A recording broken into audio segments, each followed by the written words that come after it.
The north wagon gate of Moundsville Penitentiary groaned as the torch cut through its iron heart. In the next instant, a storm of lead ripped through the opening, and the rebellion was over. The newspapers screamed that 3 dangerous convicts had been brought to justice. But the men who survived that day, the ones left behind in the cold and the dark, they whispered a different story. They said it wasn't a firefight, it was an execution. Today, we will walk back into that blood-soaked prison and ask the question that has haunted those stone walls for a century. Was it justice, or was it murder? Before the riot, there was the silence. A heavy, suffocating silence that filled the long stone corridors of the West Virginia Penitentiary.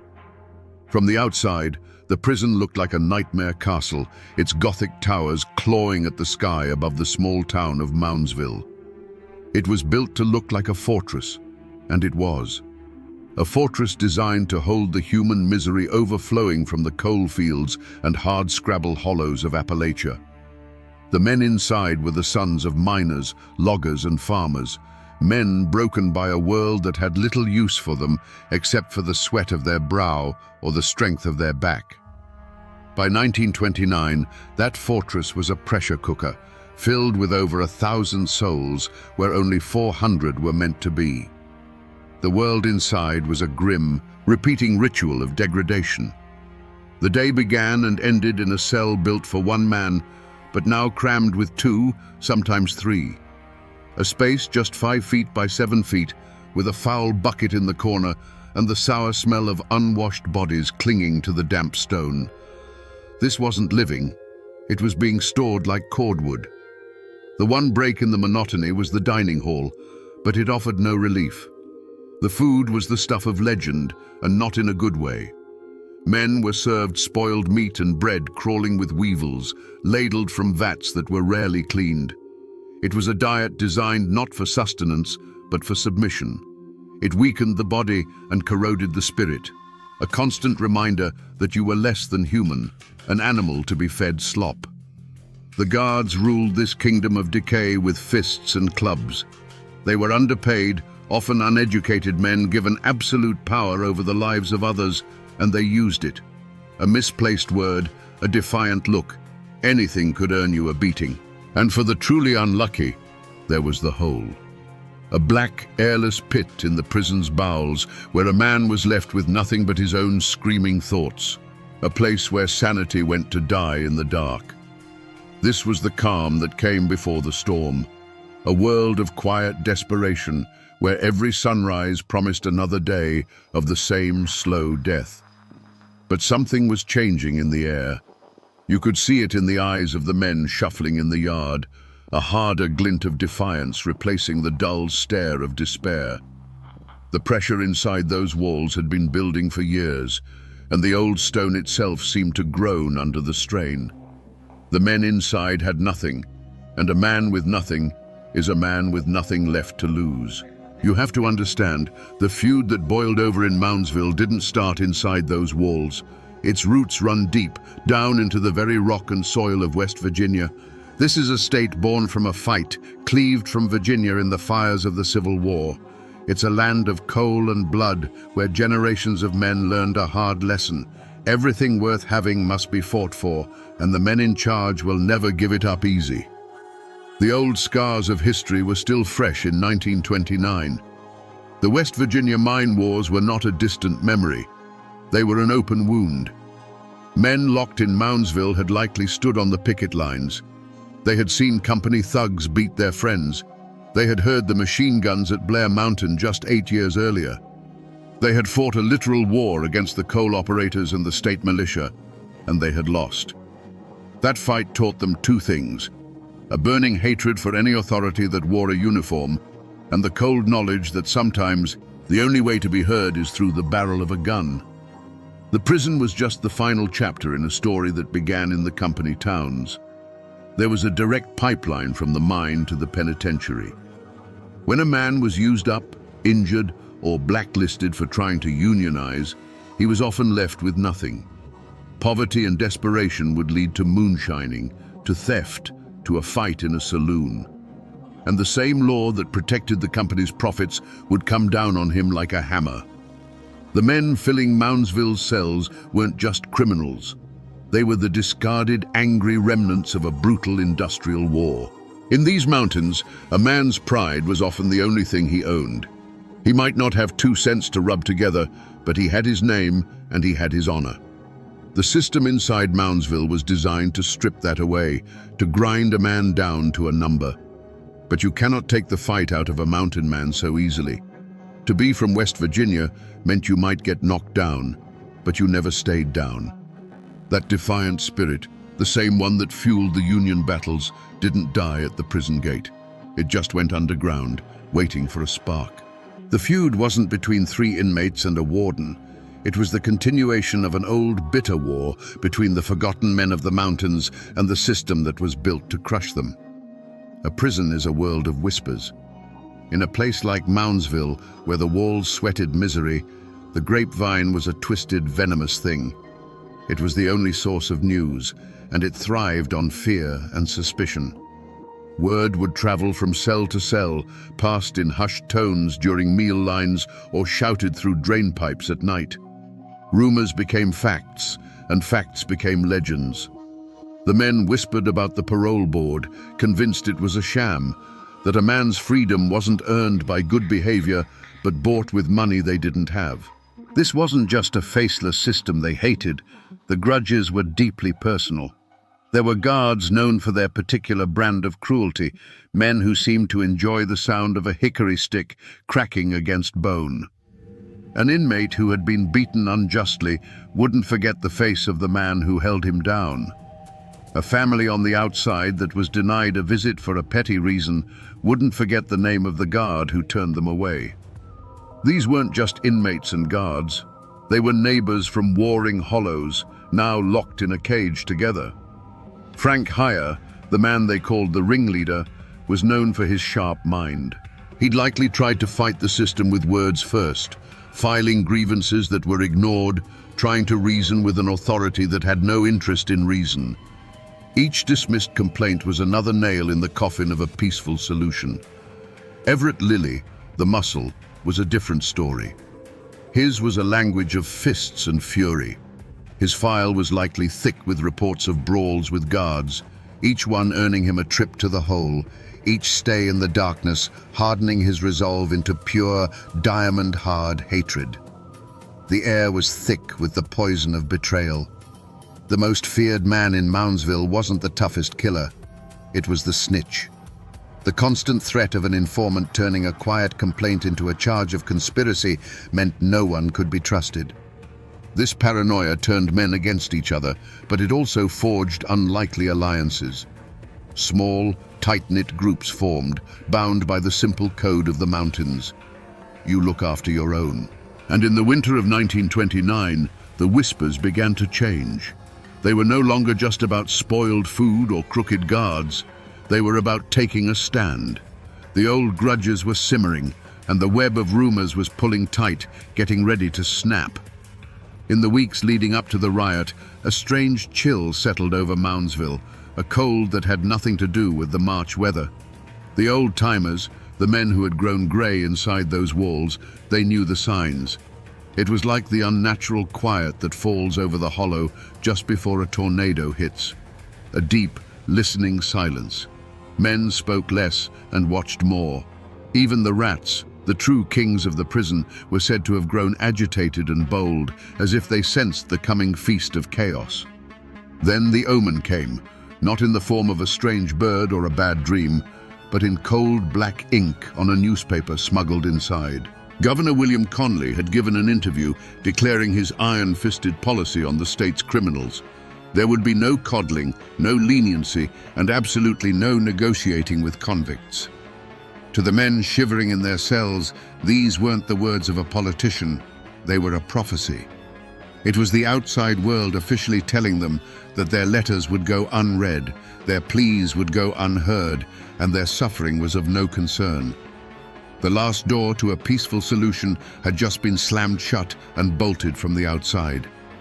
Frank Heyer lay on his cot in the dark, listening to the symphony of the dying. The tubercular coughs from the next cell, the distant clang of a steel door, the soft scuttling of vermin in the walls. He wasn't a prophet, but he could read the signs as well as any man. He could feel the threads of desperation, anger and betrayal pulling together into a single tight knot in the center of the prison. It was a gut-wrenching feeling, a premonition not of what might happen, but of what must happen. He knew, with a certainty that chilled him more than the stone floor, that they were about to step into a darkness from which none of them would ever truly return. The morning of March 21st, 1929, began like any other in that cold, grey hell. The air tasted of damp stone and coal smoke. Deputy Warden James P. Mearns was making his rounds, his footsteps echoing with authority in the prison's vast central rotunda. This was the iron heart of the institution, the nerve center from which the entire prison was controlled. Mearns walked his familiar path with the confidence of a man who believed he was in absolute command, oblivious to the three shadows detaching themselves from the walls. They moved like ghosts: Frank Heyer, Everett Lilly, and Walter Legg. One moment, they were just inmates shuffling past. The next, they were a single, lethal entity. There was no warning, no shouted demand, just a sudden, violent closing of a circle, a flash of sharpened steel, spoons and bed springs honed over countless nights into crude, deadly shivs. Mearns barely had time to register the threat before he was overwhelmed. The struggle was short and brutal. One moment, he was the master of this domain. The next, he was prey, the cold point of a prison-made knife pressed against his ribs. They didn't just hold him. They dragged him, struggling and terrified, to the circular iron cage that stood in the very center of the rotunda. This cage was the ultimate symbol of the guards' power, the perch from which they could watch over the cell blocks like gods on a steel throne. In a single defiant act, the inmates shoved Mearns inside and slammed the heavy door. The loud clang of that lock echoed through the prison, a sound that was both a death knell and a declaration of war. The watchers had become the watched. That sound was the spark that hit the powder. News of the warden's capture spread not like a whisper, but like a roar. A deep, guttural sound that erupted from the cell blocks. 1,000 voices joined in a single, primal scream of rage and triumph. It was the sound of chains breaking, of pressure valves exploding. In minutes, the riot was in full flood. Inmates overpowered the few guards on the interior, seizing control of the cell blocks and the dining hall. The prison, a place of rigid order, descended into controlled chaos. This was it. The line had been crossed, and there was no going back. By seizing a hostage and taking over the prison, Heyer, Lilly, and Legg had committed an act of open rebellion against the state of West Virginia. There would be no talking their way out of this. There would be no plea for leniency. On that cold March morning, in the heart of their own prison, they had signed their own death warrants. The only question left was how many men they would take with them. For 26 hours, the prison held its breath. Then, from the north wagon gate, came a sound that signaled the end. It was the high, screaming hiss of an acetylene torch, a sound that cut through the cold air and sliced away the last, thin thread of hope. To the state police outside, it was the sound of progress. To the men inside, it was the sound of the executioner sharpening his axe. Heyer, Lilly, and Legg heard it. They knew what it meant. In a final desperate gamble, they dragged Deputy Mearns from the cage and hauled him toward the groaning gate. Were they using him as a human shield? Were they planning one last defiant stand in the doorway? Or were they simply men cornered by fate, running blindly towards the noise and the fire? No one will ever know. All we know is that they moved toward the very violence they had summoned. Then, with a screech of tortured metal, a section of the gate gave way. A ragged hole opened up, and for one fraction of a second, the scene was frozen in a terrible tableau. Through the swirling smoke of the torch, the assault team saw three defiant silhouettes framed against the dim light of the prison interior, the terrified form of Mearns caught between them. It was a picture of pure, cornered desperation. The world then exploded in a single deafening roar, an eruption of sound and muzzle flash so violent it seemed to shake the very foundations of the prison.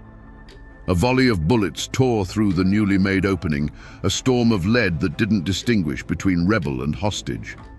The air was filled with the sharp crack of rifles, the metallic shriek of ricochets off steel and stone, and the thick, choking smell of gun smoke. It was over in an instant. The defiant silhouettes in the gateway were simply gone. They didn't fall. They were erased, slammed back into the darkness by the sheer force of the volley. One moment they were men making a stand, the next they were just heaps of grey prison cloth on the cold stone floor. A third figure staggered back, a look of shocked disbelief on his face before collapsing into the spreading shadows. Through the smoke, hands reached in and pulled Deputy Mearns out into the daylight. He was alive, untouched by the bullets, but forever haunted by the sounds and the fury of those final seconds. As the state police poured through the breach, a profound and unnatural silence fell over the rotunda. The Great Rebellion had not been crushed in a battle. It had been ended with a single, brutal, and overwhelming act of violence. The wisps of gun smoke curling out of the opening looked like the last desperate gasps of 3 men who had dared to ask for dignity and were answered with hot lead. To understand what happened at Moundsville, you have to try and crawl inside the minds of the men who started it. What switch flips inside a man to make him take a life-or-death gamble where the odds are impossibly stacked against him? This wasn't the work of mad dogs. It was something far more chilling. It was the result of a terrible, twisted logic born in darkness. For Frank Heyer, it was likely a problem of mathematics. He had calculated every other possibility, and each one added up to 0. To him, the state wasn't an authority to be respected. It was a machine to be jammed. Taking a hostage was simply the only tool big enough to stop the gears from grinding them all to dust. The transformation from desperate inmate to armed rebel wasn't a sudden snap. It was a slow, cold burn. It happened every morning they woke up in a filthy cell. It happened every time they were fed rotten food. The final switch, though, the one that turned thought into action, likely flipped when they read Governor Conley's declaration. That was the moment the system officially told them they were not human. In that instant, they stopped being prisoners seeking justice and became soldiers in a war they knew they could not win.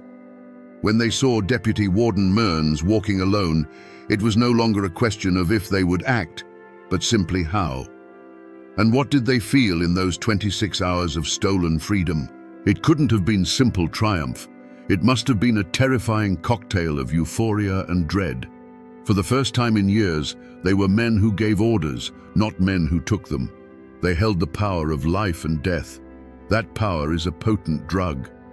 But beneath it, there had to be a cold, clear understanding of the end game.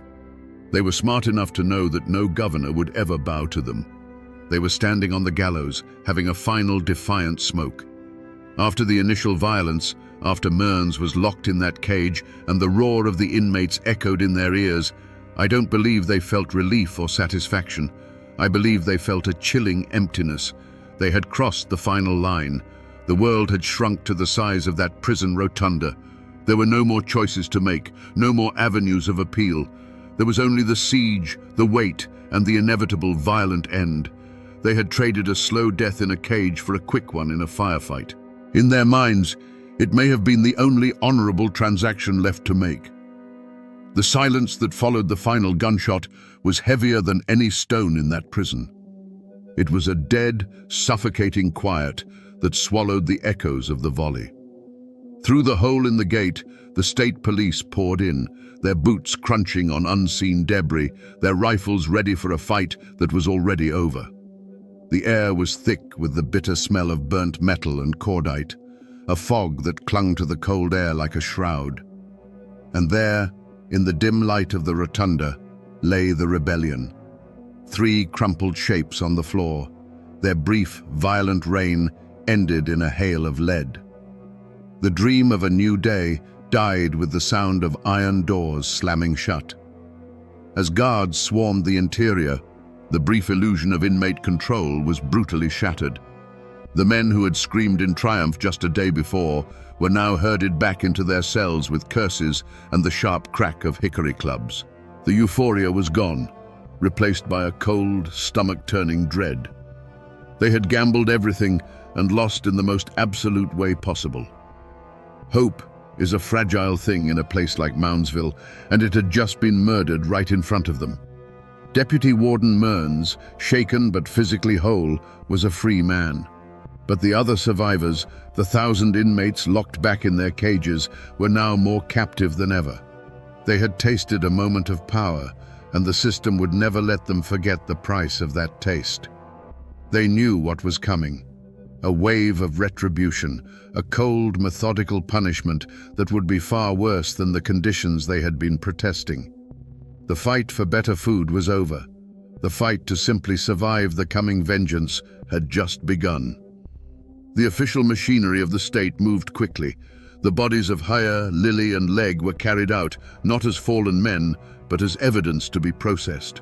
The warden and the governor prepared their statements for the swarm of reporters waiting outside. The story they told was simple, clean, and brutal. A dangerous uprising had been met with necessary force. Justice had been served. But inside the walls, the guards began their own kind of investigation. They started pulling men from their cells, one by one.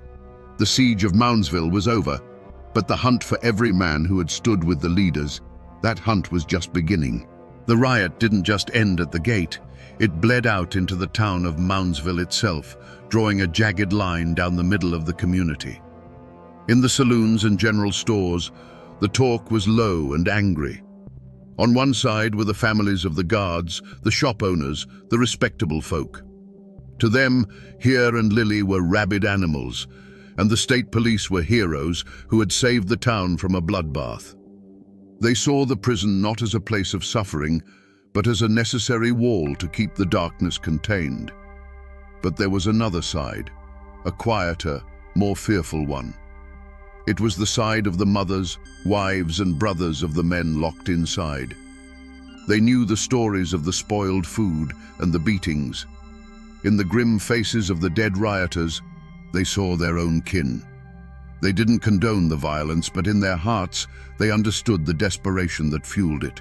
They spoke in whispers, terrified that any sympathy shown for the inmates would bring the law's wrath down upon their own houses. Inside the walls, the division was even more brutal. The riot had shattered the fragile inmate society, creating a new and deadly caste system. There were the men who had stood with the leaders, now marked for retribution. There were the men who had cowered in their cells, now viewed with contempt. And then there were the rats, the most despised of all, who saw the aftermath as a golden opportunity to trade information for favor from the guards. The air grew thick with a poison of suspicion. Every friendly word could be a lie, every shared glance a potential betrayal. A conspiracy of silence descended upon the cell blocks, but it was a silence born of pure terror, not loyalty. The guards began their interrogations, dragging men to the hole to beat names out of them. This created an impossible choice. To speak a name to the guards meant becoming a snitch, a death sentence under the inmate's own brutal code. To stay silent meant enduring the guards' methodical cruelty with no guarantee of survival. Men were caught between two forms of execution, a quick shiv in the yard from an inmate or a slow death in the dark at the hands of the law. In this crucible of fear, you saw the true measure of a man.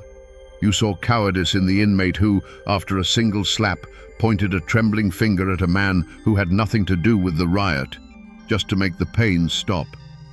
But you also saw a different kind of courage. You saw the man who took a beating, who was starved and broken in the hole, but who gritted his teeth and gave up nothing, holding on to the last shred of his honor.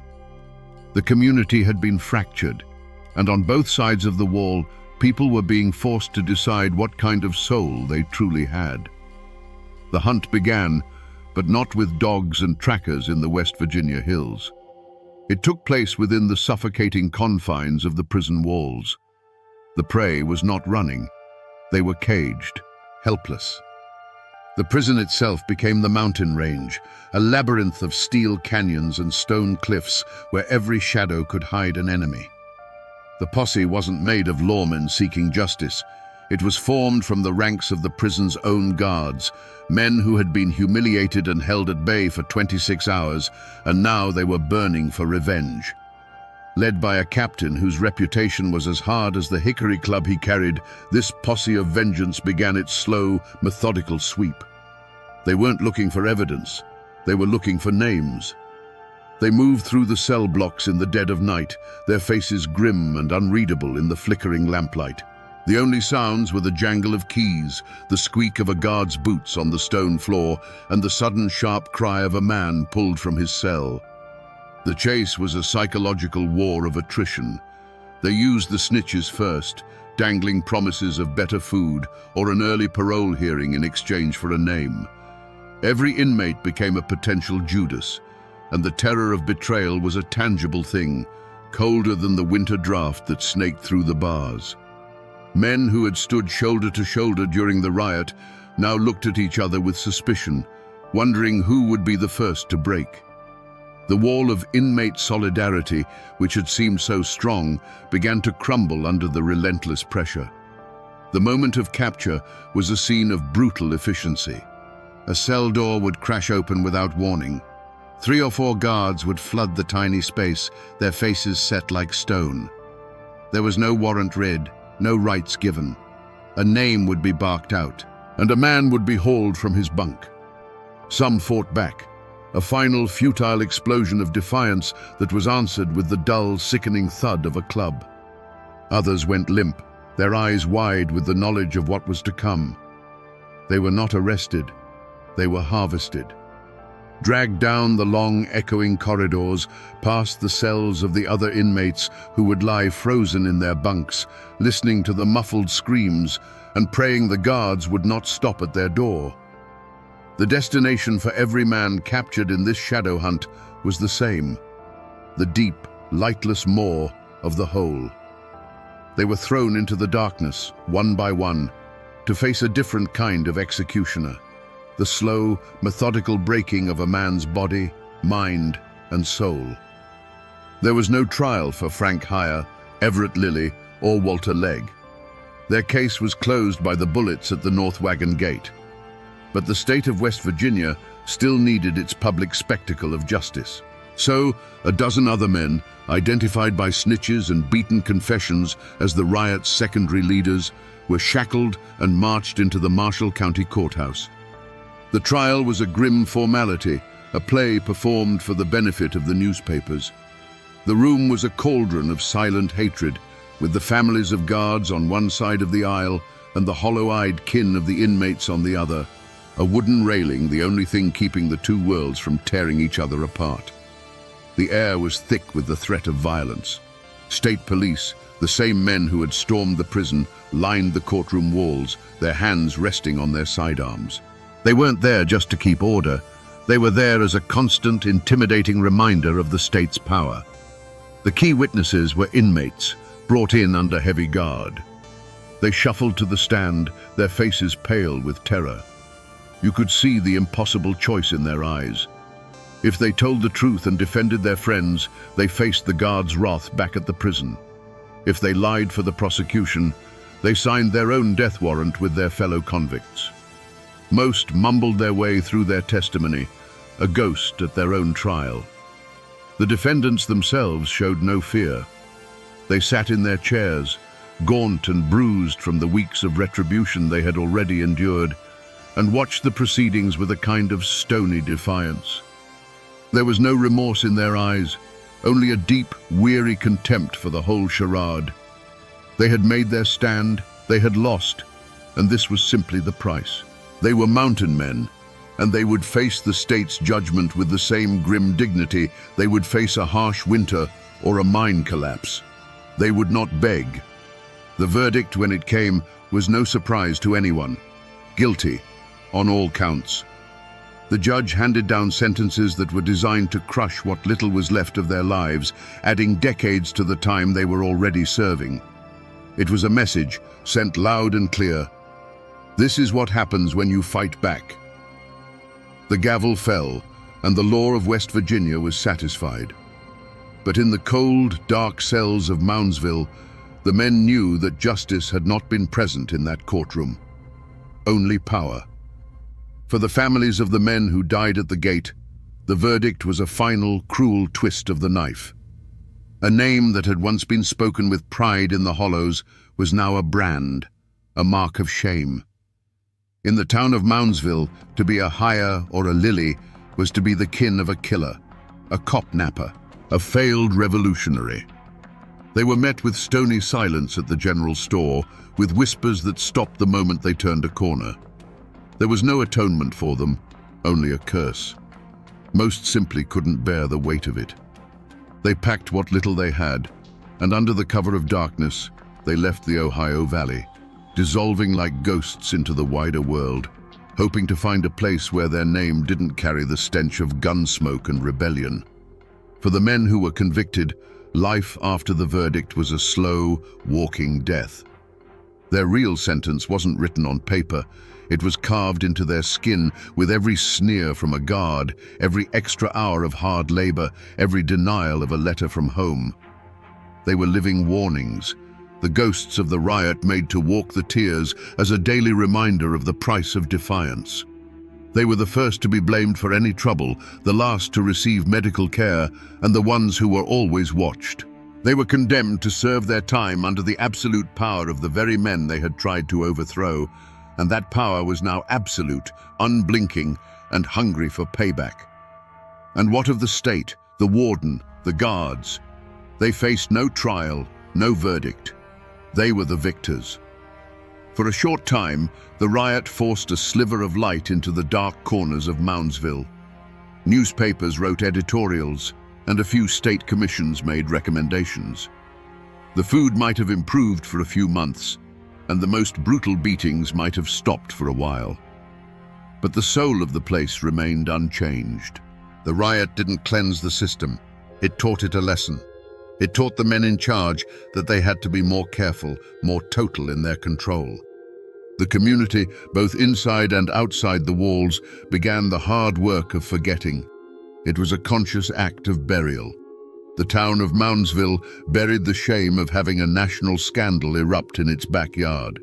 The prison buried the memory, because it was a dangerous and contagious thing. The story of the riot was locked away in a file, and on the cell blocks, speaking the names Here or Lily became an act of suicide. The whole brutal, bloody affair was covered over with a thick, heavy blanket of silence, pushed down into the dark mud of the past, where everyone hoped it would lie quiet forever. The state of West Virginia eventually closed the doors on Moundsville Penitentiary in 1995. But the prison didn't die.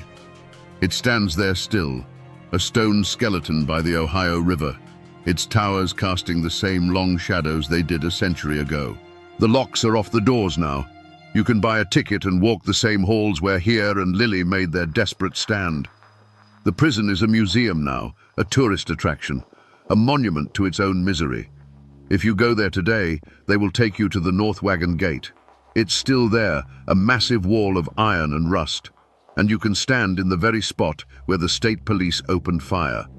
The guides will tell you the official story. But if you look closely at the old stone and steel, you can feel the true echo of that day.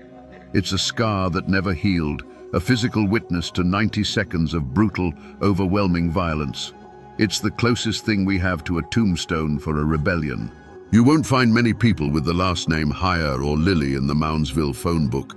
Their families are long gone, scattered to the winds by shame and sorrow. Their bloodlines were effectively exiled from the valley, their part of the story erased. The descendants of the guards and the townspeople remained, passing down their version of the events, the one where order triumphed over chaos. And so, the story became one-sided, the official report carved into the town's memory, while the dissenters' side faded into an uneasy silence. But something remains. The prison itself seems to have a memory. It's called one of the most haunted places in America, and the 1929 riot is the cornerstone of its dark legend. Tour guides and paranormal investigators will tell you about the phantom screams that still echo from the rotunda, or the dark, menacing figure they call the Shadow Man that stalks the halls. Some claim it's the lingering rage of a rioter, a spirit so consumed by the injustice of his end that he can never leave. The riot didn't just stain the floor with blood, it left a permanent psychic wound on the building itself. People may forget, but stone walls never do. So we come back to the question that has hung in the smoky air for nearly a century, the question that clings to the cold stone of the Moundsville prison like a shroud. Was it justice, or was it murder? The law has its answer, written in a dusty report. 3 armed and dangerous convicts killed while resisting law enforcement.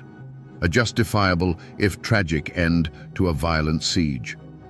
But in the mountains, where the line between a lawman and a company man has always been blurry, they tell a different story. They say that when you corner desperate men, deny them every peaceful path, and then meet their final defiant stand with an overwhelming volley of gunfire, you're not just enforcing the law.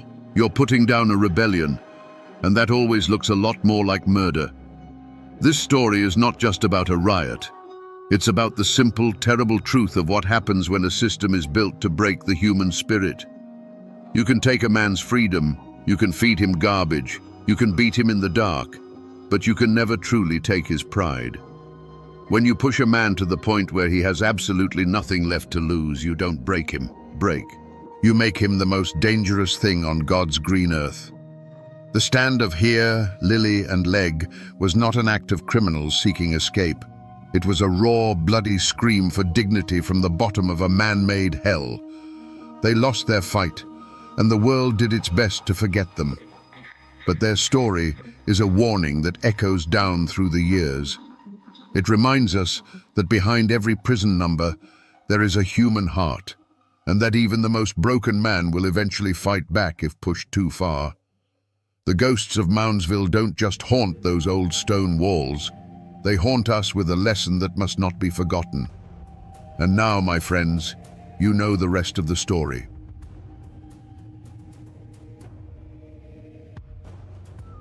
In 1835, one of the most famous men in America stood before the voters who had just ended his career and gave them a farewell that would echo for centuries.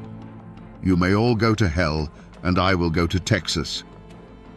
This wasn't just the sour parting shot of a defeated politician. This was a living legend, the bear-hunting congressman from Tennessee, turning his back on everything he knew. It was a self-imposed exile that would lead him, just a few months later, to his death in a dusty Texas mission. The question that chills the bone isn't how he died at the Alamo, but why he went there in the first place.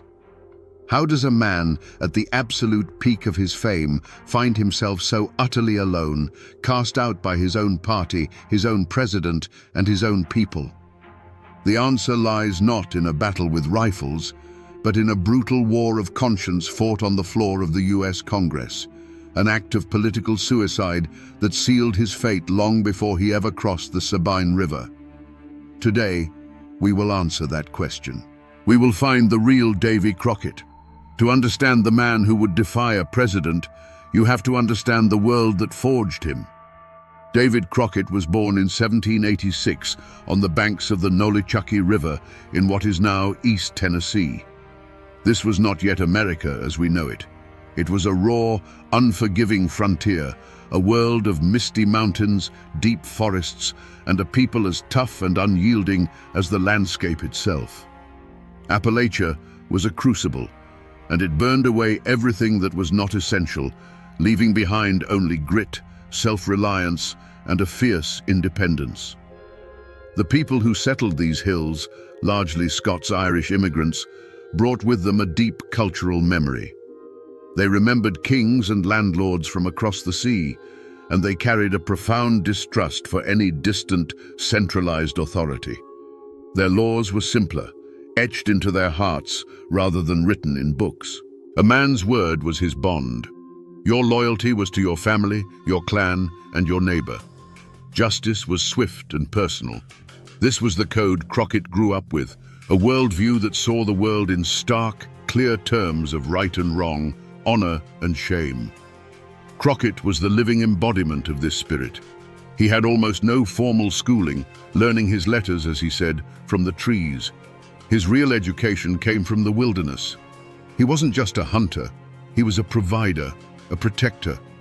His almost mythical reputation for hunting bears wasn't just a story for entertainment, it was a resume.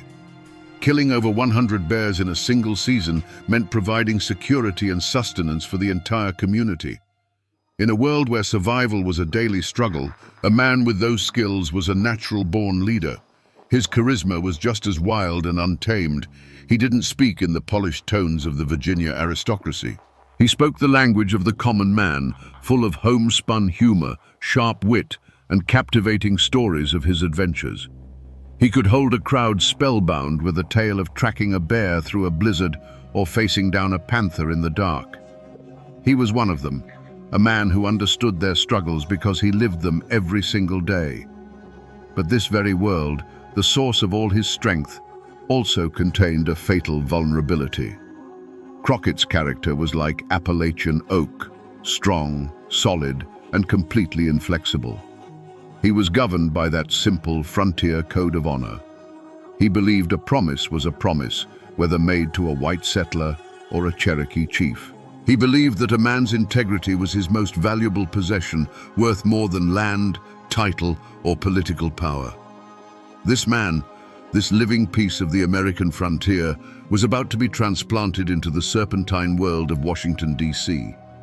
He was taking his mountain code of honor into an arena of backroom deals, party loyalties, and brutal political calculus. He didn't know it yet, but the very principles that made him a hero in Tennessee would make him a target in the nation's capital. His own unshakable sense of right and wrong was the shadow that was beginning to gather, unseen and unspoken, over his entire future. When Davy Crockett arrived in Washington, D.C., he entered a wilderness far more dangerous than any he had known in Tennessee. This was a political swamp, thick with ambition, veiled threats, and hidden allegiances. And at the center of this swamp, a storm was gathering around one single, explosive piece of legislation: President Andrew Jackson's Indian Removal Act of 1830. On paper, it was a proposal to relocate the 5 civilized tribes, the Cherokee, Creek, Choctaw, Chickasaw, and Seminole, from their ancestral lands in the southeast to new territory west of the Mississippi. The scene itself was charged with a heavy, ominous energy. The first and most powerful clue was the president himself. Andrew Jackson was not a man to be trifled with. His will was iron, and his temper was legendary. This bill was not just policy to him. It was a personal crusade, the culmination of a lifetime spent fighting Native American tribes. His entire political machine, the most powerful in the nation, was mobilized behind it. To the casual observer, the outcome was a foregone conclusion. But as investigators of the past, we must look closer at the clues.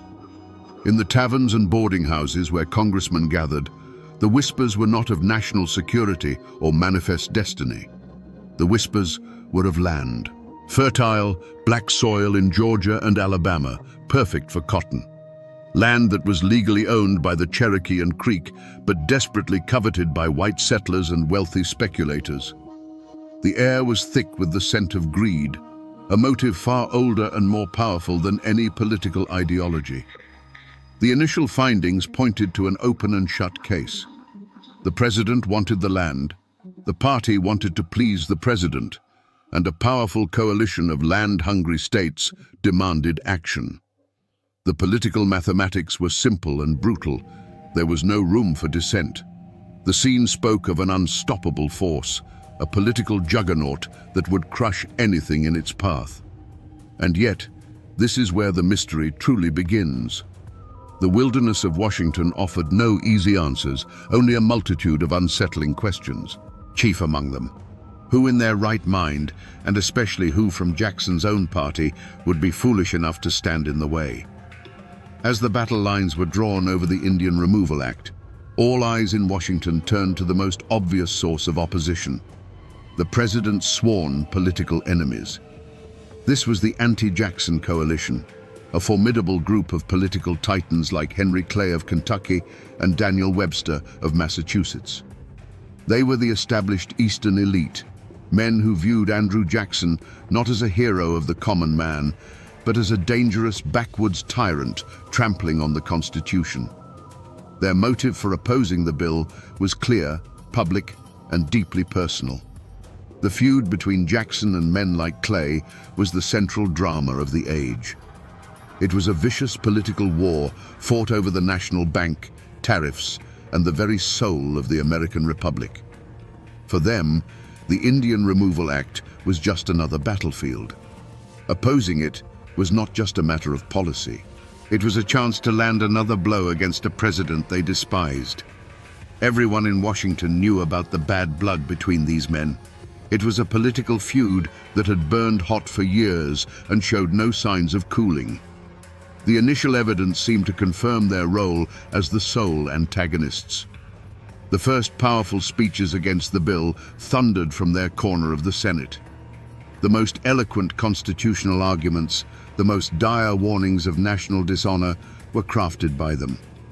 Whispers quickly spread from their closed-door meetings, and friendly newspapers began printing editorials that painted the president's plan as a moral abomination. To any observer, the story was simple. This was Andrew Jackson versus his political rivals. It was a straightforward, predictable fight. No one, least of all the president, was looking for an enemy within his own ranks. While President Jackson focused his fury on his political rivals, the real threat to his agenda was not in the Senate chambers of Henry Clay, but in the rough-hewn form of one of his own men. The most dangerous dissent, the kind that can break a cause from the inside out, came from a completely unexpected source. Congressman David Crockett of Tennessee. No one suspected him. He was a Jackson man, through and through, a fellow Tennessean, a veteran of the Creek War who had served under Old Hickory himself, and the living embodiment of the frontier spirit that had swept the president into office. He was trusted like a brother in arms. But Crockett carried a secret, a motive that was utterly invisible to the political operators in Washington. It wasn't greed, jealousy, or a hidden ambition for higher office. His motive was his conscience. He had lived too close to the land and the people Jackson sought to remove. He had seen the Cherokee Nation firsthand, with their farms, their written language, and their constitution. He had fought alongside Native Americans and against them, and he respected them as people, not as obstacles on a map. For Crockett, this wasn't about clearing land for cotton. It was about a promise being broken, a treaty being trampled, and an act of profound injustice being committed in the name of progress. Looking back, his party colleagues would have seen the signs. As the debate raged, Crockett grew quiet. His usual booming laughter and endless supply of tall tales were replaced by a grim-faced contemplation. He was seen speaking not with party bosses, but with missionaries who had lived among the Cherokee. His questions in the cloakrooms became pointed, not about political advantage, but about morality and honor. His grief, if you could call it that, wasn't theatrical. It was a deep, simmering anger that his colleagues mistook for backwoods confusion. They saw a simple frontiersman struggling with complex policy. They failed to see a man whose entire moral compass was screaming that his own side was wrong.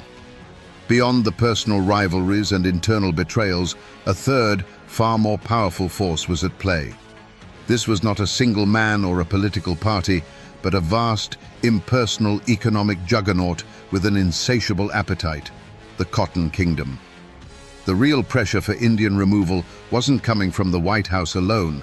It was coming from the relentless thrum of textile mills in Manchester, England, and Lowell, Massachusetts.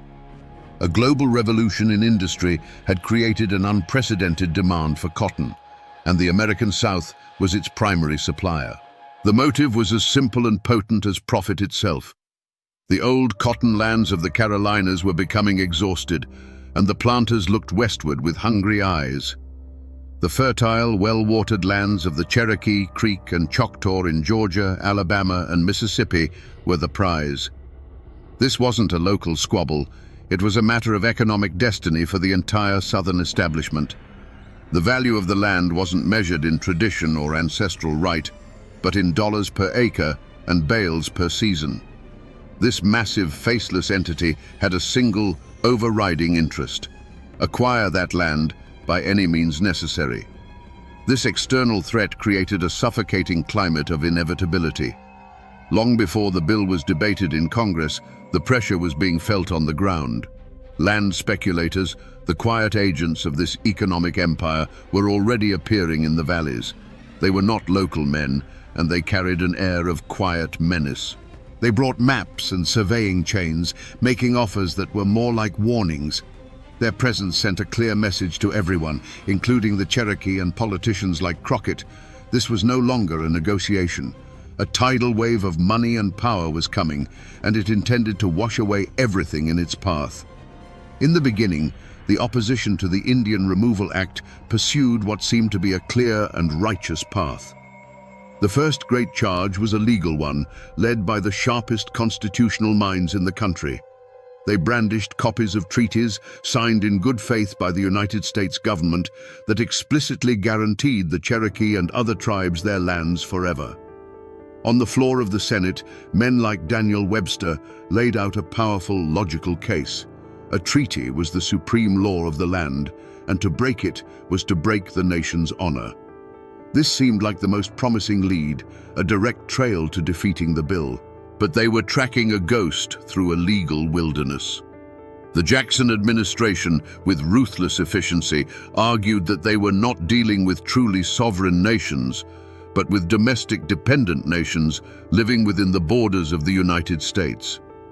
It was a brutal legal sleight of hand, a way of saying that all those promises, all those sacred oaths, could be erased by a simple act of Congress. The trail of constitutional law, which seemed so clear and bright, vanished into the thickets of raw political power. The opposition's most potent weapon had proven to be a dud. Another trail seemed far more promising, the path of simple human decency. Missionaries and religious leaders who had lived among the tribes came to Washington, painting a vivid picture of the civilization Jackson sought to destroy. They spoke of the Cherokee's alphabet, their written constitution, their neat farms and Christian churches. Surely, they argued, a moral nation could not uproot a people who had done everything asked of them to assimilate. This appeal to conscience was aimed directly at the heart of the American people. But this lead, too, evaporated like morning mist on a hot summer day. Against the deafening roar of progress and the siren song of free land for white settlers, the quiet voices of conscience were drowned out. The narrative of the savage Indian, holding back the tide of civilization, was a far more powerful story for many Americans. The moral high ground turned out to be a swamp of public indifference and racial prejudice. With every failed argument and every evaporating lead, a deep frustration set in among the bill's opponents. For a man like Crockett, watching his own party orchestrate this assault on reason and honor, the feeling must have been one of growing desperation. They were firing paper bullets at a stone wall. The fear in the Cherokee Nation grew into outright terror as they watched their powerful allies in Washington fail one by one. The air in the capital grew heavy and cold. The investigation was going nowhere, and the monster was getting closer. As the vote on the Indian Removal Act drew near, a suffocating silence fell over President Jackson's Democratic Party. This wasn't the quiet of contemplation, it was the chilling silence of a political omerta. Within the party ranks, a brutal and unspoken code was enforced. You were either with the president or you were against him. There was no middle ground, no room for debate, no space for a troubled conscience. Congressmen who had private doubts saw nothing wrong with the bill. Those who questioned its morality heard nothing of injustice, and those who knew it was a betrayal knew nothing but the importance of party loyalty. The primary reason for this silence was fear, pure and simple. The fear of one man, Andrew Jackson. His reputation for political vengeance was as legendary as his military victories. To cross Old Hickory was to be marked for destruction. It was said that upon hearing of Crockett's wavering, the president flew into a white-hot rage, vowing to see the Tennessean politically buried in a graveyard of his own making. This was no idle threat. The Jackson machine was a weapon, and it was aimed directly at anyone who broke ranks. Party leaders, acting as enforcers, would quietly remind a wavering congressman of the patronage jobs, the committee appointments, and the campaign funds that could vanish overnight. But it wasn't just fear. For many, it was a deep-seated loyalty to their own kind and a profound suspicion of the opposition. The men arguing against the bill were the Eastern elites, Henry Clay, Daniel Webster, the very establishment figures Jackson had been elected to fight. For a Western Democrat to side with them against their own president felt like a betrayal of the entire frontier movement. It was seen as siding with the bankers against the farmers, with the city lawyers against the common man. They believed their form of justice was to secure a future for white settlers, and the Indian Removal Act was the necessary tool. In this atmosphere, Davy Crockett became a pariah. The psychological toll was immense. Former friends and allies, men who had swapped stories and shared drinks with him just weeks before, now averted their eyes in the hallways of the capital. He was shunned like a man carrying a plague. Private messages were sent, begging him to reconsider, warning him that he was throwing away a brilliant career for a lost cause. Every handshake he was denied, every conversation that stopped when he entered a room was a reminder of his isolation. Like old Martha in the mountains whose barn was burned for speaking the truth, Crockett was about to have his entire political life burned to the ground. And still, he refused to be silent. The political battle had been fought to a standstill. Arguments had been made, threats had been whispered, and loyalties had been tested. The Jackson machine, confident in its power, believed it had crushed all meaningful dissent. They assumed that in the final moment, party discipline would prevail. They had overlooked the most critical clue of all, a detail hidden in plain sight: Davy Crockett's unbending Appalachian character. It wasn't a piece of paper or a hidden object. It was the man's soul, and it was about to be laid bare for the entire nation to see. The turning point came not in a secret meeting, but in the full public glare of the House of Representatives. As the final debate on the Indian Removal Act took place, Crockett rose to speak. The chamber fell into a hush. This was the moment of truth. He wasn't supposed to speak. He was supposed to fall in line, to cast his vote with the party and save his career. Instead, he unleashed the one piece of evidence that would change everything, a verbal confession not of a crime, but of a conviction. He looked directly at his fellow congressmen, men who had shunned him and pressured him, and he spoke not of politics, but of honor. "I have been charged with not representing my constituents," he declared, his frontier drawl cutting through the tense silence. "I did not come here to represent my constituents alone. I am a servant of the American people. Justice and honor are my guides." In that single moment, the forgotten clue of his personal code was slammed down on the table. He was stating, unequivocally, that his conscience was a higher authority than his party, his president, or even the people who elected him. The effect was electric. It was a stunning public rebuke of the president from within his own ranks. Suddenly, the perception of Davy Crockett shifted dramatically. He was no longer just a quirky backwoodsman. He was a rebel. The words he spoke were more damning than any secret diary or misplaced letter. They exposed the truth not of a conspiracy, but of one man's solitary, defiant stand. For the Jacksonians, the revelation was horrifying. Their simple story of party unity was shattered. And with that speech, a new and urgent mission began: the complete and total political destruction of Davy Crockett. The air in the House of Representatives was thick enough to cut with a knife. The final vote on the Indian Removal Act had arrived. This was the moment where whispers ended and legacies were forged in iron. The roll call began, a death march of names echoing in the tense, silent chamber. One by one, Jackson's men, many with visible reluctance, answered yea. They chose their party. They chose their careers.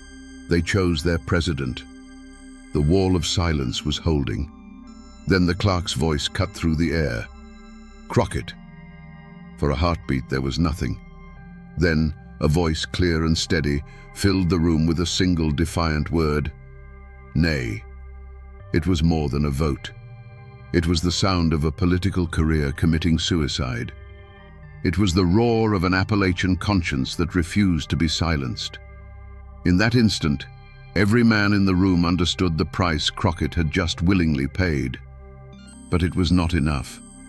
The bill passed by a razor-thin margin, just 5 votes. Davy Crockett's personal honor was intact, but the fate of the 5 tribes was sealed. And with the smoke of that final battle still clearing, the true culprits behind this national tragedy were finally and irrevocably unmasked. The mastermind was, and always had been, President Andrew Jackson. His motive was not a fleeting political whim, but the culmination of a lifetime of frontier warfare and a chillingly clear vision of an expanding white America built on the ashes of broken treaties and displaced peoples. His was the iron will that drove the entire affair, the hand that held the dagger. The weapon he wielded was his own Democratic Party. Their motive was not malice, but a toxic combination of fear and ambition. They were not evil men, but they were terrified men, bound by a pact of loyalty that demanded they sacrifice their own morals for the sake of political survival. They were the ones who held the victim down, their silence the most damning testimony of all. But the true dark heart of the matter, the motive that fueled both the president's vision and the party's fear, was the vast, impersonal hunger of the Cotton Kingdom. It was not a feud, not a personal vendetta, but the cold, relentless logic of profit.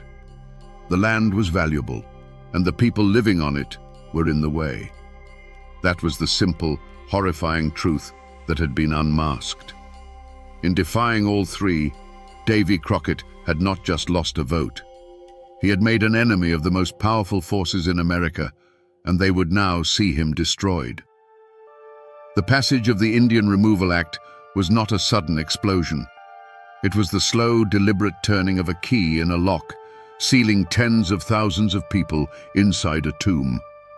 The ink on the law was barely dry when its poison began to seep into the red clay soil of Georgia, Alabama, and Tennessee. The America that Davy Crockett had fought for, a land he believed was founded on honor, was about to commit a crime in slow motion, a crime whose consequences would stain the pages of history forever. To understand what was lost, what was, you must first see what was there. The Cherokee Nation was not a collection of primitive huts in a dark wilderness. A traveler passing through their lands in 1830 would have seen a nation mirroring the one that was about to destroy it. They would have seen neat, prosperous farms with squared log cabins and smoke curling from stone chimneys. They would have seen fields of corn and cotton with plows that cut straight, proud furrows in the earth. They had their own schools, their own churches, a written alphabet, and a constitution modeled on that of the United States. This was the world that was declared illegal. Then the soldiers came. They came not as liberators, but as jailers. The first sign was not a gunshot, but the unnatural sound of marching boots on a quiet country road, the jingle of military harnesses where there should have been the lowing of cattle. A dread, cold and heavy, settled over the valleys. The world of the Cherokee began to shrink, compressed into small, guarded stockades, a prelude to the long journey ahead. The roundup itself was a scene of quiet, systematic heartbreak. Imagine a family sitting down to dinner, the smell of cornbread in the air.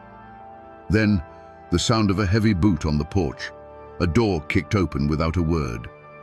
There was no battle, only the chilling finality of an order given.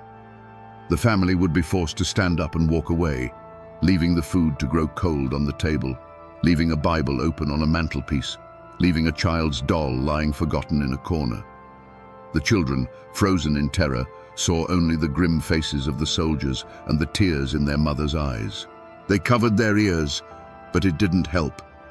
The world had turned into a hell of sudden orders, followed by a ringing, ghostly silence as home after home was emptied. Then came the march. History calls it the Trail of Tears, but it was a river of sorrow flowing west. It began with the shuffling of thousands of feet, the creak of overloaded wagons, and the crying of children that never seemed to stop. The biting wind of the winter cut through their thin blankets. The freezing rain turned the trail into a thick, sucking mud that pulled at their moccasins and stole the strength from their legs. The old and the sick, unable to keep up, would simply lie down by the side of the trail, their passing marked only by a shallow, hastily dug grave. Davy Crockett was not there to witness this. He was in Washington, a political ghost haunting the halls of the Capitol. But this horrifying procession was the physical embodiment of his every warning. This was the vision that had kept him awake at night, the nightmare he had sacrificed his entire career to prevent. Each snap of a twig under a soldier's boot was an echo of the speaker's gavel. Every shallow grave dug in the frozen earth was a testament to the votes cast against him. This was the national dishonor he had screamed about, now written not in ink, but in the frozen tears of a people betrayed. Davy Crockett's trial did not take place in a courthouse of brick and mortar. His courtroom was the dusty town squares and stump-speaking platforms of West Tennessee during the election of 1835. The charge, laid out in venomous ink by every Jackson-friendly newspaper, was political treason. The prosecution was the full, terrifying weight of the president's political machine, which had sent money, organizers, and a hand-picked candidate, Adam Huntsman, to see Crockett destroyed. The jury was the very people he had once called his friends and neighbors. The atmosphere was electric with tension. This wasn't a campaign, it was a political blood feud playing out in public. The prosecution's case was simple and brutal. Crockett had betrayed them. He had sided with the Eastern elites against their president, their party, and their own interests. His vote on the Indian Removal Act was painted not as an act of conscience, but as a direct assault on the dreams of every poor farmer who wanted a piece of that land. They branded him an arrogant traitor who had forgotten the common man. Crockett's reaction to these charges was not one of remorse or quiet defense. He showed nothing but defiant, thunderous contempt. He didn't plead his case, he prosecuted his accusers. He climbed onto the stump and spat his defiance at the Jackson machine, mocking the president as King Andrew I and daring the voters to cast their ballots for a man who would be a mere puppet. He didn't run from his vote on the Indian Removal Act, he owned it. He held it up as a badge of honor, a symbol of his integrity, and he challenged the jury of his peers to show that they valued honor as much as he did. On election day, the verdict came in. David Crockett was found guilty. He lost the election to Huntsman by a narrow margin. The Jackson machine had succeeded. The bear-hunting congressman had been politically executed, cast out into the wilderness by his own people. But this was not justice. It was a political assassination. The verdict was a product of a trial utterly corrupted by outside influence, a result bought with a flood of presidential power and money. It was a verdict that would spark arguments in those hills for generations to come, a bitter debate over whether a representative's first duty is to his own conscience or to the immediate desires of the people who elect him. In the end, Davy Crockett did not accept the verdict quietly. He stood before the people who had condemned him and delivered his own final judgment, the legendary farewell that would become his epitaph. "You may all go to hell, and I will go to Texas." He had lost the trial, but he walked away a free man, finally unshackled from the system that had tried to break him. For David Crockett, the verdict of the 1835 election was not just a political defeat, it was a spiritual severing. It cut the taproot that connected him to the people and the land that had defined his entire existence. He was a man without a tribe, a legend who had been voted into irrelevance. This rejection haunted him far more than any bear or political rival ever could. His journey to Texas was not merely a search for new adventure, It was a desperate flight from a world that no longer had a place for his code of honor. He went west, looking for a new frontier where a man's word still meant something, a place where he could fight for a cause he believed in without being branded a traitor. His political death in Tennessee was the direct cause of his physical death at the Alamo just a few months later. One fate was inextricably tied to the other. The victors, President Andrew Jackson and his party, also found their destinies forever altered. They had won. The Indian Removal Act was law, and the lands of the Southeast were open to white settlement, cementing Jackson's legacy as a powerful and decisive leader. But it was a poisoned victory. The horrific reality of the Trail of Tears, the deaths of thousands on that forced march, became an indelible stain on his presidency. History would forever bind his name not just to the victory at New Orleans, but to this act of calculated cruelty. His life was changed from that of a simple American hero to a figure of immense and troubling complexity.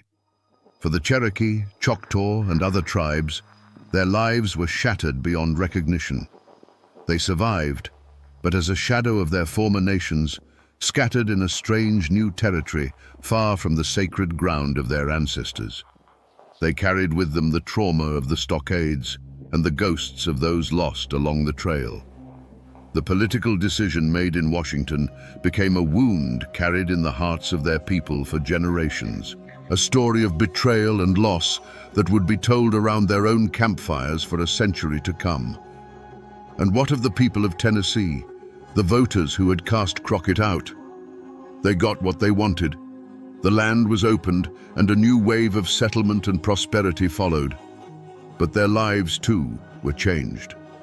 They had traded a man of unbending principle for a man of party loyalty. In local law, some say a quiet shame settled over those hills, a lingering memory of the great man they had rejected. They had silenced the one voice who dared to tell them a hard truth, and in doing so, they became complicit in the tragedy that followed. No one, from the president in the White House to the smallest farmer in a Tennessee holler, escaped the consequences of that fateful vote. Even now, nearly 200 years later, the echoes of this story are not hard to find. The name Davy Crockett is carved into the American landscape. You can walk through his replica birthsite cabin in East Tennessee, a humble structure of rough-hewn logs that feels charged with the energy of his spirit. Statues in his likeness stand in town squares, often depicting the mythical hero, rifle in hand. But the most powerful and most tragic, tangible remnant of this era is the land itself. The Trail of Tears is now a national historic trail, a scar of memory that stretches for more than 2,000 miles.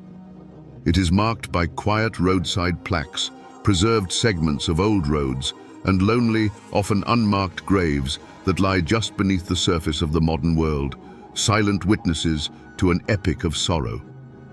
Culturally, the story has been told in two vastly different ways. One is the roaring campfire legend of Davy Crockett, king of the wild frontier. It's a story immortalized in song and on screen, a comforting myth of a simple, grinning hero in a coonskin cap. That legend, powerful as it is a shadow. The true story, the one we have told today, is the one whispered in the halls of Congress and preserved in the dry, brittle pages of the official record, the story of a man's lonely, costly stand for his own conscience. For the descendants of the 5 tribes, the story is not a legend.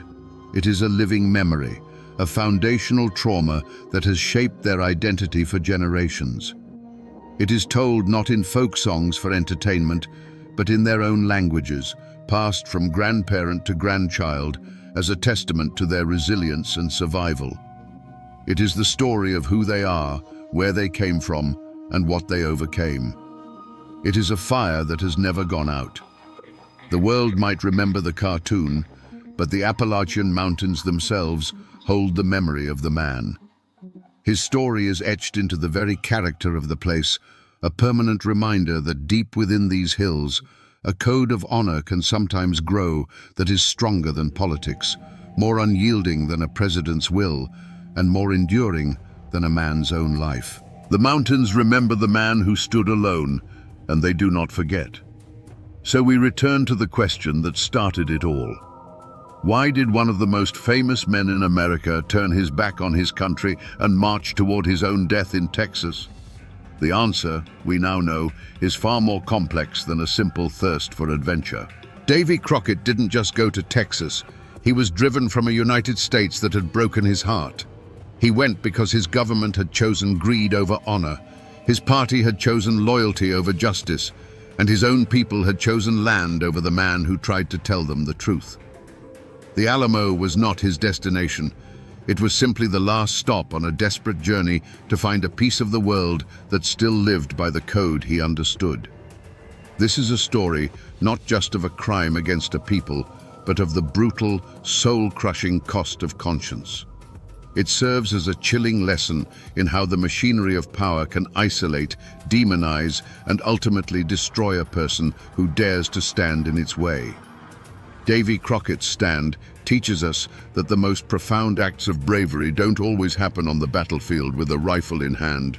Sometimes they happen in a quiet chamber with a single lonely vote in a cause you know is already lost. It is a testament to the idea that true integrity is measured not by the victories you win, but by the principles you refuse to surrender, even in total defeat. The world may have forgotten the real David Crockett, preferring the simple cartoon in a coonskin cap. But his true story is the one America needs to remember.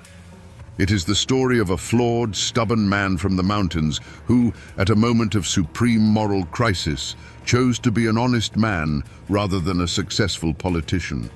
He lost his career, his home, and ultimately his life, but he never lost his honor. And now, my friends, you know the rest of the story, or at least as much of it as the mountains are willing to give up.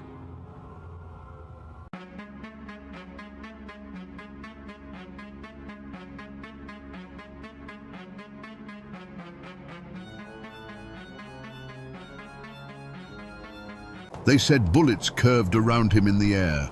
They whispered that he could melt into the mountain fog like a ghost, that he'd made a deal with the devil himself in some dark and lonely hollow.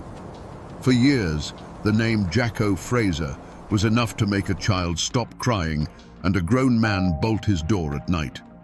The law called him a murderer. But the people who lived and died in these hills had another name for him: the White Devil. But how does a man become a monster?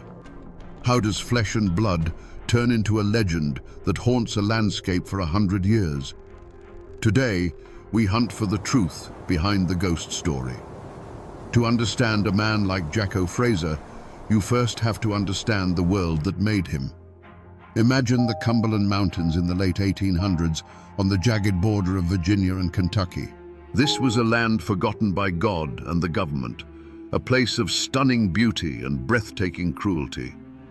The mists that clung to the hollows hid deep secrets, and the ancient hills had seen more than their share of blood and tears. The Civil War had ripped through these communities, leaving behind not just poverty, but a generation of men who had been taught that the fastest way to solve a problem was with a rifle. They came home to find their farms in ruins and their futures uncertain. The law, in this part of the world, was a distant rumor.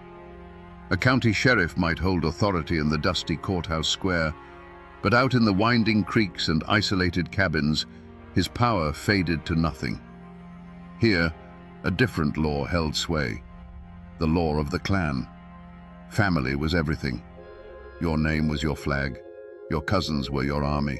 An insult to one was an insult to all, and debts of honor were paid in blood. This was the era of the great feuds, like the Hatfields and McCoys, where violence was not just an outburst of anger, but a structured part of life, a grim inheritance passed down from father to son. This fierce loyalty was born of isolation. The dense forests and impassable ridges didn't just separate families from the outside world, they separated them from each other. Every farmstead was its own small kingdom, every cabin a fortress. Strangers were viewed with suspicion, and a man representing the government was seen as the biggest stranger of all. People here learned to rely on themselves, their kin, and their own judgment. But self-reliance couldn't always put food on the table. This was a world of grinding poverty. Families survived on what they could scratch from the rocky soil, what they could hunt in the deep woods, and what they could distill in a hidden still under the light of the moon. For a man with a quick trigger finger and no conscience, the desperation hanging in the air smelled like opportunity. It was into this boiling cauldron of pride, poverty, and clan justice that Jacko Fraser was born. The world he saw was not a place of laws and morals, but a battlefield for survival. The mountains were poised on a knife's edge, holding a fragile, violent peace. But that peace was about to be shattered, not by an invading army, but by a monster it had created in its own image. Long before the massacre that made him a legend, Jacko Fraser's name was already a poison whispered on the mountain wind. He didn't exist in a vacuum. His terror was fed by a network of lesser evils and silent supporters. Men like Henley Cox, his most notorious accomplice, were drawn to him like moths to a flame, lesser predators orbiting a greater one. And there were others, the small-time crooks who bought his stolen goods, the informants who'd trade a neighbor's whereabouts for a silver dollar or just to settle an old score. The Mullins clan, on the other hand, were the opposite of everything Jacko stood for. They were a large, well-respected family, a cornerstone of the community, which made them the perfect target for a man who wanted to prove that no one and nothing was safe. The deepest wounds in these mountains were often the oldest. Jacko himself was said to be a veteran of the Confederacy, a man who had seen the world burn and decided he liked the heat. He didn't come back from the war looking for peace. He came back carrying the war inside him, a personal battle against a world he felt had failed him. His grudge wasn't over a single plot of land or a stolen horse. His grudge was with humanity itself. He saw society as a sham, and he aimed to tear its mask off with violence. Of course, smaller, more personal grudges festered in every hollow. A card game that ended in a bitter accusation, a dispute over a property line that had been argued for generations, a family that got a little too prosperous for a neighbor's liking. These were the hidden fault lines running beneath the community. Jacko was a master at exploiting them. He understood the dark currents of envy and resentment that flowed beneath the surface of daily life, and he knew how to use them to his advantage, turning the quiet suspicions between neighbors into open fear. And so, the rumors began to spread, moving from cabin to cabin like a sickness in the air. At first, they were just unsettling stories. A peddler who was supposed to be heading through Pound Gap simply vanished. A farmer found his best mule gone, his tack shed emptied. A lone traveler would arrive at the next settlement pale and shaken, telling a story of being robbed on the trail by a man with eyes as cold and pale as a winter sky. None of these were big enough to bring the law down from the state capital, but they were carefully stacked, one on top of the other, building a foundation of dread. Every story, filtered through a dozen mouths around a dozen hearths, grew darker and more menacing. The whispers turned into a constant, low hum of anxiety that settled over the mountains. People began to look at the shadows a little longer. The sound of a horse at night was no longer a comfort, but a cause for alarm. The community was being slowly poisoned, not just by Jacko's deeds, but by the fear of what he might do next. The stage was being set for an act of violence so brutal it would turn whispered rumors into terrified screams. The year was 1892. For the Mullins clan, it was a day of prosperity. Several members of the family, including Ira Mullins, his wife, and other kinsmen, had made the long journey by wagon to the nearest town. They were returning home, their carts laden with goods, and more importantly, their pockets heavy with cash from a successful day of trading. We're talking several $100s, a staggering fortune in those mountains, enough money to set a family up for a year, or to make a desperate man do the unthinkable. Imagine the scene. A narrow mountain path, barely wide enough for their wagons, snaking its way through the dense, dark woods of Pound Gap. The late afternoon sun was beginning to fail, casting long, distorted shadows that clawed at the edges of the trail. The air grew cooler, carrying the scent of damp earth and decaying leaves. The steady creak of the wagon wheels and the soft plod of the horses were the only sounds in a world that was growing unnaturally quiet. The birds had stopped singing. The woods were holding their breath. It was a feeling every mountain person knows in their bones. The difference between a peaceful silence and a waiting one. Perhaps one of the men glanced nervously into the darkening trees. Perhaps a child in the wagon pulled a blanket a little tighter around their shoulders, sensing a shift in the air. They were on their own land, just miles from the safety of their homes. But that feeling of safety was beginning to fray like an old rope. They were being watched. Suddenly, from the deep shadows of the forest, a command rang out, a harsh voice slicing through the quiet, telling them to halt. But this wasn't a warning. It was a declaration. Before the echo had even died, the trees erupted in a blaze of rifle fire. The led horse screamed and reared, falling in its traces. The quiet evening was shattered by the roar of guns, the splintering of wood, and the first cries of shock and pain. This wasn't a robbery. This was an execution. The point of no return had arrived, not with a whisper, but with a thunderclap of violence that would stain these mountains forever. The ambush was brutally efficient.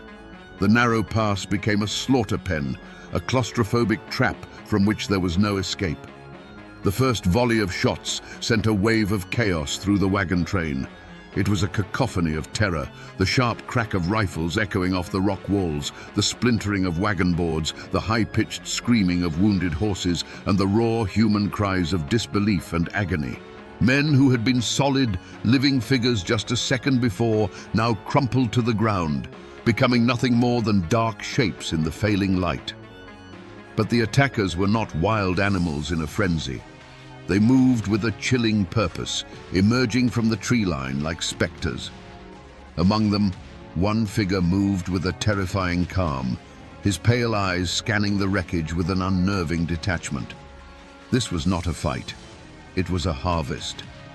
As the survivors scrambled for cover that didn't exist, Jacko Fraser and his men moved in, their rifles barking with methodical precision, each shot finding its mark.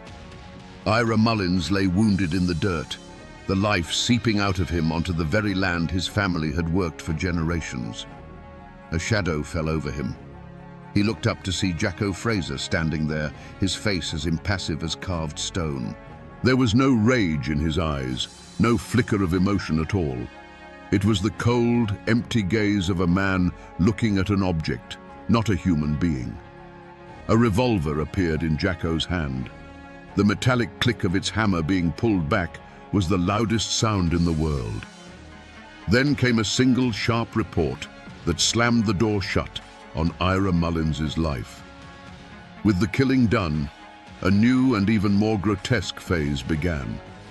Jacko knelt beside the body of the man he had just executed, and with the calm demeanor of a clerk counting change, reached into his pockets and retrieved the thick roll of money.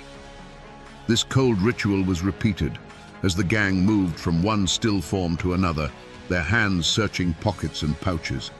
They were not just murderers, they were grave robbers, desecrating their victims before the bodies had even grown cold. When the last echo of gunfire had faded and the last coin had been pocketed, what remained was a tableau from hell. A wagon lay on its side, its contents, flour, cloth, tools, spilled across the dirt road like the entrails of a dying beast. The horses lay tangled in their harnesses, their great bodies still and silent. The air, thick with the smell of gunpowder and blood, hung heavy and motionless. It was the silence that was the worst part, a profound, deafening silence where just moments before there had been life, laughter, and hope. And as quickly as they had appeared, they were gone. Jacko and his men didn't flee in a panic. They simply stepped back into the deep woods, swallowed by the same shadows that had birthed them. It was as if the mountain itself had opened up, unleashed its demons, and then closed again, leaving behind no evidence of their passage, only the wreckage of a family and a silence that screamed. This was more than a robbery. It was more than murder. It was a statement written in blood on a lonely mountain trail. It was a declaration that there were no safe places, that the bonds of family and community were no shield against a man with a frozen heart. On that day, in the twilight of Pound Gap, John Fraser the outlaw died, and Jacko, the white devil, was well and truly born.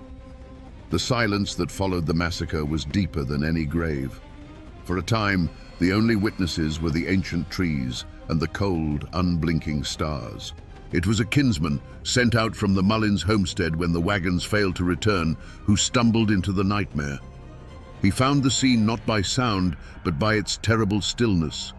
The dark, hulking shape of the overturned wagon, the pale glimmer of spilled flour on the ground looking like a dusting of snow, and then the bodies, scattered among the wreckage like fallen leaves, their stillness an affront to nature itself.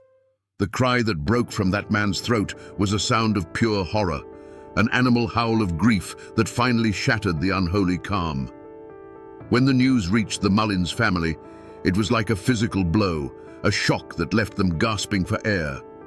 But in the Appalachian heart, grief is a fast-burning fire that quickly turns to iron resolve. The women's wails of sorrow echoed through the hollows, a heartbreaking chorus for the dead. But the men's faces were a different kind of terrible. Their grief was silent, their eyes hard and cold, their hands resting on the stocks of the rifles that were never far from reach. They tenderly carried their dead home, but in their hearts, they were already carrying a vow of vengeance. News in the mountains travels not on wires, but on the wind, passed from cabin to cabin in hushed, urgent whispers. The story of the Pound Gap massacre spread like a plague of fear. It confirmed every dark suspicion, every campfire ghost story. The name Jacko Fraser was no longer just a name. It was a curse, the living embodiment of every settler's deepest fear, the fear of what lurked in the untamed wilderness just beyond the light of their lanterns.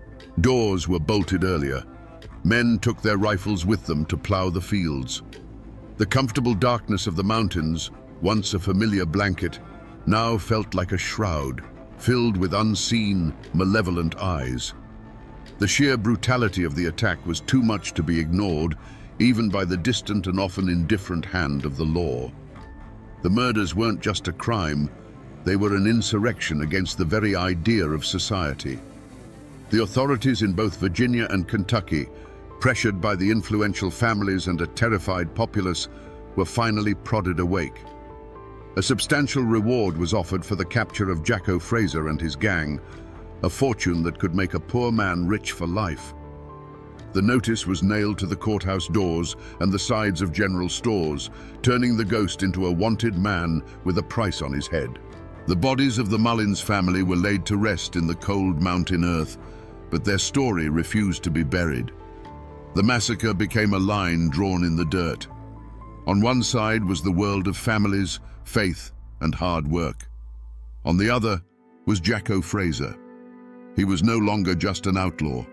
He was the White Devil, a figure of folklore born from a real-world atrocity. The hunt was now not just a matter of law, but a crusade. The question was, how do you hunt a man who is already a ghost? The bounty posters were barely dry before the hunt began. This was not going to be a simple posse of local farmers. The states of Virginia and Kentucky marshaled their forces, calling in the best they had. They hired professional detectives from the famed Baldwin Felts agency, outsiders with city methods and a reputation for ruthlessness. But the man chosen to lead the hunt was a legend in his own right, Marshal Big Ed Hall. He was a man cast from the same mountain rock as Jacko, who knew every secret trail and hidden hollow. He was Jacko's opposite, a man of the mountains who had chosen the badge over the outlaw's gun. And alongside the lawmen and hired guns rode men with faces like stone. They were the kin of the murdered Mullins family. They weren't there for the reward money. They were there to settle a family score, and their justice wasn't written in any law book. Hunting Jacko Fraser in the Cumberland Mountains was like trying to catch a whisper in the wind. He was in his element, a predator on his home ground. The very landscape that the posse found so punishing was his greatest ally. The mountains that had cradled him now conspired to hide him. For weeks, they combed the ridges and ravines, a grueling ordeal of cold nights and false trails. The posse would find the embers of a campfire still warm, or a footprint in the mud of a creek bed, only to have the trail vanish into thin air. It was as if Jacko could simply dissolve into the mist. The mountains that had once been a home to the posse members had now become a deadly labyrinth, and in its center lurked a monster who knew every turn. The posse grew weary, their resolve frayed by frustration and the constant, unnerving feeling of being watched. They knew Jacko was out there, seeing them long before they saw him. Every rustle in the undergrowth could be an ambush, every shadowy rock formation a sniper's nest. But in the end, it wasn't a tracker's skill or a detective's logic that cornered the White Devil. It was human weakness. A name was whispered to the lawmen. An informant, tempted by the life-changing reward or simply terrified into submission, gave up Jacko's hiding place. The mountain's code of silence had finally been broken by the one thing stronger than loyalty: fear. The tip-off led them to a lonely, isolated cabin near the Kentucky border. They surrounded it in the dead of night, a ring of steel closing in under a moonless sky. As the first grey light of dawn touched the peaks, Big Ed Hall gave the signal. The quiet morning was torn apart by a final desperate volley of gunfire as Jacko tried to fight his way out. But it was hopeless. He was one man against a small army. When they dragged him out into the light, blinking and bloodied, the posse members steeled themselves, expecting to see a demon. Instead, they saw a man. His clothes were ragged, his body weary from weeks on the run, but his eyes were the same. In their icy depths, there was no fear, no regret, not even anger. There was only a profound, chilling emptiness, and the bottomless exhaustion of a man who knows his road has come to an end. For the lawmen, it was the end of a manhunt. But for the Mullins kin who stood there, watching the man who had destroyed their world, the look in their eyes said that true justice had not yet begun. The arrest of the White Devil was a sensation. His trial in Wise, Virginia, was a pilgrimage. People came from 3 states, on foot, on horseback, and in wagons, clogging the dusty streets of the small county seat. They weren't there to see justice done. They were there to see the monster in a cage. The courthouse stood under the watchful eye of armed guards, its lawn transformed into a sprawling camp of onlookers. The air buzzed with a carnival-like energy, a strange mix of grim satisfaction and morbid curiosity. This wasn't a legal proceeding, it was a public exorcism.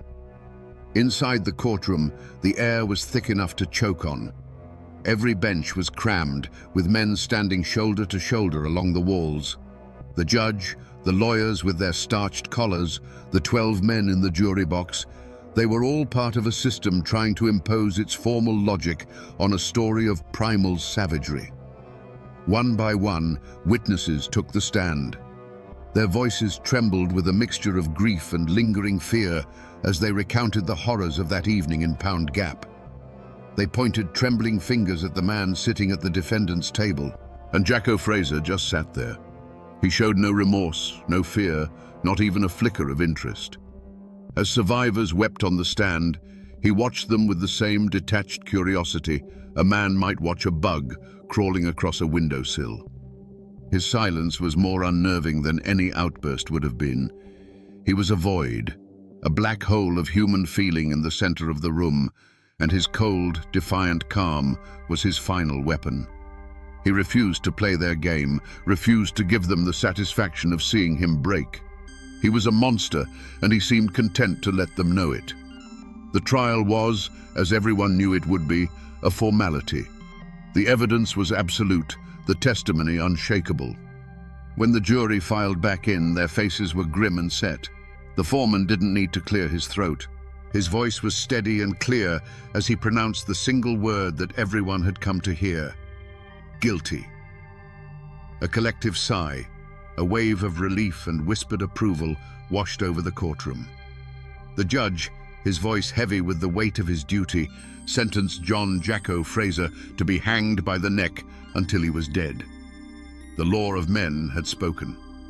But as the crowd spilled back out into the sunlight, a question hung in the air, unspoken but felt by every person who called these mountains home. Was this justice? A clean, quick, state-sanctioned death on a gallows? Did that truly pay the debt for the ambush in Pound Gap, for the cold-blooded murder of men in front of their families? The law had delivered a verdict, a neat and tidy conclusion. But the justice of the mountains, the old law of blood for blood, demanded something more. It demanded an ending as brutal as the beginning. The court had provided a legal answer, but the people were still waiting for a final moral one.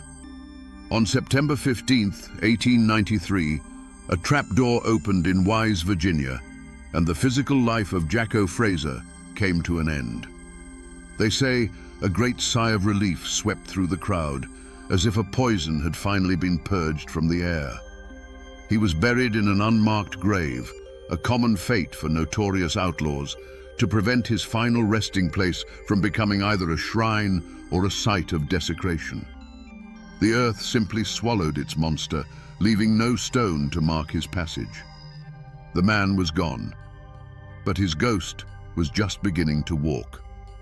The story of the Mullins family did not end in that dusty pass. They buried their dead, mourned their losses, and did what mountain people have always done: they endured. Their family line continued, a testament to a resilience far stronger than Jacko's nihilistic rage. Today, their descendants still live in those hills, carrying the memory of the massacre not as a chilling legend, but as a deep and painful part of their family history. Their names are carved in stone in old family cemeteries, the date of their death a permanent, silent, and defiant answer to the violence that tried to erase them. The world has changed dramatically since that bloody evening. A modern highway, US Route 23, now carves a smooth paved path through Pound Gap. You can drive through the very spot where the ambush happened at 70 miles an hour, listening to the radio, your mind a million miles away. But if you pull over to the side of the road, cut the engine and listen, the modern world falls away. The woods are just as deep, the shadows just as long. In the quiet, you can almost feel the weight of that terrible silence from so long ago. The old courthouse in Wise still stands, a brick-and-mortar witness that has held the story within its walls for over a century. And of course, there is the legend of the treasure. Like all famous outlaws, Jacko was rumored to have stashed his ill-gotten fortune, thousands of dollars in gold and silver coin, somewhere in the labyrinthine caves and crevices of the Cumberland Mountains. For decades after his death, treasure hunters, armed with old maps and older rumors, dug into the hillsides, chasing the ghost's promise of cursed gold. The treasure was never found, of course, but the hunt itself became a part of the story, keeping the White Devil's name alive, a whisper of greed and danger that echoed through the generations. Most people have forgotten the facts of the case. The official records are yellowed and brittle, gathering dust in courthouse archives. But the mountains have a long memory. The name Jacko Fraser still surfaces from time too in these parts, a dark ballad told around a late-night fire. He is no longer a man of flesh and blood, but a piece of the landscape itself, a warning, a folk tale, a permanent shadow that time has not been able to erase. So we return to the question we asked at the very beginning. How does a man become a monster? The story of Jacko Fraser gives us a chilling answer. He wasn't born a demon. He was forged in the fires of a brutal war and hammered into shape on the anvil of a lawless, desperate land. He was the ultimate consequence of a world where civilization was a distant rumor and survival was a daily battle. The White Devil wasn't a supernatural force. He was something far more terrifying. A man who had shed every last piece of his humanity and embraced the darkness that waits inside us all. And how does a monster become a legend? His cruelty was so absolute, so far beyond the normal feuds and fights of the mountains, that people had to make him more than a man to understand him. It was easier to believe he was a ghost who could melt into the fog, a demon who had made a pact with Satan, than to accept the horrifying truth that a human being, a man of flesh and blood, could be capable of such cold, empty evil. The legend of Jacko Fraser wasn't just a story told to frighten children. It was a story adults told themselves to make sense of the senseless. This isn't just a tale of true crime. It's a parable etched into the very rock of these mountains. It is a story of the terrible beauty and brutal reality of the Appalachian frontier. It reminds us that for every hero there is a shadow, and that the history of this place is written in both courage and in blood. Jacko Fraser was more than a murderer. He was the living embodiment of the mountain people's deepest, darkest fear, the fear of what lurks in the shadows just beyond your own doorstep. And now, my friends, you know the rest of the story.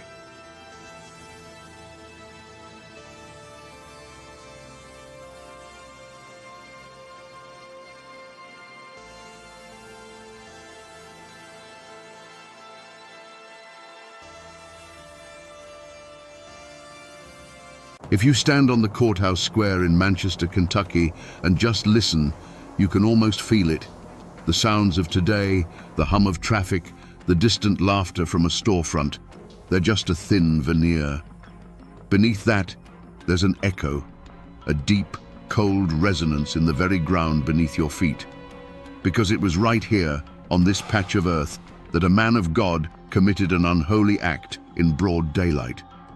He took a life, and in doing so, held a mirror up to the soul of a time and a place known to history as Bloody Clay. The question that hangs in the air, even after more than a century, isn't just about the crack of the pistol that shattered the autumn quiet. It's about the man who pulled the trigger. How does a devout Methodist minister, a man sworn to peace, become a killer? And more chillingly, how does a jury of his peers look upon that act and call it justice? Today, we're going to listen to those echoes. These old bricks and this worn-down soil have a story to tell, and we are here to piece it together.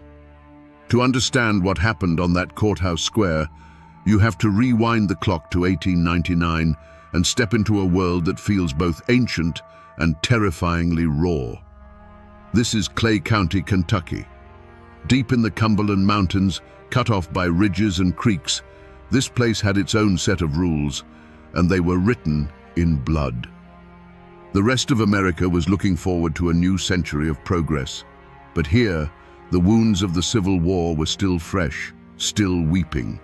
They called it Bloody Clay, and it was a name earned through decades of ambush, assassination, and open warfare on the streets. The war had split this land down the middle, not just north and south, but neighbor against neighbor, cousin against cousin. The Baker clan, staunchly Unionist and Republican, found themselves locked in a bitter struggle for power against a formidable alliance of ex-Confederate families, the Howards, the Whites, and the Gilberts.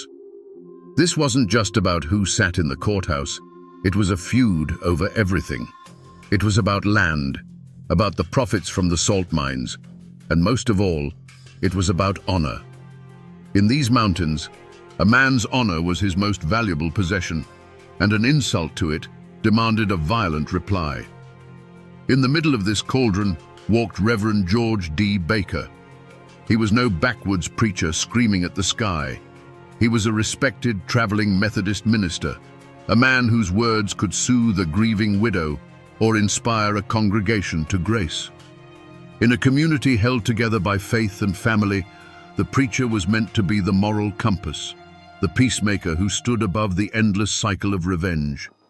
He was the shepherd, meant to guide his flock away from the darkness. But George Baker had a second identity, one that was fused to his very bones. He was a baker, He was born into the feud, raised on stories of kinsmen shot from their saddles or gunned down in town. The unwritten law of the mountains was absolute. Blood answers for blood. A man stood with his family, or he stood for nothing at all. Every day of his life, Reverend Baker walked an impossible tightrope, balancing the teachings of Christ's forgiveness in one hand and the heavy burden of his clan's honor in the other. His direct rival, the man who embodied everything the Bakers fought against, was Tom Howard. Howard was not just another feudist with a quick temper, he was the elected Clay County clerk. He held a position of legitimate power, controlling records, documents, and the official gears of local government. As a leader of the Democratic faction, he was the public face of the Baker family's oldest and deadliest enemies. And so, the stage was set. The town of Manchester was a tinderbox, and these two men were like sparks in the wind. Every time their paths crossed on the dusty main street, the air would grow thick and cold. It was more than a personal dislike. It was a collision of two worlds. It was the law of the state versus the law of the clan, the power of the vote versus the power of the gun. And in bloody Clay, everyone knew that sooner or later, one of them would have to give way. The real work of understanding a story like this happens away from the courthouse square, in the quiet, dusty rooms where the past is filed away. It's a hunt through county archives, turning the fragile pages of old ledgers, the air thick with the smell of brittle paper and decaying ink. You're searching for more than just facts. You're looking for the voice of the time, a whisper from the world that was. And sometimes, if you're lucky, you find it. In a collection of local papers from the turn of the century, I found this.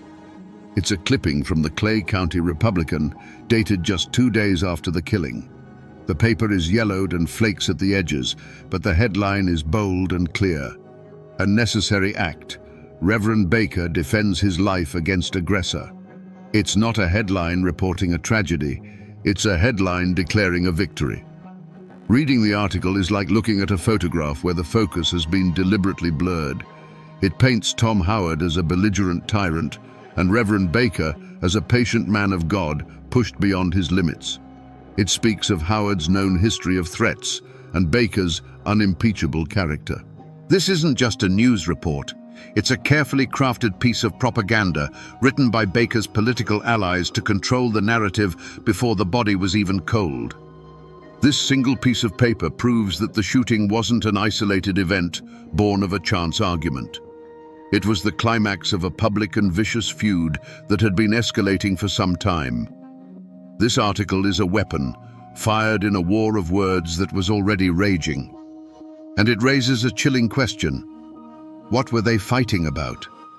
What was the final, unforgivable offense that pushed these two men from veiled threats and political maneuvering to a deadly confrontation in the street? That newspaper clipping was not the beginning of the story, but the result of a deliberate and escalating campaign. In the months leading up to that November day, the feud had shifted from simmering resentment to an open war of words fought in the pages of rival newspapers.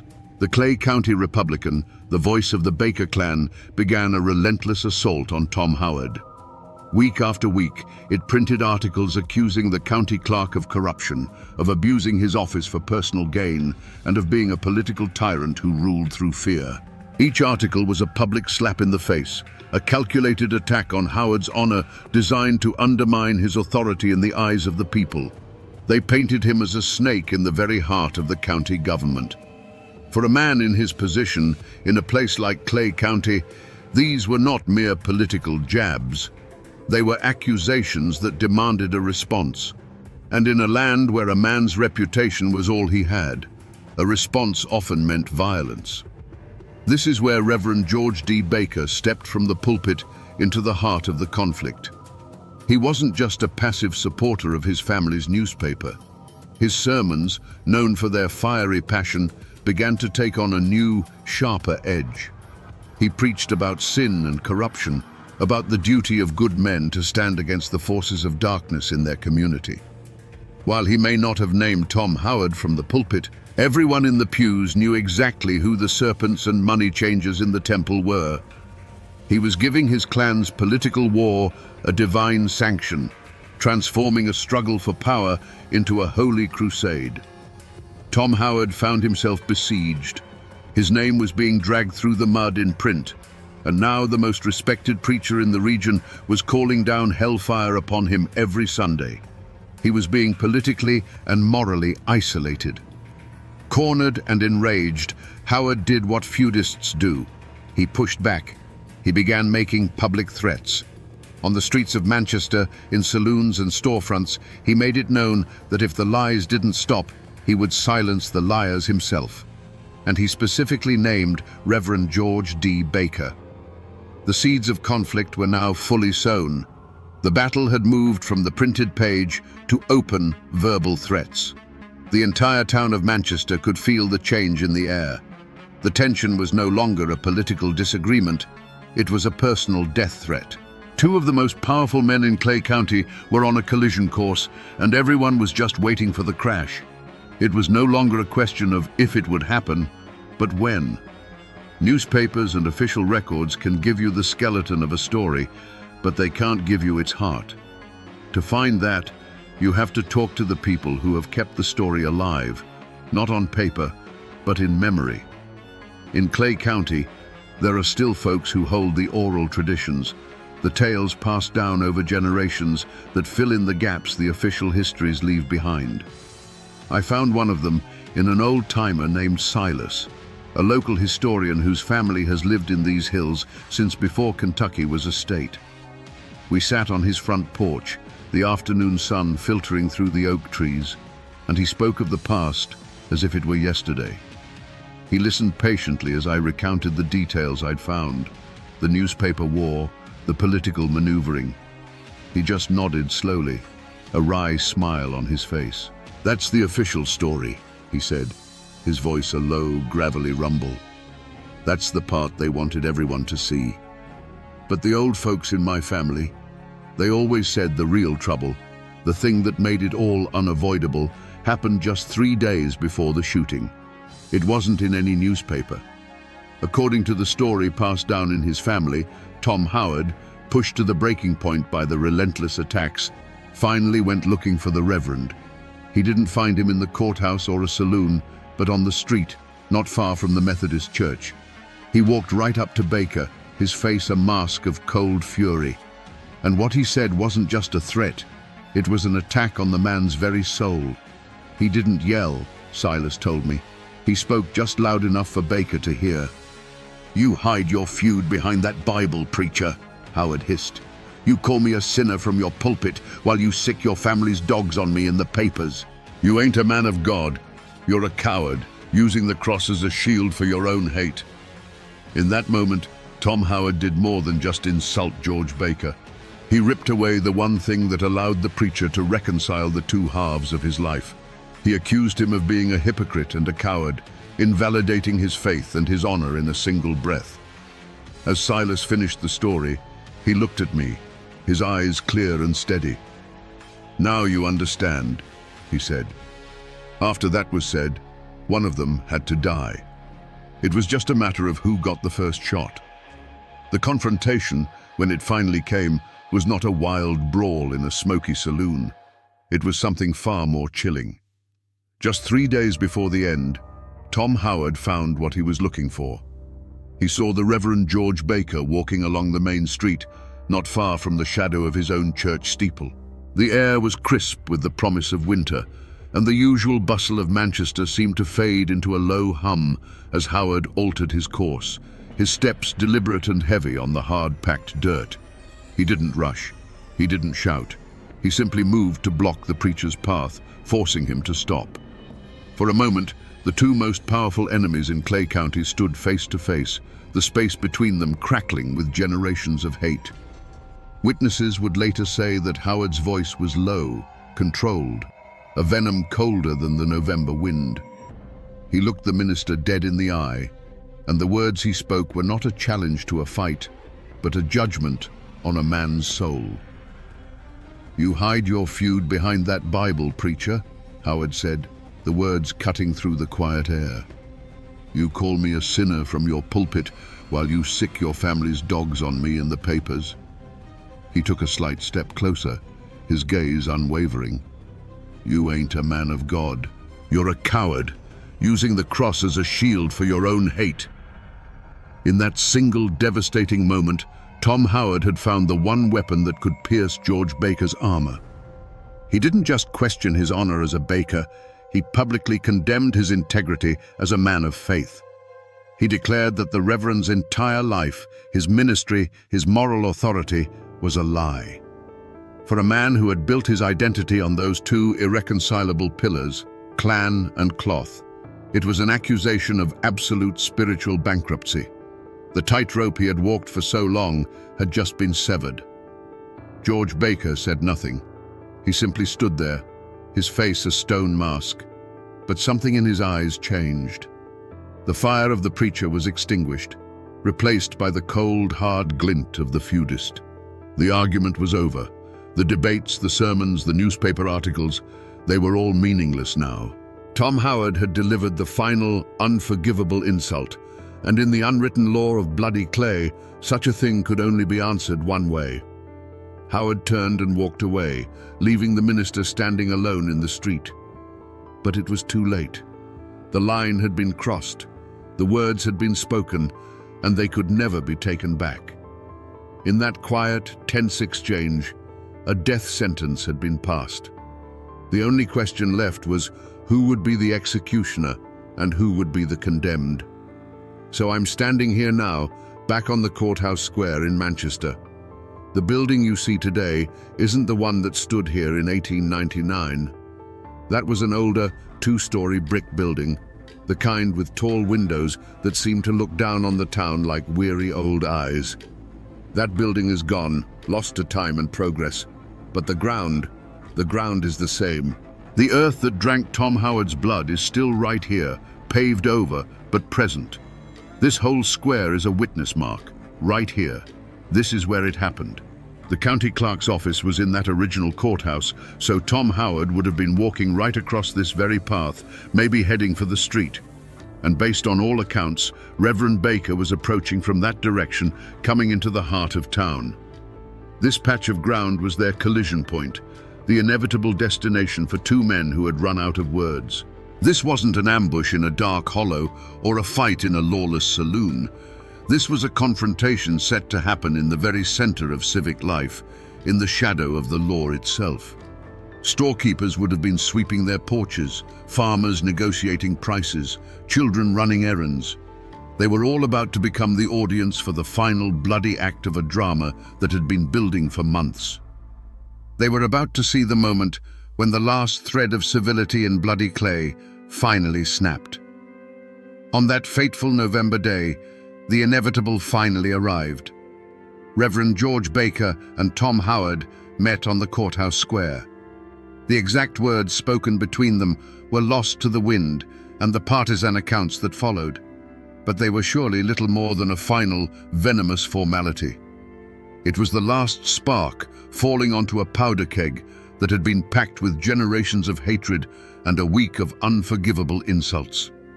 For a heartbeat, the world seemed to hold its breath.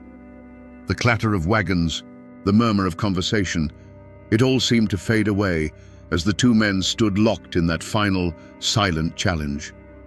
Then, a blur of motion, a hand diving beneath a coat. The sound that shattered the afternoon quiet wasn't a single shot, but a deafening, thunderous crack of pistols echoing between the wooden storefronts. It wasn't the sound of a fight. It was the sound of an ending. Pigeons scattered from the courthouse roof in a frantic grey cloud. A woman on the far side of the square dropped a basket of apples, and they rolled, unheeded, across the dirt. Everything froze. When the smoke cleared, the scene was stark and horrifyingly simple. Tom Howard was on his feet, but only just. He staggered back a step, a look of profound surprise on his face, his hand clutching at his chest. A dark patch began to bloom across his shirt, a terrible flower of violence. He opened his mouth as if to speak, but no sound came out. Then, with a finality that silenced the entire town, he collapsed in a heap on the ground. Standing over him, his feet planted firm, was the Methodist minister George D. Baker. His face was not one of rage or panic, but of grim, unyielding determination. The hand that had baptized children and offered the communion wafer now held a smoking pistol. He had shot and killed the Clay County clerk in broad daylight in the very heart of town, and he made no move to run. The battle was over. In the terrible silence that followed, the only thing left to do was count the cost. After the chaos of the courthouse square, the story moves indoors into the quiet, methodical world of paper and ink.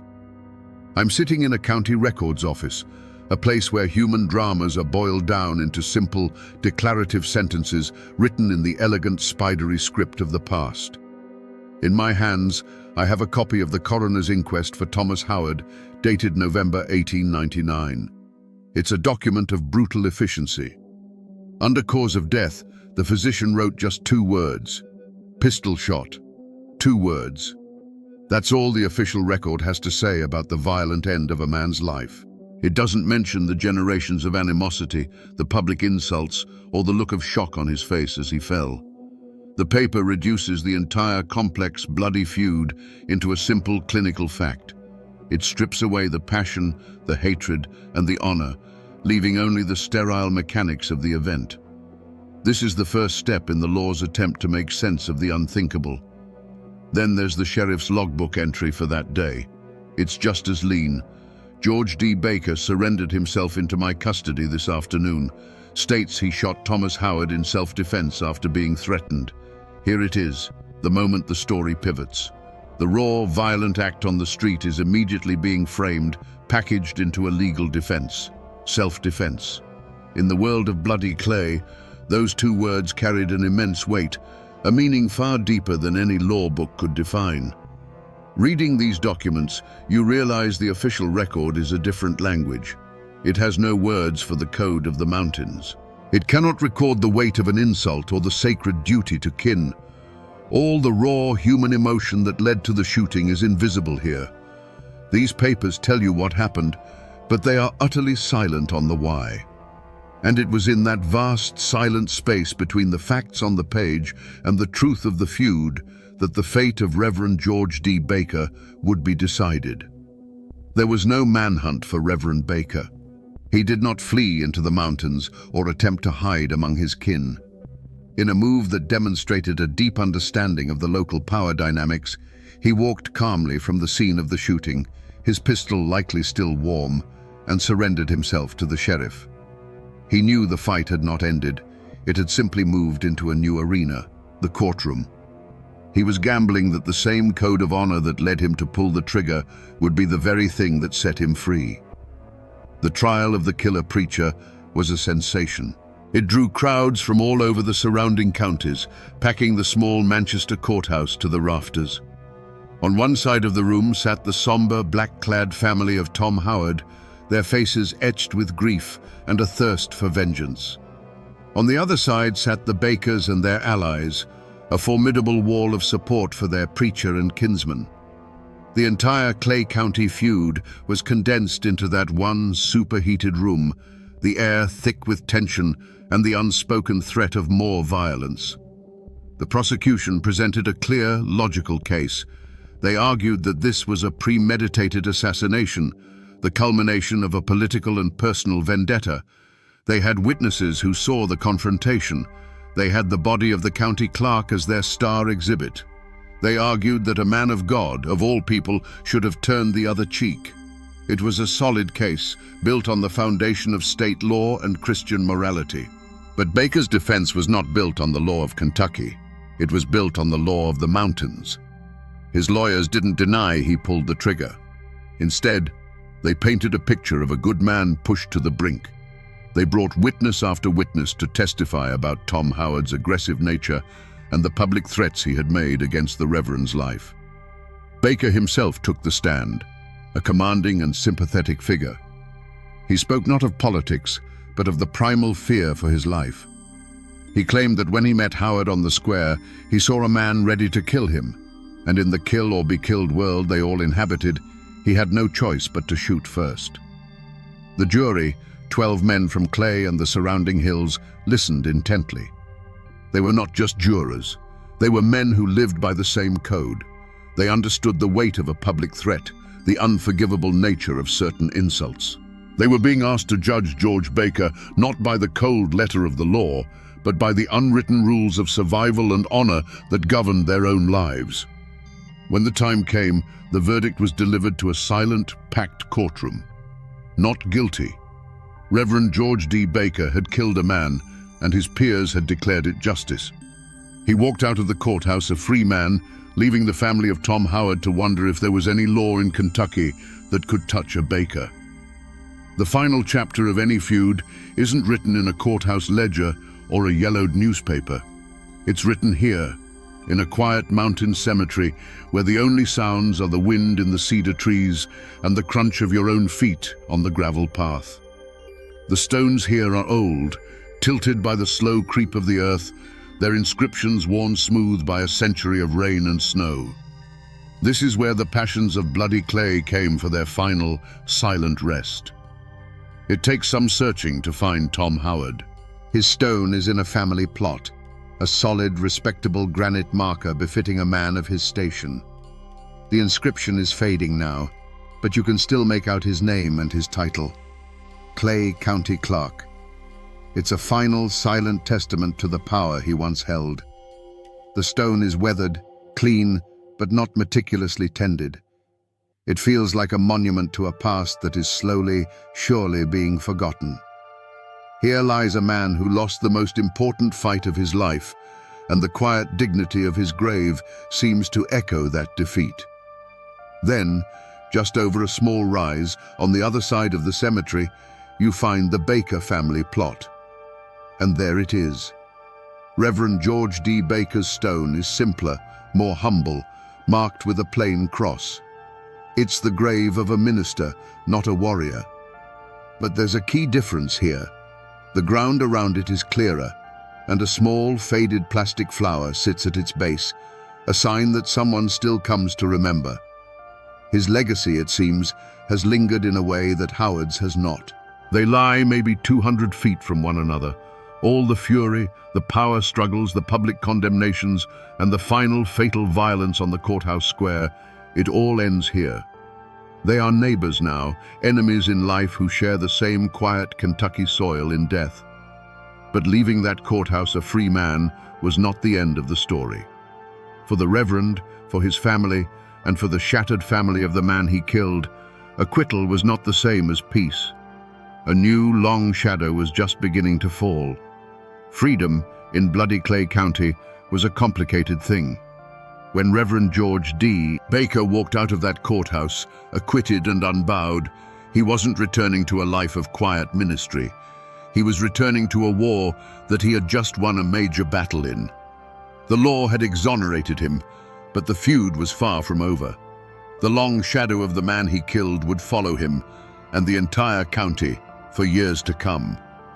The most powerful legend about the killer preacher, the one that still sends a shiver down the spine, is what happened the very next Sunday. He ascended to his pulpit, as he always did. The church was filled to overflowing, a tense mix of his loyal Baker kin and other townsfolk, all watching, waiting to see what the man who had killed another just days before would have to say. He opened his Bible, looked out over the congregation, and his voice boomed with the same fire and conviction as always. He did not preach of mercy or forgiveness. He preached from the Old Testament, a fiery sermon about righteous justice, about smiting one's enemies, about the sacred duty to protect one's own from the forces of evil. He didn't need to name Tom Howard. Every soul in that room knew who the Philistine was in his sermon. He was not asking for forgiveness. He was claiming divine justification. For the Howard family, the acquittal was not an ending, but a declaration of war. The legal system had failed them, siding with their enemy. In their eyes, the verdict was a profound and unforgivable insult, proof that the Bakers owned the law in Clay County. The grief for their fallen leader curdled into a cold, hard resolve. They were now bound by honor to seek their own justice. The feud did not die with Tom Howard. His death became a rallying cry, a martyr's blood that guaranteed the violence would continue for another generation. And so, Clay County did not find peace. The acquittal hardened the battle lines. The Bakers and their allies were emboldened, convinced of the righteousness of their cause. The Howards and their supporters were driven by a fresh, burning sense of grievance. The violence sputtered on, in ambushes on lonely roads and sudden confrontations in town. The long shadow of that courthouse showdown poisoned the community, ensuring that sons would inherit the hatreds of their fathers. Reverend George D. Baker, for his part, continued to preach. He lived for many more years, a respected elder in his clan and a pillar of his church. He died an old man, a living paradox, who never seemed to have been troubled by the two halves of his life. To his flock and his family, he remained a man of God who had been forced to defend himself. He was the shepherd who, to protect his flock, had been forced to kill a wolf. The story of his life, however, would serve as a dark and permanent reminder that in the mountains, the law of God and the law of man could both be bent to the will of the feud. Even today, more than 100 years after the smoke cleared on the courthouse square, the story of the killer preacher is not a settled piece of history in Clay County. It's a living wound. The feud itself may have faded, but its memory has split into two powerful, irreconcilable currents that still flow through the community. The truth, you see, depends entirely on which side of the cemetery you're standing on. If you talk to folks with Baker blood, or those whose families were allied with them, a clear picture emerges. To them, Reverend George D. Baker remains a pillar of strength and conviction. He was a man of God, yes, but he was also a man of his time and place, forced to defend his very life against a corrupt and violent political enemy. In their telling, the acquittal wasn't a miscarriage of justice. It was the will of the community, a righteous verdict for a man who had been pushed too far. He is remembered as a hero, a symbol of the unbreakable bond of family and the courage to stand against tyranny. But if you find someone with a connection to the Howard clan, you will hear a different gospel entirely. They will tell you the story of a cold-blooded hypocrite who hid a killer's heart behind the cloth of the ministry. They'll speak of a political assassination, carefully planned and brutally executed, disguised as a chance street fight. To them, Tom Howard was a duly elected public servant, a husband and a father, murdered for standing up to the Bakers' control of the county. The trial was a sham, the verdict a final bitter insult delivered by a jury of their enemies' friends. In this version, Reverend Baker is no hero. He is the villain, a man who twisted both the law of man and the word of God to get away with murder. So who was he? A righteous man of God or a sanctimonious killer?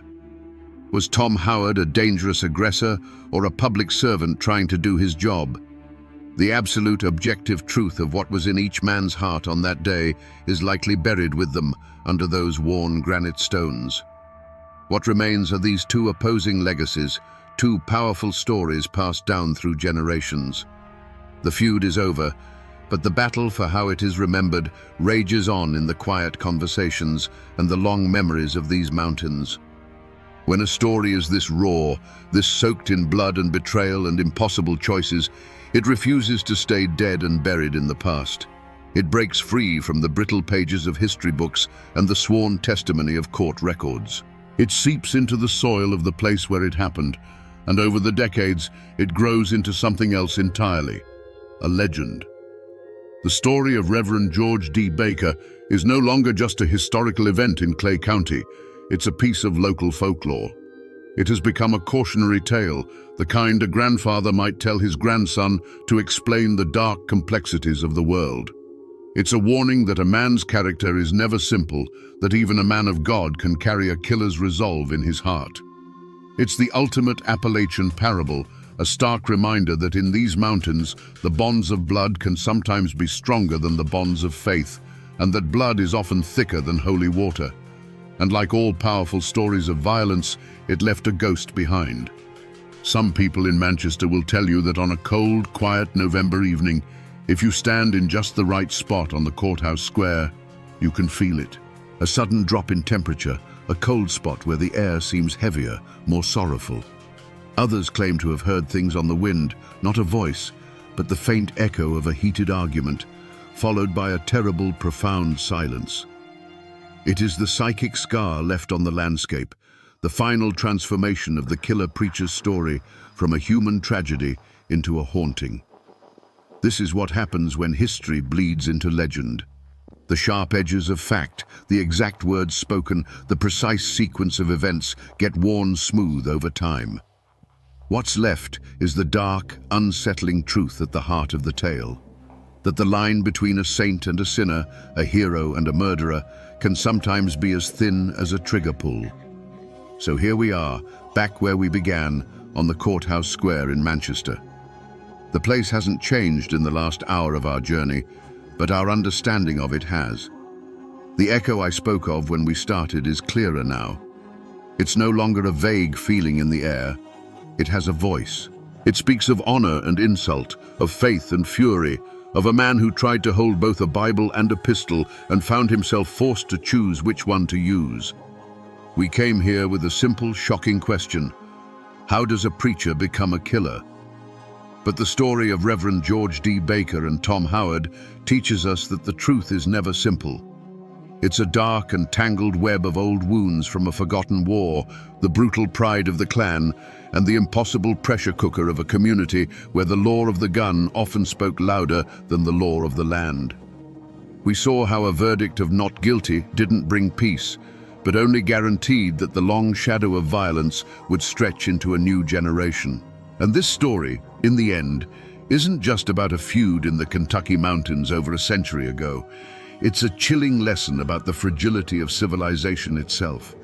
It shows us how quickly our highest ideals, our faith, our laws, our sense of morality can be swept away by older, deeper currents of blood, honor, and revenge. The story of the killer preacher is a permanent and powerful reminder that the most dangerous ground isn't in some distant, lawless hollow, but in the conflicted heart of a human being. The men who lived and died by that code are gone now. The old courthouse they fought to control is nothing but a memory.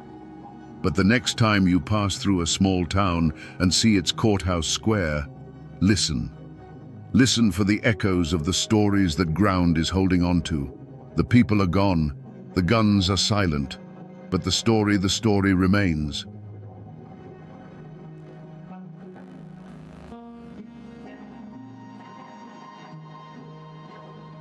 In the stunned silence that followed the storm of gunfire, the people of Huntington, West Virginia, were left with a grim spectacle on their courthouse lawn, the body of a dead stranger. He was a man who didn't belong, a ghost from the bloody plains of Missouri, laid low in the heart of Appalachia. His death wasn't an answer.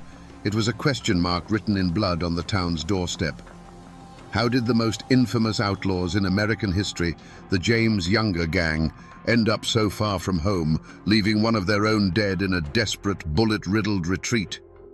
Today, we will answer that question and unravel a story of Appalachian grit colliding with legendary evil. To understand the shock of that day, you have to understand the world that was shattered. Huntington, in 1875, was not some quiet mountain hollow lost to time. It was a city with a swagger, a raw and muscular town born from coal dust, steel rails, and ambition. Forged just a few years earlier by the railroad magnate Collis P. Huntington, it was the proud western terminus of the Chesapeake and Ohio Railway. It was a place where the ancient rhythm of the mountains met the thunder of the locomotive, a boom town humming with the promise of a new industrial Appalachia. At the very heart of this vibrant new world, on the corner of 3rd Avenue and 9th Street, stood the Bank of Huntington. It was more than just a building of brick and mortar, it was the town's beating heart. Through its doors flowed the lifeblood of the region, massive C&O payrolls for the railroad men, the hard-earned wages of miners who clawed wealth from the deep hills, and the fortunes of the industrialists who were taming the wilderness. This bank wasn't just holding money, it was holding the collected dreams and sweat of an entire community. The guardian of this trust was a man named Robert T. Oney, the bank's cashier. He was a man of ledgers and ink, of quiet respectability and steady habits. His world was one of predictable order, of days measured by the familiar clicks of the telegraph and the comforting clang of the vault door swinging shut. That afternoon, his son was with him in the bank, learning the family trade, surrounded by the symbols of security and civilization. For them, the world was a safe and logical place. Outside the bank's windows, the town bustled with activity, a testament to its newfound importance. But beyond the last paved street, the ancient Appalachian hills rose up, dense and watchful. These were the old mountains, the ones that had seen empires come and go, their hollows filled with secrets and shadows. They formed a stark contrast to the noisy, forward-looking city at their feet, a wilderness that could swallow men whole, a perfect landscape for both escape and ambush. But progress is a double-edged sword. The very thing that made Huntington a beacon of prosperity also made it a target. The same steel rails that carried coal out also carried stories in. Tales of the C&O payrolls, of the fat new bank on the Ohio River, traveled west on telegraph wires and in the talk of rail riders. These whispers reached the ears of men who saw progress not as an opportunity to build, but as a chance to take. Unseen and unheard, a shadow was stretching from the Missouri plains, drawn eastward by the irresistible scent of a prize that was simply too rich to ignore. On the sweltering afternoon of September 6, 1875, the first clue that something was wrong arrived on horseback. 8 strangers, cloaked in long, dust-colored coats that seemed oddly heavy for the heat, rode into town. They moved not like weary travelers, but with a chilling purpose, their eyes scanning the streets with a predator's focus. There was a disciplined silence about them that felt more menacing than any drunken shouting. For the citizens of Huntington, they were an unnerving puzzle, a whisper of trouble on the wind. The puzzle quickly turned into a portrait of terror. 4 of the riders dismounted in front of the Bank of Huntington. As one stood guard at the door, a sentinel of violence, the other 3 stepped inside, their heavy boots echoing on the floor. Within moments, the routine calm of Robert Oney's afternoon was obliterated. A $5 bill was offered for change, a simple transaction that became the trigger for a nightmare. As the cash drawer opened, a Colt revolver appeared, massive and unarguable. The outlaw's voice was calm, almost conversational, which made his words even more terrifying. "We are the James boys. We have come for the money." The scene inside was one of cold, professional plunder. While Oney and his son were held frozen under the barrel of a gun, the other men moved with a terrifying efficiency, vaulting the counter and stuffing bags with the town's wealth. The scene spoke not of a desperate smash and grab, but of a rehearsed, military-style operation. The outlaws knew exactly what they wanted, from the loose cash to the contents of the new, modern vault. Outside, the other 4 horsemen turned 3rd Avenue into a shooting gallery. They galloped back and forth, firing their pistols into the air, their shouts echoing off the brick buildings. This wasn't random chaos. It was calculated terror, designed to paralyze the town and suppress any resistance before it could begin. For those first few minutes, the street was a bewildering landscape of noise, smoke, and fear. The crime scene wasn't a static place of discovery. It was a living, breathing storm of violence. The questions came in a panicked rush. Who were these men? Why were they here? Was this the end of their town? The wilderness wasn't in the surrounding hills. It had ridden right into the heart of Huntington, and it offered no easy answers, only the immediate deafening report of a dozen 6-guns.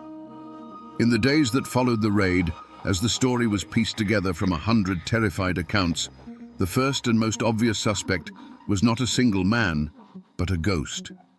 It was the ghost of the Confederacy, a phantom born from the raw, unhealed wound of the Civil War. You see, this wasn't just a bank robbery. To many people, especially those with Southern sympathies, this was a calculated act of war, a personal vendetta waged against a symbol of Northern power and occupation. The motive was as clear as a mountain spring to anyone who had lived through the conflict.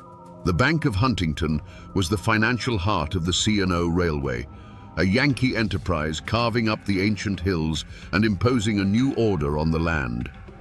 To a man who had lost his home, his kin, and his cause fighting for the South, that bank wasn't just a building full of money. It was a monument to his defeat. Robbing it wasn't simple theft. It was a righteous blow against the conqueror, a desperate attempt to reclaim a sliver of lost honor and pride. Whispers quickly turned to the methods of the crime itself. The initial evidence was in the execution. The cool discipline, the expert horsemanship, the terrifying efficiency. This wasn't the work of common thieves or local hotheads. This was the cold arithmetic of combat, the tactics of seasoned cavalrymen who had learned their trade in the brutal guerrilla warfare of the border states. Locals who had fought in the war recognized the style immediately. It was the same ruthless precision used by the partisan Rangers who had terrorized Missouri and Kansas. It wasn't long before a name was put to this ghost: Jesse James. The name was already legend, spread by dime novels and sensationalist newspapers. He was cast as the avenging angel of the lost cause, a man who had never surrendered. His history as one of Quantrill's most fearsome raiders was well known. The story fit perfectly. The raid on Huntington was seen as a natural chapter in his ongoing war against the banks, railroads, and authorities that represented the Union. For many, the case was closed before it had even been properly opened. The perpetrators were the James Younger gang, and their motive was vengeance. But as the dust settled and the adrenaline faded, a more unsettling question began to snake its way through the back rooms and taverns of Huntington. Was it really that simple? The James Younger gang were ghosts from another world, strangers in this rugged Appalachian terrain. How did they know the exact day the C&O payroll would be in the bank? How did they navigate the town with such confidence? And more importantly, how did they know the perfect escape route? A direct line into the tangled wilderness of Wayne County, where a posse would be useless. The cold, horrifying answer began to form. They couldn't have known. Not on their own. Suspicion began to fall not on a man with a gun, but on a man with a pen, an insider, someone within the C&O Railway or even the Bank of Huntington itself. This suspect had no public feud or bloody history. He was a trusted face, perhaps a quiet clerk who saw the river of money flowing past his desk while his own share was but a trickle. Or maybe a telegraph operator, a man who translated the secret clicks and dashes that detailed the movement of fortunes he could never hope to possess.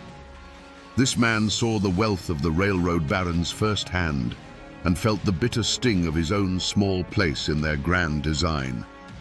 His motive wasn't vengeance for a lost cause. It was the timeless, ugly engine of greed and resentment. He was a man who felt cheated by the very system he served. He saw the easy money waiting in the vault and saw the outlaws from Missouri as a tool, a violent key to unlock a future he felt he was owed. Providing them with a map, a schedule, and the layout of the bank would have been his ticket out of a life of quiet desperation. When re-examined through this lens, the outlaw's actions took on a darker shade. Jesse James's supposed inspection of the new vault wasn't just bravado. It was the remark of a man who had been told to expect it. The gang's immediate and unerring flight to the 9th Street Bridge was no longer a lucky guess, but the execution of a pre-planned route. This theory was terrifying because it meant the enemy wasn't just an external force that had stormed the town. It suggested that a Judas had been living among them all along, a man who had sold his neighbor's safety for a bag of stolen silver. The betrayal, hidden behind a trusted face, felt far more sinister than the open violence of the raid itself. There was, however, a third theory, one that was whispered in the boardrooms and telegraph offices far from the dusty streets of Huntington. This theory suggested the crime wasn't born of Southern pride or an insider's greed, but was a cold, calculated move in a much larger, more brutal war. It was a war fought not with cannons, but with contracts, spies, and when necessary, hired guns. This theory posited that the James Younger gang were not the masterminds, but merely the bloody instrument of a powerful external force. The target, in this version of events, wasn't just the money in the vault.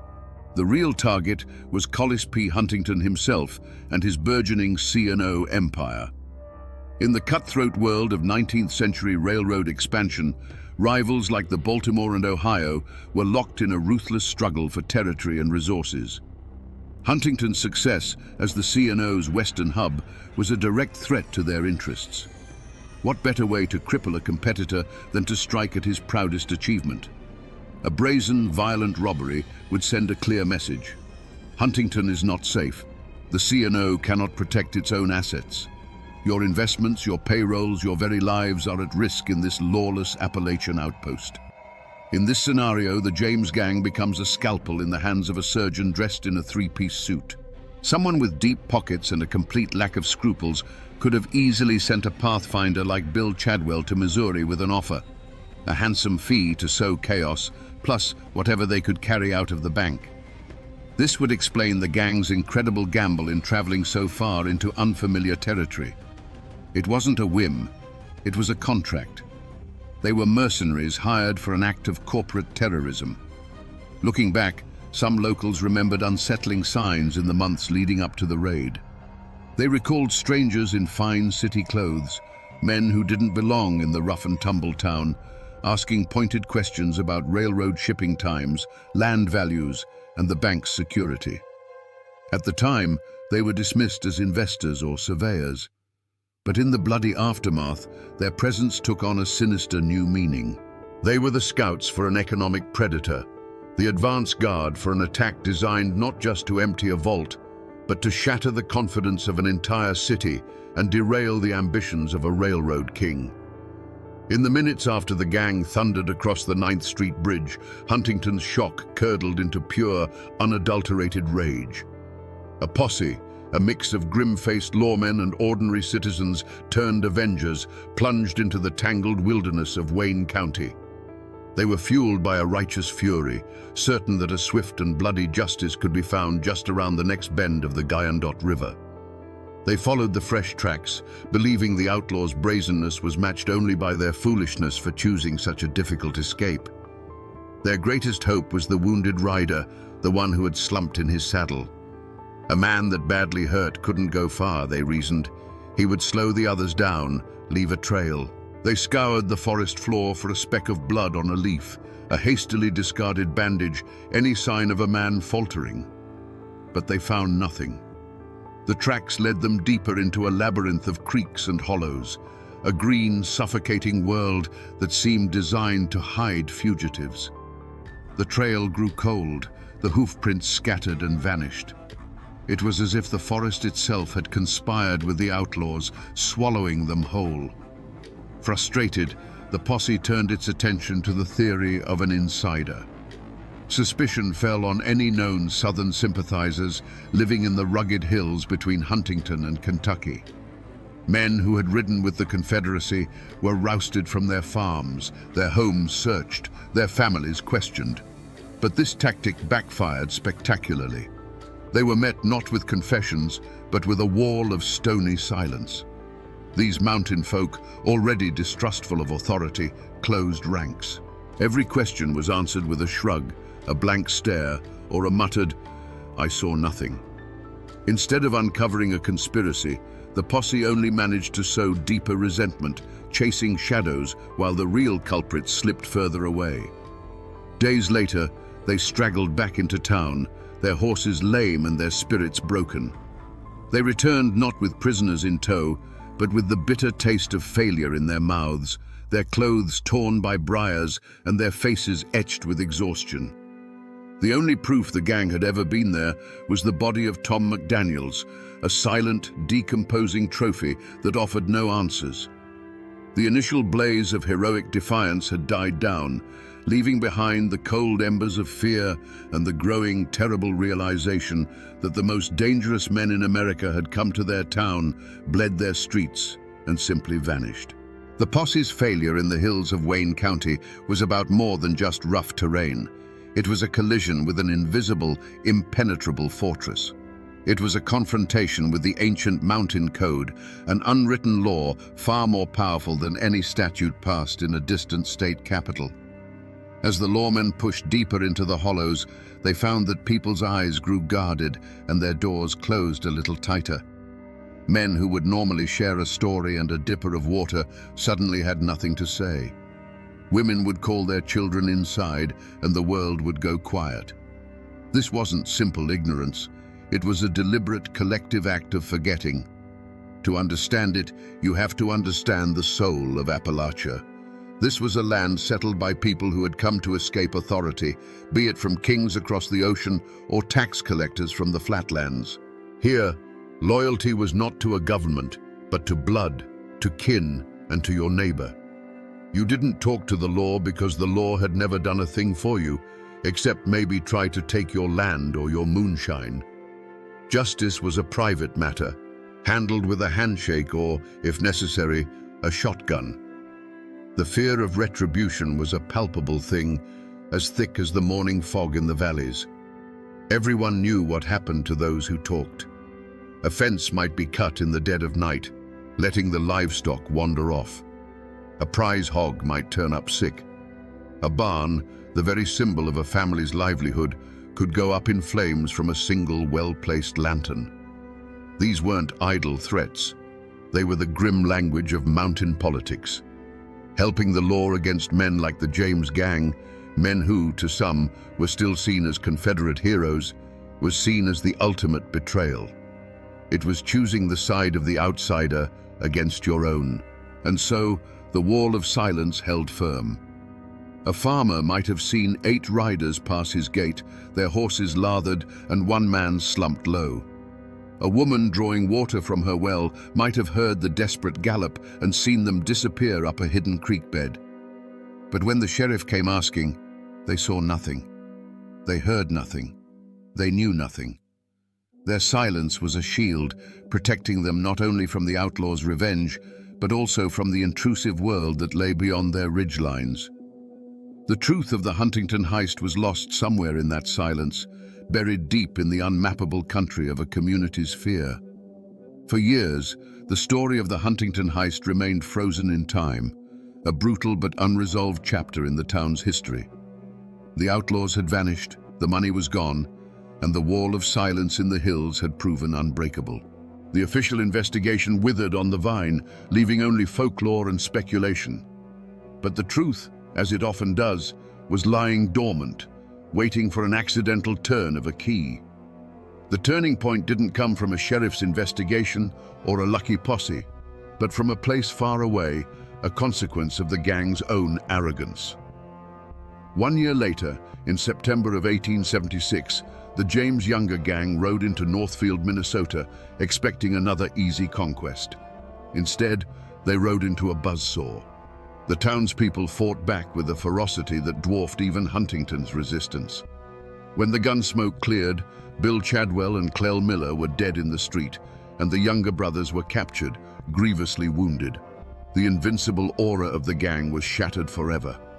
It was in the aftermath of this disaster that the forgotten clue from Huntington finally resurfaced, not as an object, but as a confession.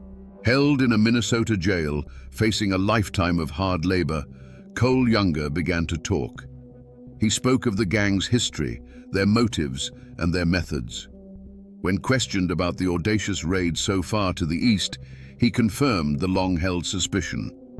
He admitted that the gang had indeed robbed the bank in Huntington, West Virginia. He spoke of the fierce street fight and the desperate flight into the mountains.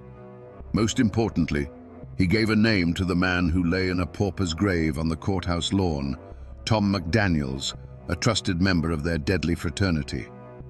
This confession was like a lightning strike in the dark. It traveled back to Huntington on telegraph wires, a voice from a Minnesota prison cell that finally broke the Appalachian silence. It wasn't a hidden map or a dusty journal. It was the unvarnished truth from the mouth of one of the perpetrators. It transformed the dead outlaw from a nameless stranger into a specific villain. It validated the stories of the townspeople who had fought back and confirmed that they had faced down the most legendary criminals of their age. The confession didn't recover the stolen money or reveal any local conspirators, but it provided something just as valuable: certainty. The ghost that had haunted Huntington for a year finally had a face. For a full year, the identity of the Huntington Raiders had been a ghost story, a legend told with a mix of fear and a strange, grudging respect. The name Jesse James was on everyone's lips, but it was a name spoken like a folktale character, a boogeyman from a distant land. There was no proof, only the chilling style of the crime and the whispers that followed. The town was left in a state of suspended animation, knowing they had been violated, but unable to officially point a finger at the specters who had ridden through their streets. The unmasking, when it came, was not a sudden discovery, but a cold, hard confirmation that the legend was terrifyingly real. The news from the Minnesota jailhouse swept through Huntington like a cleansing fire. Cole Younger's confession was the final, irrefutable piece of the puzzle. The ghosts were finally dragged from the realm of myth and into the harsh light of reality. They were not phantoms. They were men of flesh and blood, now with names that could be written in a ledger of crime. The dead outlaw on the courthouse lawn was no longer an anonymous casualty. He was Tom McDaniels. The wounded rider who vanished into the hills was, as many had suspected, Cole Younger himself. And the cold-eyed leaders who had calmly announced their intentions in the bank were none other than Jesse and Frank James. The full roster of the culprits was now known, a rogues gallery of the most wanted men in America. Jesse James, the charismatic leader; his brother Frank, the quiet killer; the formidable Cole Younger; the hardened veterans Clell Miller and Bill Chadwell; and the ill-fated Tom McDaniels. They were the core of the gang, a brotherhood forged in the guerrilla wars of Missouri, and they had brought their private war to the doorstep of Appalachia. And what was their definitive motive? Was it a noble act of Confederate defiance, as the dime novels claimed? Was it a complex plot of corporate sabotage? The confession, stripped of all romance, laid the truth bare. The motive was far more primal and far less glamorous. It was money. By 1875, the James Younger gang were no longer soldiers fighting a lost cause. They were professional thieves. Their past as Confederate partisans had given them their skills, their ruthlessness, and a convenient moral justification for their crimes. But their war was over. Their business had begun. The C&O payroll and the bank's deep vaults were simply the largest, most tempting prize they had heard of in years. The raid on Huntington was a strategic business decision. They were drawn east, not by ideology, but by the scent of a fortune. The polite manners, the supposed Robin Hood persona, it was all a carefully crafted myth, a public relations campaign for a gang of killers. The unmasking revealed that beneath the legend of the Southern Avenger was the cold, simple heart of a predator. Huntington was not a symbol to be defied. It was a treasure chest to be cracked open by any means necessary. The afternoon air inside the Bank of Huntington was thick with the lazy heat of late summer, smelling of paper and brass polish. That peace was shattered by the thud of heavy boots. As Robert Oney looked up, the world tilted. The man across the counter offered a $5 bill, but his eyes were cold, holding no warmth of commerce. As Oney's hand went to the cash drawer, the outlaw's hand went to his coat. There was a soft whisper of leather, and then the massive dark eye of a Colt revolver was staring at him. The hammer being cocked was the loudest sound Oney had ever heard, a metallic click that sealed the moment in time. A calm voice cut through the silence, and the world of order and ledgers was gone, replaced by the simple, brutal law of the gun. Oney and his son could only watch, frozen in a state of primal fear. The raiders moved with a terrifying grace, a ballet of plunder. They vaulted the teller's cage as if it were a pasture fence, their long coats flaring. There was no fumbling, no hesitation. Their hands, accustomed to reins and triggers, swept stacks of currency and coins into canvas sacks with a rustling, clinking sound that was a sickening parody of a normal bank transaction. One of them paused to look at the new vault, the town's pride, and spoke a few words of mock admiration before emptying its contents. It was a performance of absolute dominance, designed to break not just the bank's locks, but the spirit of the men inside. Outside, the street had become a vision of hell. The four mounted outlaws were orchestrating a symphony of terror. They galloped from one end of the block to the other, a whirlwind of dust and menace. The air cracked and popped with the constant discharge of their pistols. It wasn't aimed fire, it was auditory violence, a deafening declaration of ownership of the street. Windows on the second floor of the St. James Hotel shattered, the tinkling of glass lost in the unending roar. For the people of Huntington, peering from behind curtains and doorways, it was a waking nightmare. Their town was no longer theirs. It was a stage, and they were the terrified audience to a terrifying show. But the paralysis of fear can only last so long before it hardens into rage. The outlaws' barrage was suddenly answered. The sharp crack of a squirrel rifle from a hardware store doorway joined the deeper boom of the Colts. A window flew open above the dry goods store, the glint of a shotgun barrel appearing for a second. The symphony of terror became a discordant duel. The air, already thick with smoke, grew hazy, a rolling fog of battle that obscured figures and turned the street into a landscape of lethal guesswork. The hunters had, in a shocking turn, become the hunted. As the gang burst from the bank's doors, their bags heavy with loot, they ran headlong into this new reality of organized resistance. They were no longer performers on a stage, but soldiers caught in an ambush. In the chaotic scramble for their horses, amidst the rolling cloud of gun smoke, one of the riders suddenly stiffened, a marionette whose strings had been cut. He pitched sideways from his saddle without a sound and fell, a dark, motionless shape against the bright dust of the street. His panicked horse, now riderless, bolted after the others. In that same hail of unseen lead, another rider lurched forward, grabbing the pommel of his saddle as if struck by a giant, invisible fist. His hat flew from his head, but his powerful frame clung to the horse, his body contorted in a silent struggle against an unseen force. He did not fall.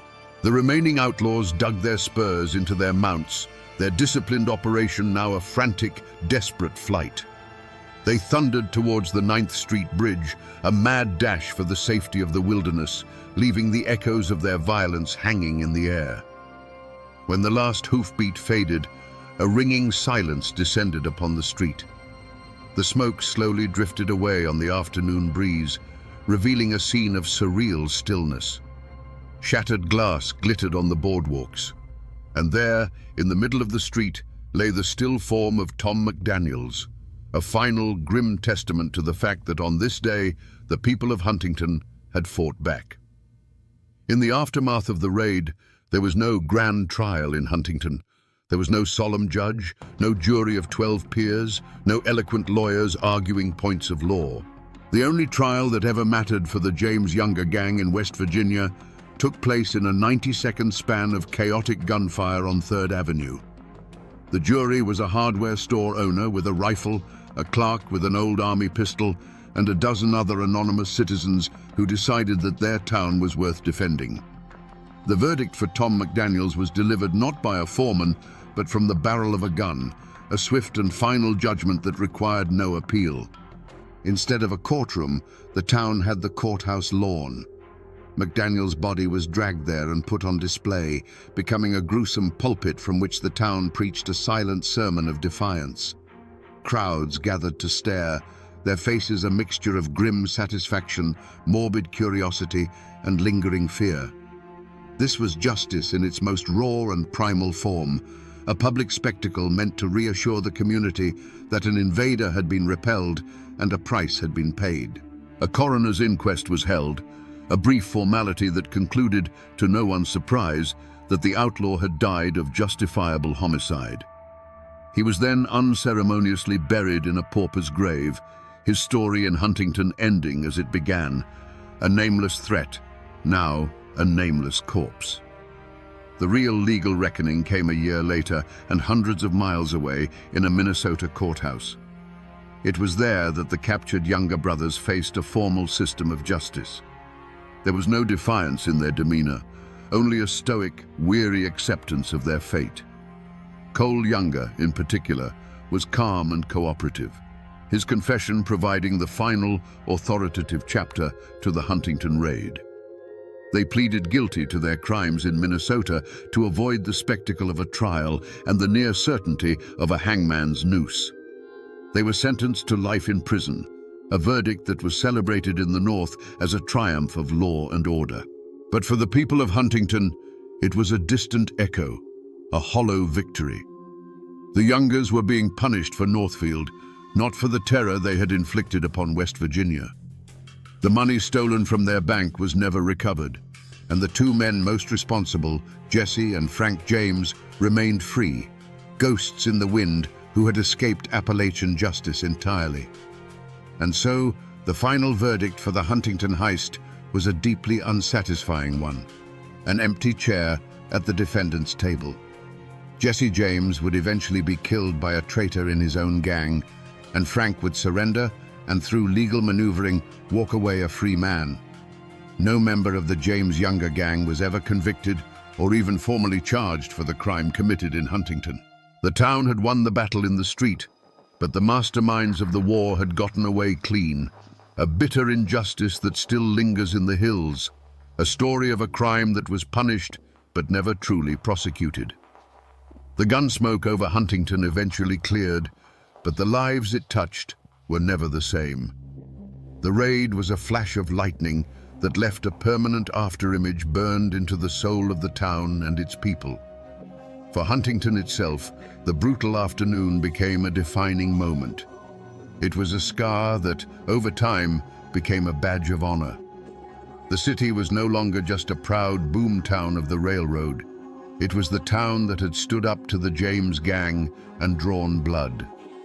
The men who had grabbed their rifles and fought back became local legends, their stories told and retold until they became a part of the city's foundation myth, a testament to the fierce, self-reliant spirit of Appalachia. For Robert T. Oney, the cashier who stared down the barrel of that Colt revolver, life was cleaved in two, the quiet, orderly life before the raid and the rest of his days after. He had looked into the eyes of the most famous outlaws in America and survived. He carried that memory with him always, not as a source of fear, but as a quiet mark of resilience. He remained a respected figure in Huntington, a living link to that historic day, a man who had been at the very epicenter of the storm and had held his ground. But the fates of the outlaws were also irrevocably altered. You see, for the James Younger gang, the Huntington heist was a victory that planted the seeds of their destruction. It was here, in these Appalachian hills, that they first encountered a civilian population that was not easily cowed, one that would fight back with lethal fury. The death of Tom McDaniels and the serious wounding of Cole Younger were a shock to their system. They had won the money, but they had been bloodied and forced into a desperate, humiliating retreat. It was a dress rehearsal for their own funeral. 1 year later, emboldened by their success but failing to heed its warning, they would face that same citizen rage in Northfield, Minnesota, a fight that would shatter the gang forever. The cloud of suspicion about an internal betrayal eventually faded, but it left a lingering chill. The raid forced the community to look at itself, to wonder about the loyalties of their neighbors in a way they never had before. It strained the delicate trust that holds a town together, a wound that healed slowly over time. The raid became a shared trauma, and in surviving it together, Huntington forged a stronger, harder identity. And what of the masterminds? The James brothers, who had escaped West Virginia's justice, could not outrun their own violent destiny. Jesse James, the charismatic leader, would be shot in the back of the head years later by a coward in his own gang, killed for a reward. Frank James, the quiet brother, would eventually surrender and, through a series of controversial trials, live out his days as a farmer and a reluctant celebrity, a ghost from a bygone era of American violence. Their lives, and the lives of everyone they touched that September day, were forever intertwined, bound together by the echoes of gunfire on a Huntington street. If you stand on the corner of 3rd Avenue and 9th Street in Huntington today, you won't see the bank that the James gang robbed. That building is long gone, replaced by the glass and steel of the modern city. But while the bricks have vanished, the story has soaked into the very ground beneath your feet. The memory of that day doesn't live in a monument. It lives in the whispers that still drift through the Appalachian air.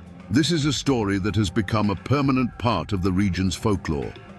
Ask an old-timer about it, and their eyes will light up. They'll tell you the enduring legend of Cole Younger, wounded and barely clinging to his horse. The tale goes that he was secretly taken in by a Confederate sympathizing doctor deep in the hills of Wayne County, nursed back to health in a hidden cabin while the posse searched fruitlessly. There's no hard proof, of course, but in these mountains, a good story holds its own kind of truth, a truth about loyalty and the old codes that never really die. And then there's the gold. Like a promise whispered on the wind, the legend of buried treasure persists. For over a century, people have believed that in their frantic escape, the gang was forced to bury a portion of their heavy loot somewhere in the tangled wilderness between Huntington and the Kentucky border. Treasure hunters, armed with folk tales and a stubborn hope, still comb the creek beds and scour the hillsides, searching for Jesse James's Appalachian gold. The most tangible trace of that day is a void. Somewhere in Huntington, in an unmarked pauper's grave, lies the dust of Tom McDaniels, a permanent silent resident from Missouri. And the bridge they crossed is gone, replaced by a modern span of concrete. But the real echo through time isn't made of stone or bone. It's the hollows and creek beds of Wayne County, the very landscape of the escape. The city's memory may fade with each new generation, but the mountains themselves hold the story, etched into their ancient, silent faces. They remember the thunder of hooves, and they've kept the secret of that desperate ride ever since. We began this story with a question mark written in blood on a courthouse lawn. How did the most feared outlaws in America end up so far from home, leaving one of their own dead in a West Virginia street? We know the answer now. They were drawn here not by the ghosts of the Confederacy, but by the simple, powerful magnet of greed. They came for the C&O Railroad's gold, believing their own legend would be enough to paralyze a town with fear. They misjudged their target. They expected to find timid sheep, and instead found a den of wolves. But the true lesson of the Huntington heist is not about the audacity of the James gang. It is about the ferocious courage of ordinary people. This is a story of how a young Appalachian city, barely 4 years old, refused to play the part of the victim. It's a story that proves that history isn't just written by famous men with guns. It's forged in the split-second decisions of nameless citizens who decide that enough is enough. The iron will of the men and women who carved a life from these mountains proved to be a far more formidable weapon than any outlaw's revolver. So the next time you hear the romantic tales of Jesse James, the Robin Hood of Missouri, remember the truth of what happened here. Remember the hardware store owner with his rifle, the cashier who refused to break, and the town that bled but did not bow. This is a story of how character is revealed by chaos, and how a community's soul can be forged in the crucible of 90 seconds of gunfire. It's a testament to the enduring, unshakable spirit of these hills. And now, my friends, you know the rest of the story, or at least as much of it as the mountains are willing to give up.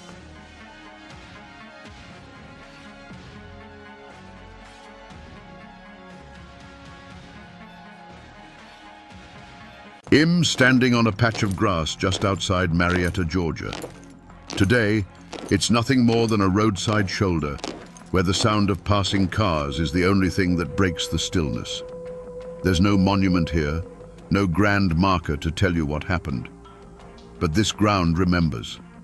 Over a century ago, in the pale light of a new day, this was a stage for a final, terrible act of what some called justice and others called murder.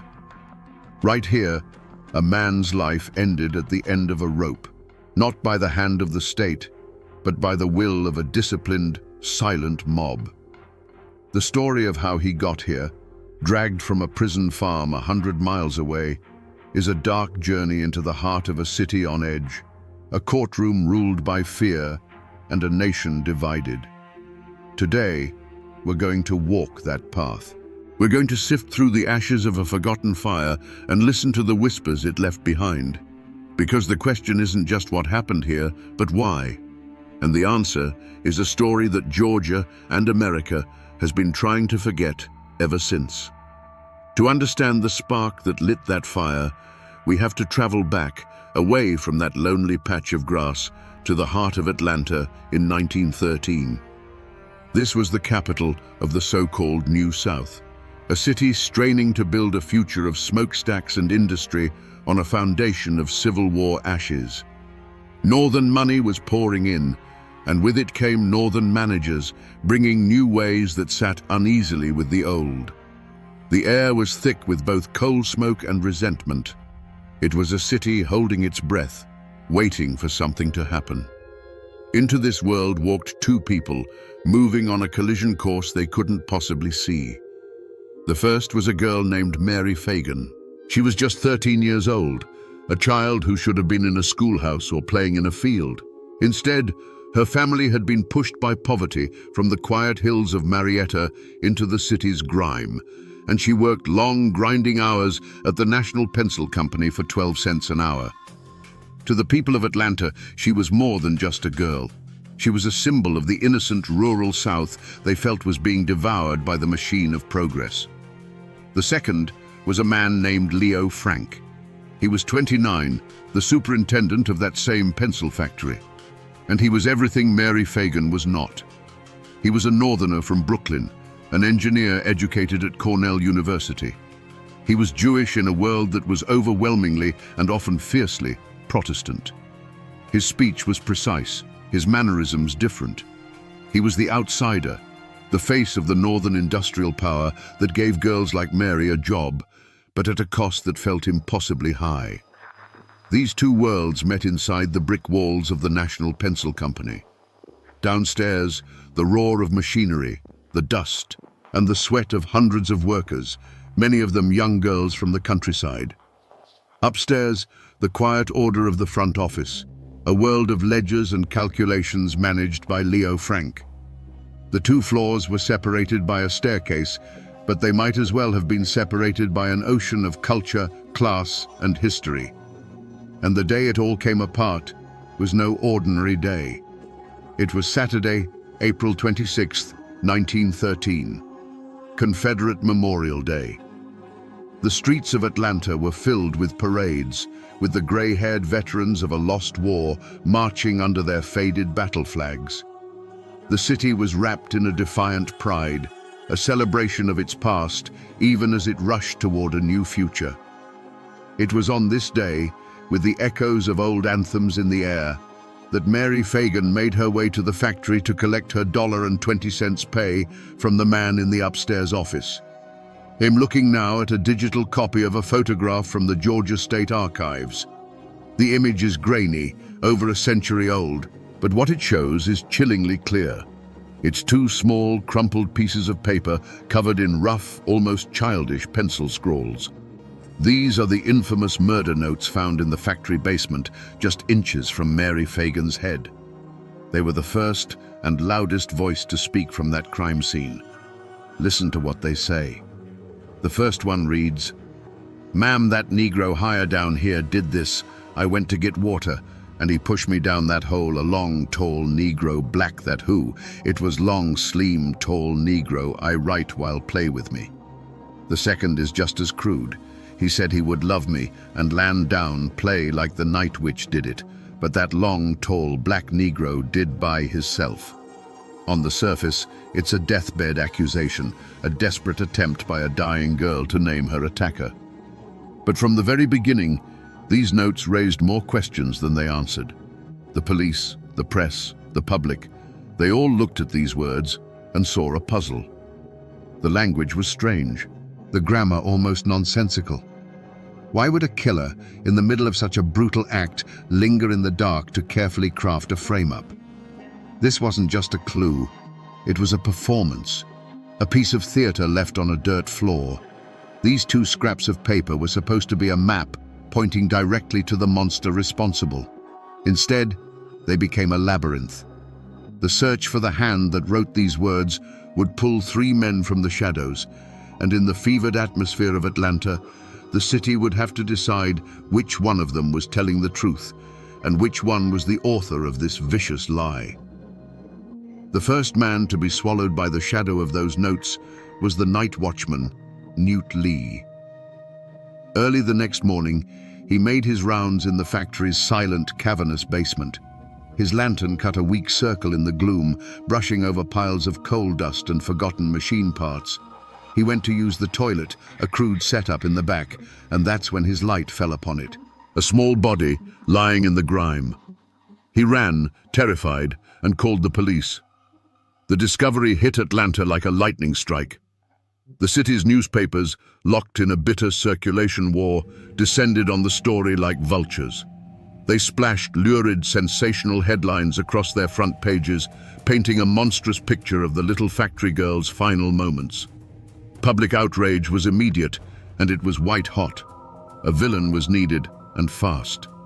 The police, working under the immense pressure of that public fury, quickly rounded up their first suspects. There was Newt Lee, the man who found the body, the night witch seemingly named in the notes. There was Jim Conley, another black employee, a factory sweeper with a criminal record who was seen washing a stained shirt soon after the murder. And there was Leo Frank, the superintendent, the last person known to have seen Mary Fagan alive. His nervous, twitchy demeanor during questioning immediately put him on the police's radar. At first, suspicion swirled around all three, but those notes, they were the problem. They didn't feel right. To the detectives, and soon to the public, the idea that a black man would have the presence of mind to write such elaborate notes to frame another black man seemed unlikely. A new, more sinister theory began to take root in the city's mind, a theory whispered on street corners and then printed in the papers.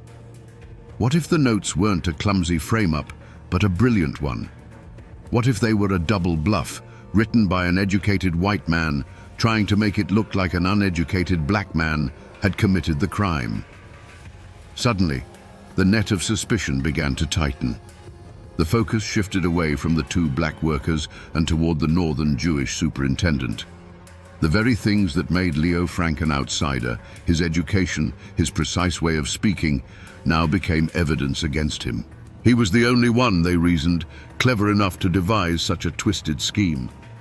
The seeds of a narrative were being sown, one where the factory boss was not just a manager, but a monster in disguise. To find the next piece of this story, I didn't go to a crime scene or a graveyard. I went to a small, cluttered office at a local university, a room lined with books on Georgia history, each one a monument to a forgotten world. I met with a local historian, a man who has dedicated 40 years of his life to untangling the knots of the Leo Frank case. He didn't just study the documents, he'd spoken to the children and grandchildren of the people who were there, preserving the whispers that never made it into the official record. You have to understand, he told me, his voice quiet but intense. The trial of Leo Frank didn't really happen in that courtroom. It happened in print, for weeks beforehand, on the pages of a magazine called The Jeffersonian. He explained that its publisher, Tom Watson, was a titan of Georgia politics, a populist who spoke to the fears of the poor, rural whites who felt their world was being stolen from them by northern industrialists and city slickers. And in Leo Frank, Watson found the perfect villain. This historian showed me copies of those old papers, their pages yellow and brittle. The words printed on them were pure venom. They didn't just report on the case, they created a myth. Frank was painted as a monster, a lecherous Jew who preyed on the innocent Christian girls who worked for him. Rumors, many of them sourced from disgruntled former employees, were printed as fact. Stories of inappropriate behavior in his office, of a secret, depraved life, filled the columns, poisoning the minds of every potential juror in the state. He explained that this wasn't just about one man's crime. It was about all the simmering resentments of the New South boiling over. Frank was the symbol for everything the common man feared and hated. He was the northern boss, the wealthy intellectual, and the Jewish outsider. Tom Watson, with the power of his printing press, took these vague fears and gave them a face, a name, and a crime. The public wasn't just asked to believe Frank was a killer. They were taught to believe he was a demon, the embodiment of a corrupting evil that had invaded their land. As I left that office, I understood that the verdict wasn't decided by evidence. It was forged in the fire of this public hatred. The point of no return wasn't a single moment in a dark basement. It was a slow, deliberate campaign of character assassination that guaranteed Leo Frank would be a dead man long before he ever set foot in that courtroom. The air in the interrogation rooms of the Atlanta police station was stale with cigar smoke and frustration. For days, Jim Conley, the factory sweeper, had been a human puzzle the police couldn't solve. He'd given one rambling, contradictory statement after another. He couldn't read or write, he swore. Then, caught in a lie, he admitted he could. Each story he told was a dead end, and the investigators were ready to dismiss him as a chronic liar, a nobody caught in the blast radius of a bigger crime. But then, after nearly a week of relentless questioning, something shifted.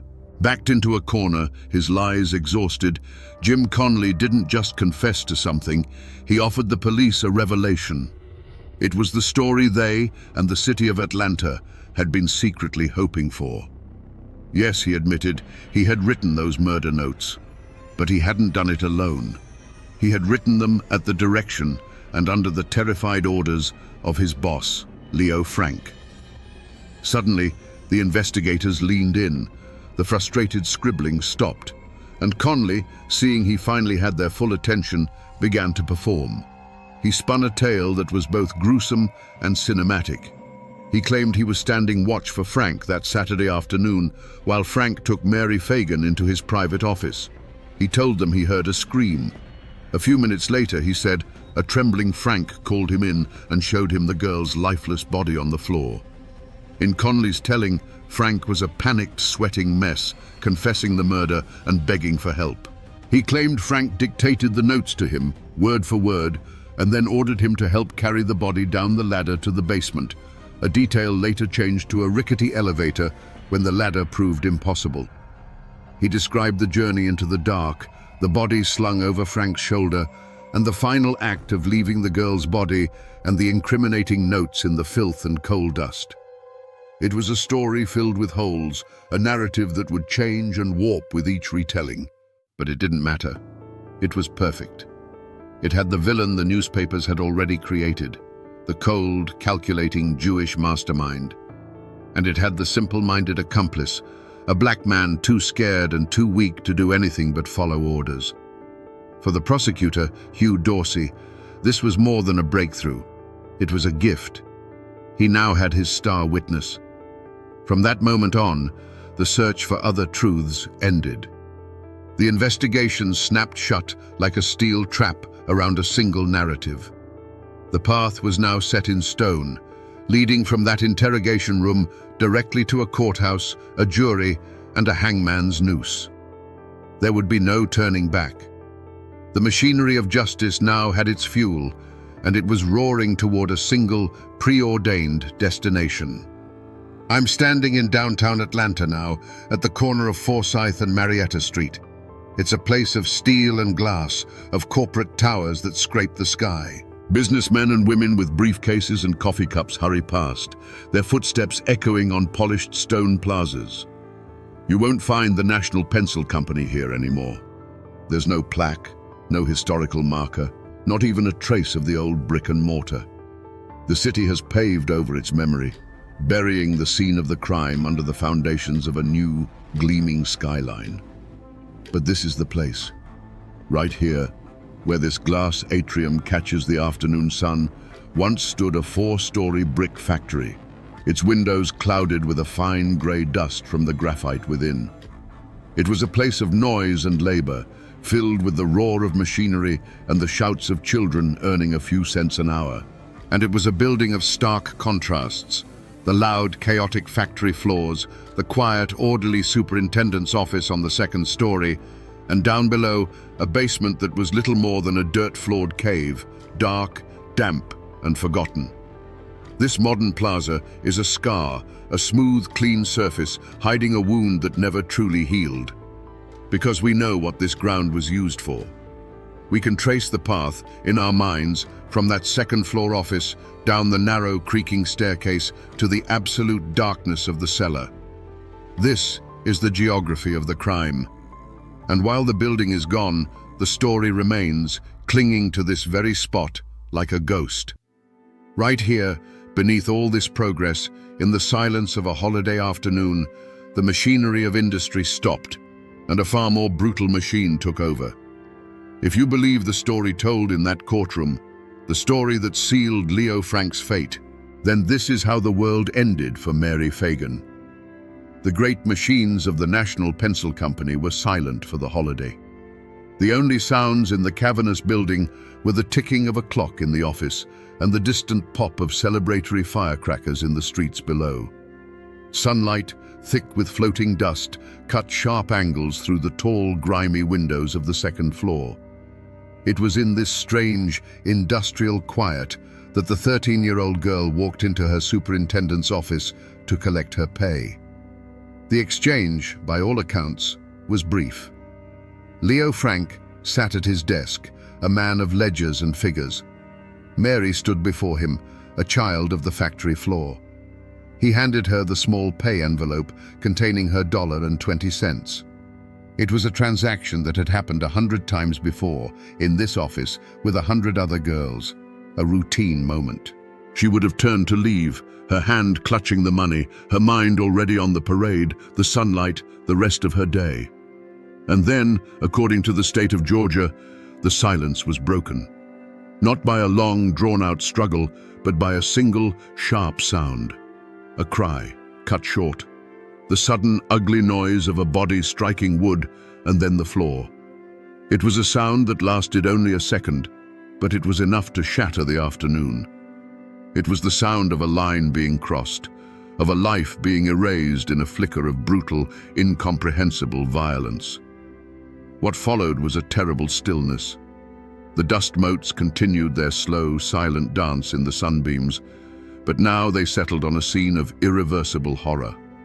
An overturned chair, a few scattered papers, and on the floor, near the leg of a heavy oak desk, a small pay envelope, its contents still neatly folded inside. The clock on the wall kept ticking, measuring out the seconds of a new, ghastly reality. The world outside, full of music and celebration, had no idea that in this quiet room, a tomb had just been created. This is the moment, Jim Conley swore, that he was called into the office. He claimed he saw a man not of cold, calculating evil, but of pure, animal panic. A man whose carefully constructed world had just been obliterated by his own hands. In the frantic, hushed whispers of that office, a desperate plan was born. The evidence had to be hidden. The body had to vanish. The target was the basement, a place no one ever went, a dark, forgotten hole at the bottom of the world. The journey down was a clumsy, scraping nightmare.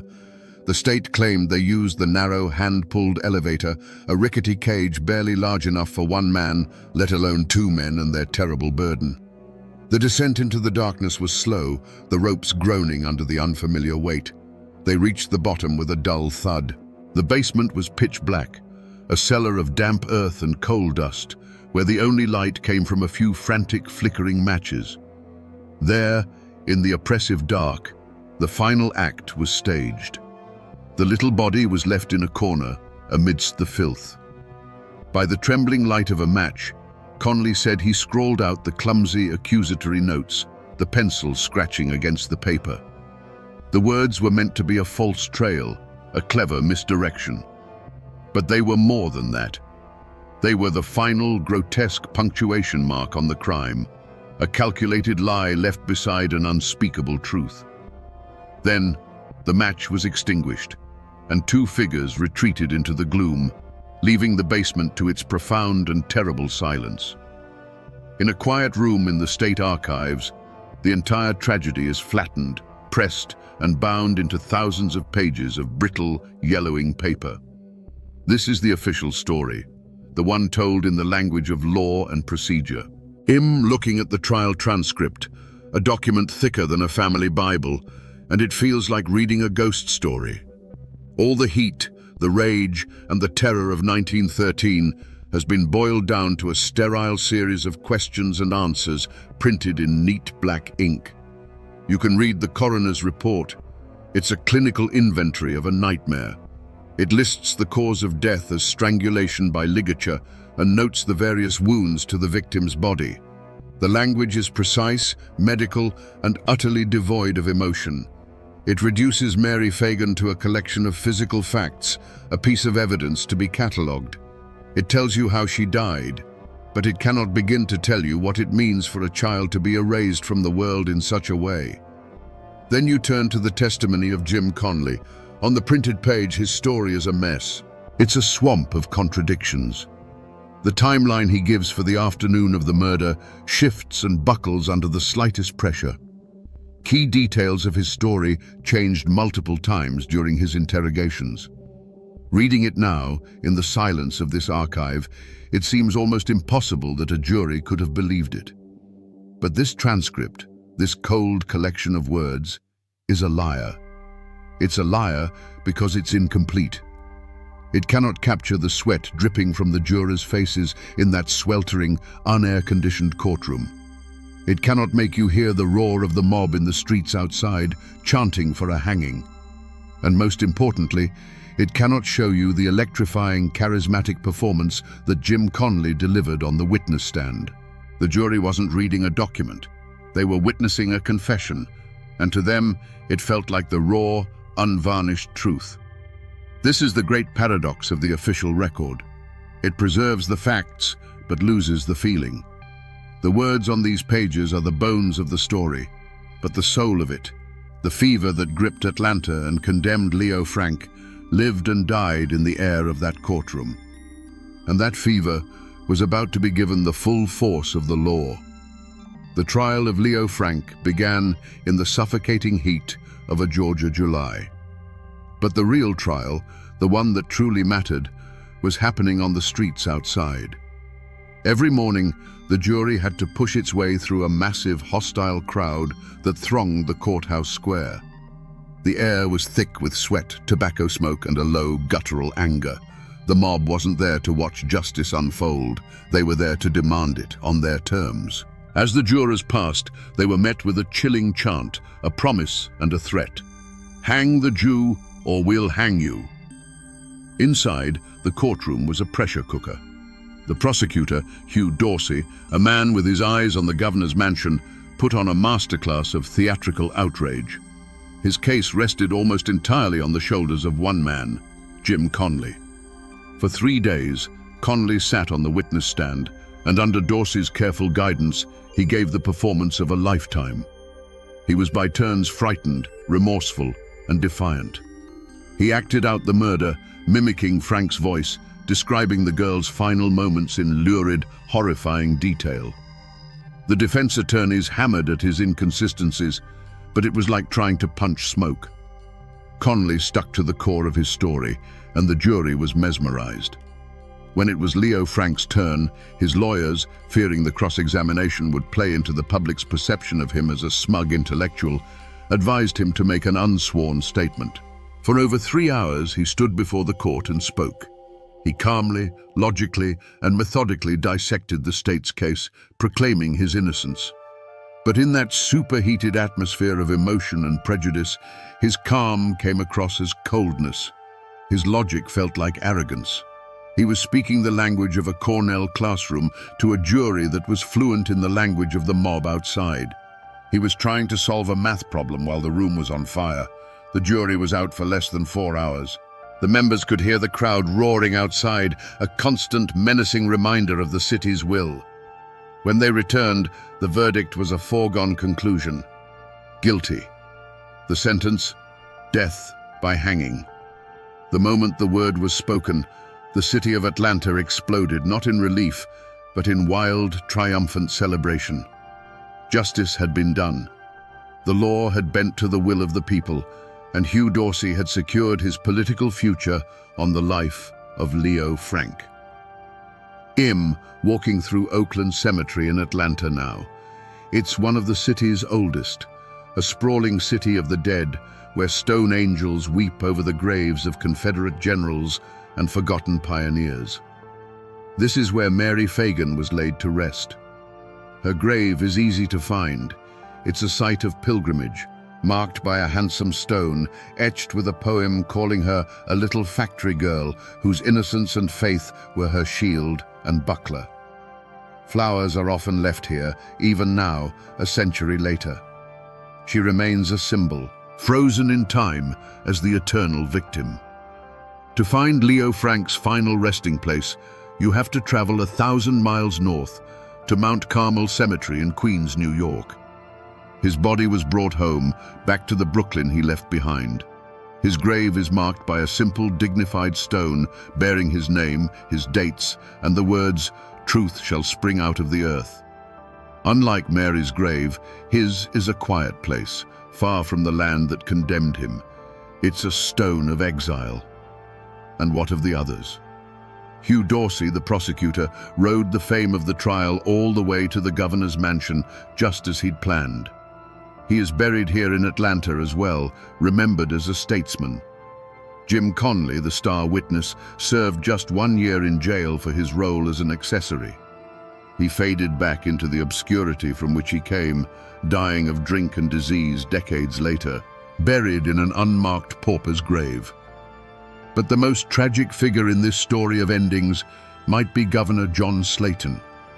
He's buried here in Oakland Cemetery too, under a grand monument befitting a man of his stature. The stone speaks of his service, his honor, but it doesn't tell the full story. It doesn't mention that for one act of incredible moral courage, commuting Leo Frank's sentence because he believed him to be innocent, his political career was annihilated, and he and his wife had to flee their home state under the threat of death. He now lies just a short walk from the girl at the center of the storm. Enemies and saviors, victims and villains, all of them neighbors now, equals under the silent, watchful gaze of the Georgia pines. The guilty verdict was not an end. It was the beginning of a new war, a 2-year struggle fought in the highest courts of the land. The case of Leo Frank became a national scandal, a raw nerve that exposed the deep divisions between the industrial North and the defiant South. Money poured in from Jewish communities across the country to fund Frank's appeals, a fact that Tom Watson's newspapers used as proof of a vast conspiracy to subvert Georgia justice. With every failed appeal, the public's rage grew hotter, more impatient. The final battlefield was not a courtroom, but the conscience of one man, Georgia's outgoing governor, John Slayton. Slayton was a popular, respected politician at the peak of his power. All he had to do was sign a piece of paper, let the execution proceed, and his future was secure. But he couldn't. He waded through a sea of paper, the 10,000 pages of the trial record, and the inconsistencies of Jim Conley's story screamed at him from every page. He even went to the factory himself and concluded that Conley's story of moving the body was physically impossible. On June 21, 1915, just days before his term ended, Governor Slayton made a choice that would define him forever. He chose his conscience over his career. Citing his grave doubts, he commuted Leo Frank's death sentence to life in prison. He knew what was coming when he said, "I can endure the rabble's fury, but I cannot endure the death of my own conscience." He had committed political suicide to save his own soul. The rabble's fury was instantaneous. An enraged mob of thousands swarmed his mansion, forcing Slayton to declare martial law.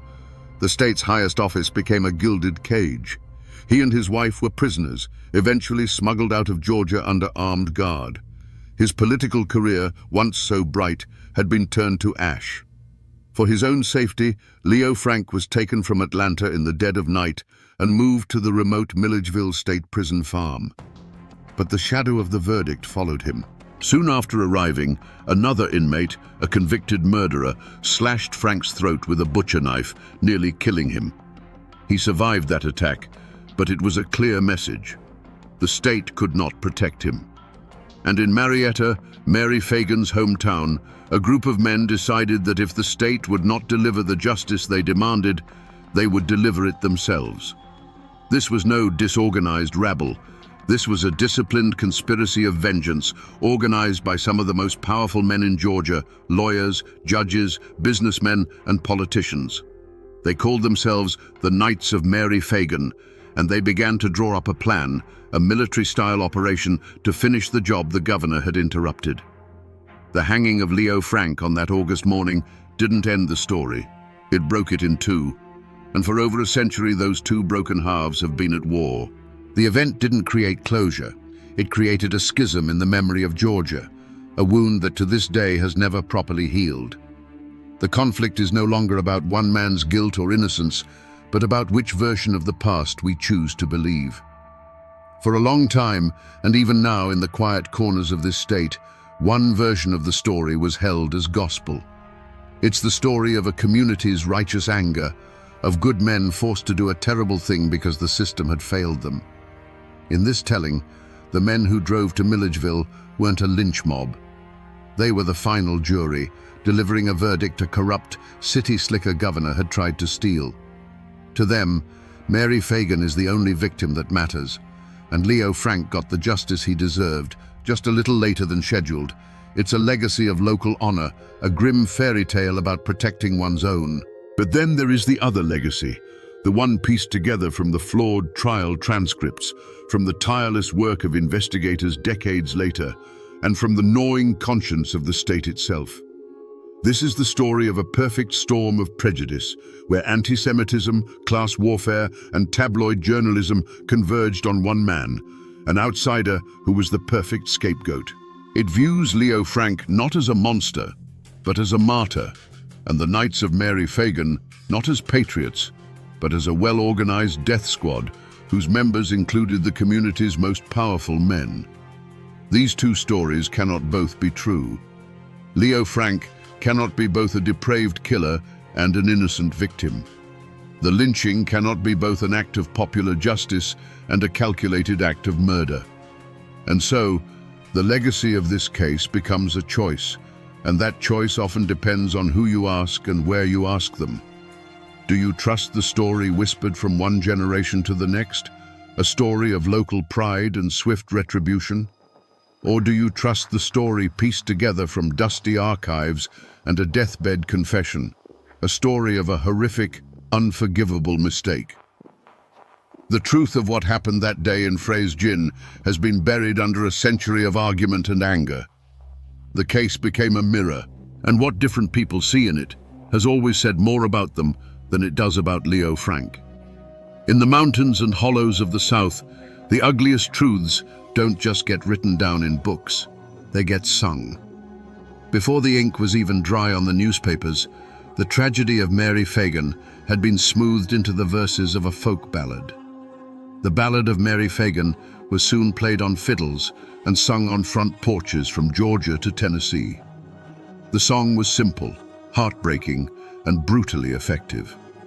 It told the story of a little girl, an angel of innocence, who went to the city and was murdered by a monster. There was no room for doubt or ambiguity in its verses. For generations of people who never read a single page of the trial transcript, this song was the truth. History had dissolved, and a legend as powerful and unshakable as a hymn had taken its place. But the story of Leo Frank didn't just curdle into a sad song. It mutated into something far more organized and far more dangerous.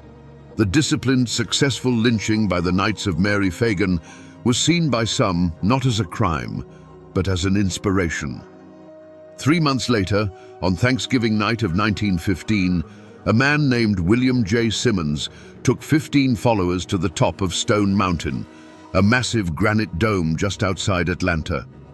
There, under the cold stars, they lit a towering wooden cross, its fiery arms visible for miles around. This ceremony marked the official rebirth of the Ku Klux Klan. The story of Leo Frank was its founding myth, its genesis story. The Klan of the 1920s was no longer just an anti-black organization. It was now virulently anti-Jewish, anti-Catholic, and anti-immigrant. The tale of the innocent Christian girl murdered by the lecherous Jew boss became their single most powerful recruiting tool. The story was no longer a story, it was a weapon. The legend, born from the death of one girl and one man, would now be used to ignite a fire of hatred that would spread across the entire nation, casting a long, dark shadow that would take decades to fade. And so, here we are again, back where we started, on this quiet roadside shoulder just outside Marietta. The cars still rush past, their drivers oblivious, their tires humming on the asphalt. A century ago, the only sound here was the creak of a rope and the collective held breath of a crowd that had gathered to watch a man die. After our journey, this place looks different. It's no longer just a patch of anonymous ground. It's a wound in the earth, a final destination.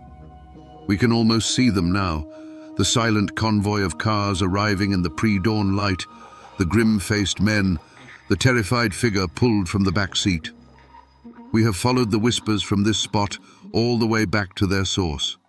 A dusty factory floor, a sweltering courtroom, a governor's mansion under siege. We've seen how a city's simmering anxieties about the future could be focused into a burning hatred for one man. We've seen how the power of a printing press could convict a man in the public mind long before a jury ever heard his name. And we've seen how a group of powerful men, convinced of their own righteousness, could take the law into their own hands and call it justice. This story serves as a chilling reminder. It shows us how fragile truth can be in the face of a story people want to believe. It took 70 years for a deathbed confession to surface, for a man named Alonzo Mann to finally break his silence. And it took even longer for the state of Georgia to issue a pardon, not for innocence, but for its own failure to protect a prisoner from the mob. A piece of paper issued decades too late to correct a wrong that could never be undone. So the next time you pass a forgotten spot on a lonely road, a place with no marker to tell its tale, listen.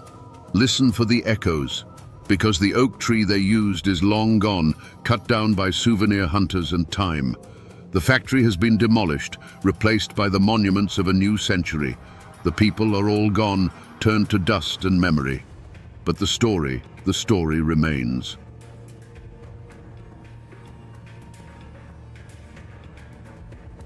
Imagine you are lost, stripped of everything you love, dragged hundreds of miles from your home and forced to watch as your children are torn from your arms. Now, imagine it's October. The Appalachian winter is closing in like a fist, and your only way home is a 600-mile walk through an untamed wilderness. You have no food, no map, and no weapon but your own will to live. How far would you go to get back? Would you eat tree bark and frozen roots? Would you crawl on frostbitten feet until the bones showed through? And what would you do if the only person with you went mad from hunger and decided you were her next meal? This isn't a Hollywood script. This is the true story of Mary Draper Ingalls, a 23-year-old mother from the edge of the Virginia frontier. Her name isn't as famous as Daniel Boone's, but her journey is one of the most brutal and terrifying survival epics in American history. The official records tell us she escaped captivity and walked home. But the whispers and legends passed down through the generations tell a much darker story, one of starvation, madness, and the absolute limits of human endurance. Today, we're going to follow her bloody footprints back through time and ask a bone-chilling question. What unspeakable things did Mary have to do to survive those 43 days in a frozen hell? Before the screams, there was the quiet work of building a life from scratch. Picture it. The year is 1755, and you're standing in Draper's Meadow, a small settlement on the very edge of the known world. Today, it's near Blacksburg, Virginia, but back then, it was the last stop. Beyond it lay an ocean of trees, a wilderness so vast and ancient, it felt like it could swallow you whole. The mountains weren't just a backdrop, they were a living, breathing entity that watched over the valley. They gave you timber for your home and game for your table, but they also held secrets, and they never let you forget how small you were. This little patch of cleared land was a fragile bubble of civilization, and at its heart were families like the Ingalls and the Drapers. William and Mary Ingalls were young, strong, and filled with the kind of hope that only pioneers can understand. They weren't looking for gold or glory, they were looking for a future. Their days were measured by the sun and the seasons. William's hands were calloused from the axe and the plough, carving a farm out of the forest. Mary, just 23 years old, ran the home, her life a steady rhythm of mending clothes, tending the garden, and raising their two little boys, 4-year-old Thomas and 2-year-old George. And as that summer sun beat down, Mary was heavy with their third child. Every stitch she sewed, every meal she prepared, was an act of faith in a future that seemed to stretch out before them, as promising as the valley itself. They weren't alone in this endeavor. A community is a fortress built of people, and Draper's Meadow was a tight-knit clan. When a new cabin needed to be raised, every man lent his back. When sickness came, the women shared remedies and watched over each other's children. They were bound together by hardship, by faith, and by the shared, unspoken understanding that their survival depended on one another. But beyond their cleared fields, the world was on fire. The French and Indian War wasn't some distant conflict fought by men in red coats. Here, on the frontier, it was a phantom war fought in the shadows. The French, desperate to halt the westward push of the British colonies, had forged alliances with native tribes, including the powerful Shawnee. They armed them, paid them, and pointed them east, urging them to unleash chaos on the remote settlements. Draper's Meadow, isolated and miles from any fort, was a perfect target, a lone candle flickering in a gathering storm. The people of the meadow knew the danger, of course. It was a low hum of anxiety beneath the surface of their daily lives. Every strange sound from the woods, every rumor that trickled in from the east, was a reminder of their vulnerability. Yet, life had to go on. The corn was growing tall, the harvest needed to be brought in, and a new baby was on the way. They held on to the comforting routines of their existence, praying that the war would remain a distant thunder. They didn't know that the storm was already upon them, and that in a matter of hours, their entire world was about to be washed away in blood. To understand the blood that was spilled in Draper's Meadow, you have to understand the ink that was used to claim the land. That valley wasn't empty when the first settlers arrived. For generations, it had been a thoroughfare, a seasonal hunting ground for the Shawnee and other tribes.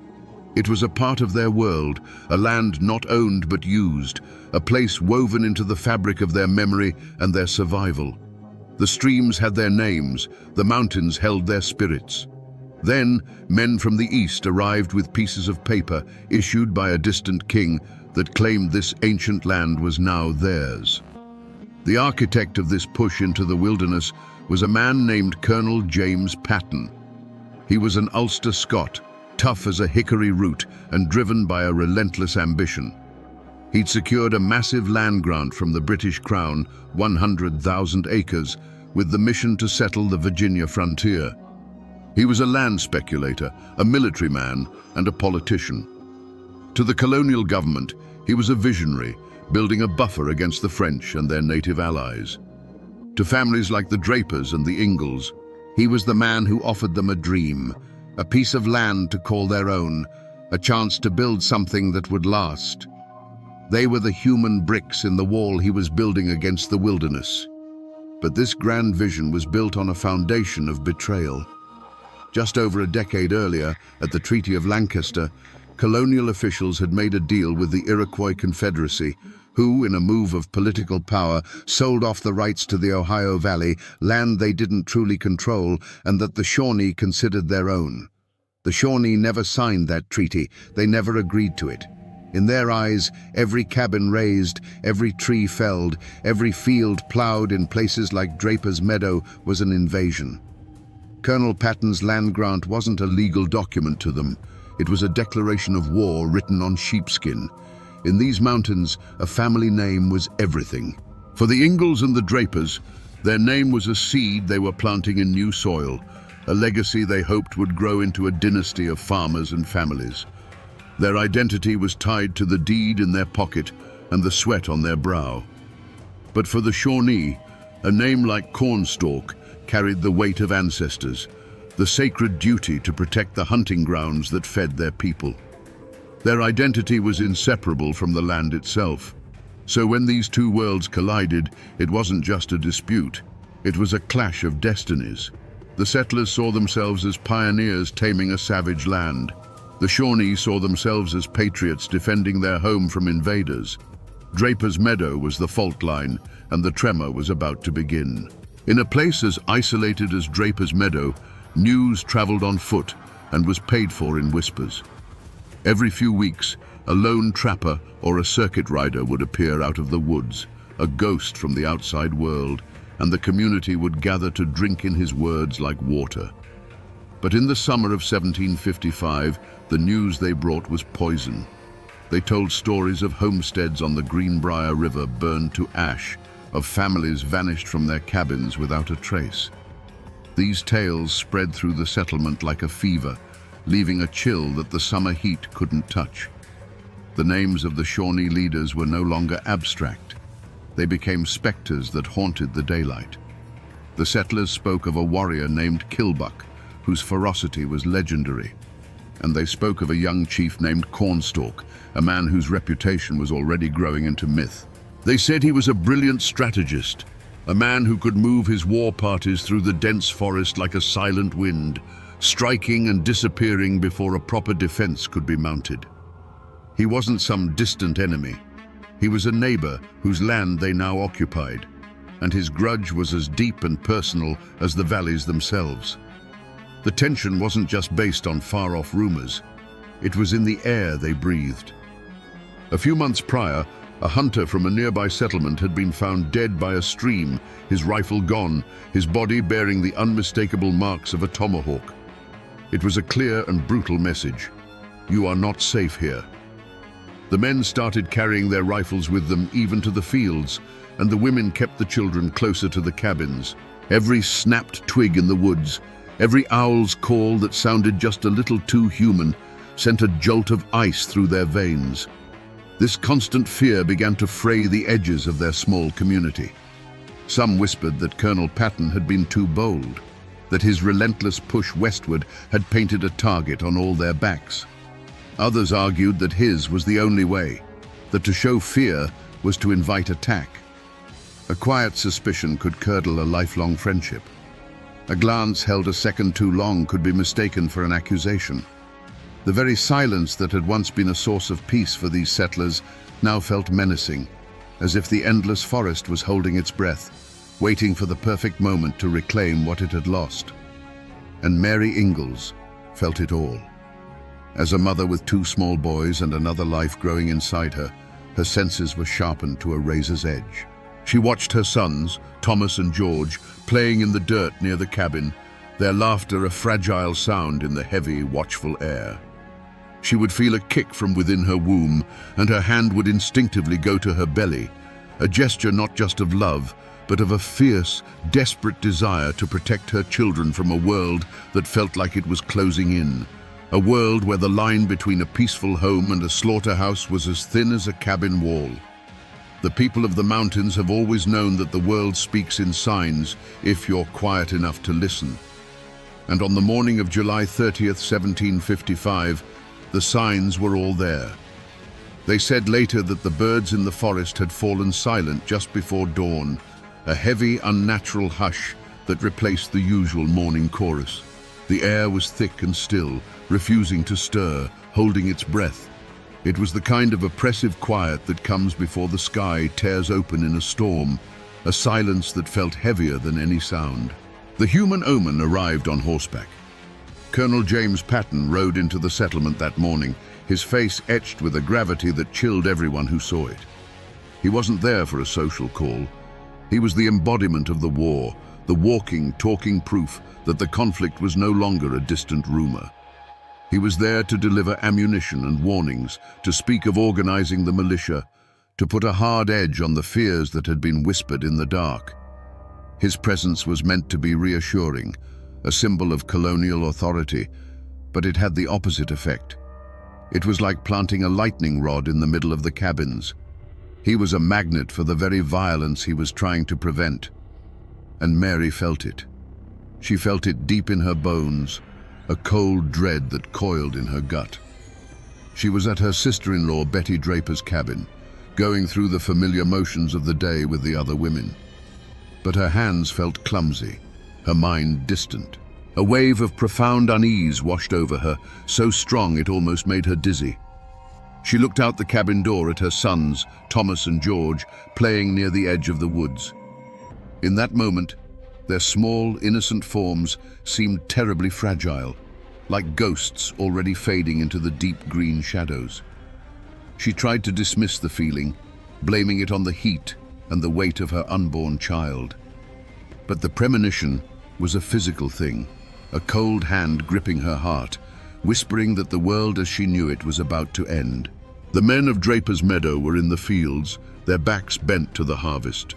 The rhythmic swing of the scythe, the feel of the sun on their necks. It was the hard, honest work that had defined their lives. They were far enough from the main cabins that the sounds of the settlement were just a faint murmur on the summer air. William Ingalls worked alongside his brother, his mind on the harvest, on the coming winter, on the new baby his wife Mary was due to deliver any day. Suddenly, a sound ripped through the tranquility. It wasn't a bear or a mountain lion. It was the unmistakable, terrifying crack of a rifle shot, followed instantly by another, and then a chorus of them. But it was the sound that came next that froze the blood in their veins. A human scream. A woman's scream, high and sharp with pure terror, cut short. Then another, and the chilling war cries of the Shawnee warriors, a sound they had only heard in frightened tales around the fire. William dropped his scythe. For a heart-stopping second, he was paralyzed, his mind refusing to process the horror. Then instinct took over. He and the other men broke into a desperate sprint toward the cabins, their hearts hammering against their ribs. They were farmers, not soldiers. Some had rifles, but they were leaning against a fence line 100 yards away, useless. All they could do was run, fueled by a primal terror and a desperate need to protect their families. They burst through the tree line just in time to see hell itself. Their homes were wreathed in smoke and flame. The Shawnee warriors, their bodies slick with sweat and paint, moved with brutal efficiency. William saw it all in a horrifying slow-motion tableau. He saw Colonel Patton fall, a tomahawk cleaving his skull. He saw his neighbor, Caspar Barger, cut down as he tried to flee. But the image that would be burned into his memory forever was of his wife, Mary. He saw her being dragged from a cabin, her face a mask of shock and terror. He saw his two little boys, Thomas and George, crying, being herded like livestock by the warriors. And he saw his home, the cabin he had built with his own two hands, beginning to burn. He was 100 yards away, unarmed, helpless. To charge forward was suicide. To stay was to witness the end of his world. He could only watch in impotent agony as the raiding party gathered its terrified captives and melted back into the shadows of the forest, leaving behind a scene of carnage, silence, and smoke. The first drops of blood had become a flood, and for the survivors of Draper's Meadow, there was no going back. Inside Betty Draper's cabin, the world was small and safe. The women worked, their movements familiar, the air filled with the quiet sounds of domestic life. Then, the sound came. It wasn't thunder. It was the sharp, flat crack of a rifle, so close it made the floorboards vibrate. Before a single question could be asked, another shot echoed it, and the outside world erupted into a symphony of terror. The cabin door didn't open. It was obliterated, kicked in with a single violent motion. It was as if the forest itself had burst into the room, a whirlwind of painted faces, dark eyes, and the glint of steel. There was no negotiation, no warning. It was a storm of pure, calculated violence. Time seemed to stretch and warp. A minute of chaos felt like an eternity. The air filled with the coppery smell of gunpowder and fear. Betty Draper instinctively clutched her infant child to her chest, a desperate, futile shield of a mother's love. A warrior moved towards her with a terrifying, fluid speed. There was a swift, brutal motion, a blur of action that the mind couldn't properly track, followed by a hollow thud against the cabin's log wall. The infant's desperate cry was instantly and unnervingly silenced. Betty's mouth opened in a scream that made no sound, her arms, suddenly light, falling empty to her sides. Outside, Colonel James Patton, a man who had faced down governors and generals, met his end not in a formal battle, but in his own front yard. He was a pillar of colonial strength, but against the lightning speed of the raid, he was just a man. He managed to draw his sword, a flash of silver in the chaos, but he was overwhelmed in an instant. He fell face down into the very dirt he had fought so hard to claim, his authority dissolving into the bloody earth. Mary saw it all in disconnected flashes of nightmare logic. She saw a painted hand clamp down on her son Thomas' small arm, yanking him forward. She saw George, just a toddler, his face a mask of tears and utter confusion as he was lifted from his feet. Her own body was frozen, trapped between the ferocious instinct to fight for her children and the paralyzing absolute certainty of death. She was no longer a wife or a pioneer, and she was a terrified animal, watching as her young was stolen from the den. The chaos subsided as quickly as it had begun. The screams faded into whimpers, and the sharp crack of gunfire was replaced by the hungry roar and crackle of flames as the cabins began to burn in earnest. This was not a battle, it was a harvest, a human harvest. In the middle of the path, a small corn-husk doll lay face down in the dirt, a solitary, innocent witness to a horror it could not comprehend. The life they had built was gone, reduced to ash and silence in less time than it takes to say a prayer. To us, sitting here centuries later, the men who stormed Draper's Meadow were monsters, pure and simple. But to understand the true horror of that day, you have to do something deeply uncomfortable. You have to try, just for a moment, to see the world through their eyes. In their own minds, they were not criminals. They were soldiers, patriots. They were the righteous hand of vengeance for a people being systematically erased from their own lands. Imagine a young Shawnee warrior, perhaps even Cornstalk himself, lying on a ridge overlooking the settlement the night before. He doesn't see cozy cabins filled with hopeful families. He sees an infection. He sees a scar on the land that his ancestors had hunted for 1,000 years. Every puff of smoke from a settler's chimney is a signal of his people's slow death. Every ring of an axe is the sound of his world being torn apart. The laughter of the children playing in the dirt is the sound of his own children's future being stolen. Their logic was as cold and hard as a river stone. These people are the vanguard of an endless wave that will not stop until the Shawnee way of life is nothing but a memory. They believed that to stop a flood, you must break the dam. The switch didn't flip for them on that July morning. It had been flipped years before, in council houses where they heard of broken treaties and stolen land. The raid on Draper's Meadow wasn't an act of passion. It was a calculated act of war, a political statement written in blood and fire. When a warrior struck down Colonel Patton, he wasn't just killing a man. He was striking down the symbol of the government that had betrayed them. When another committed that unspeakable act against Betty Draper's infant, in his mind, it was a terrifying but logical act of total war. It was a message sent with brutal clarity. We will not just kill your men. We will erase your future. We will burn the memory of you from this land. There is no safe place for you here. After the slaughter, as they melted back into the forest with their terrified captives, there was likely no remorse. There was grim satisfaction. The objective was complete. The enemy outpost was destroyed. The captives were a valuable prize. Women and children could be adopted into the tribe to replace their own people lost to war and disease. The boys, like Thomas and George, were a blank slate, young enough to be molded into Shawnee warriors. Mary, with her skills, was a useful asset. To them, this was not a massacre. It was a successful military operation. They were not filled with a chilling emptiness, but with the grim purpose of a people fighting a desperate war for their very survival. And that, my friends, is a far more terrifying truth than simple, mindless evil. For a long time, no one moved. The surviving men stood frozen at the edge of the tree line, watching the black smoke curl into the indifferent blue sky.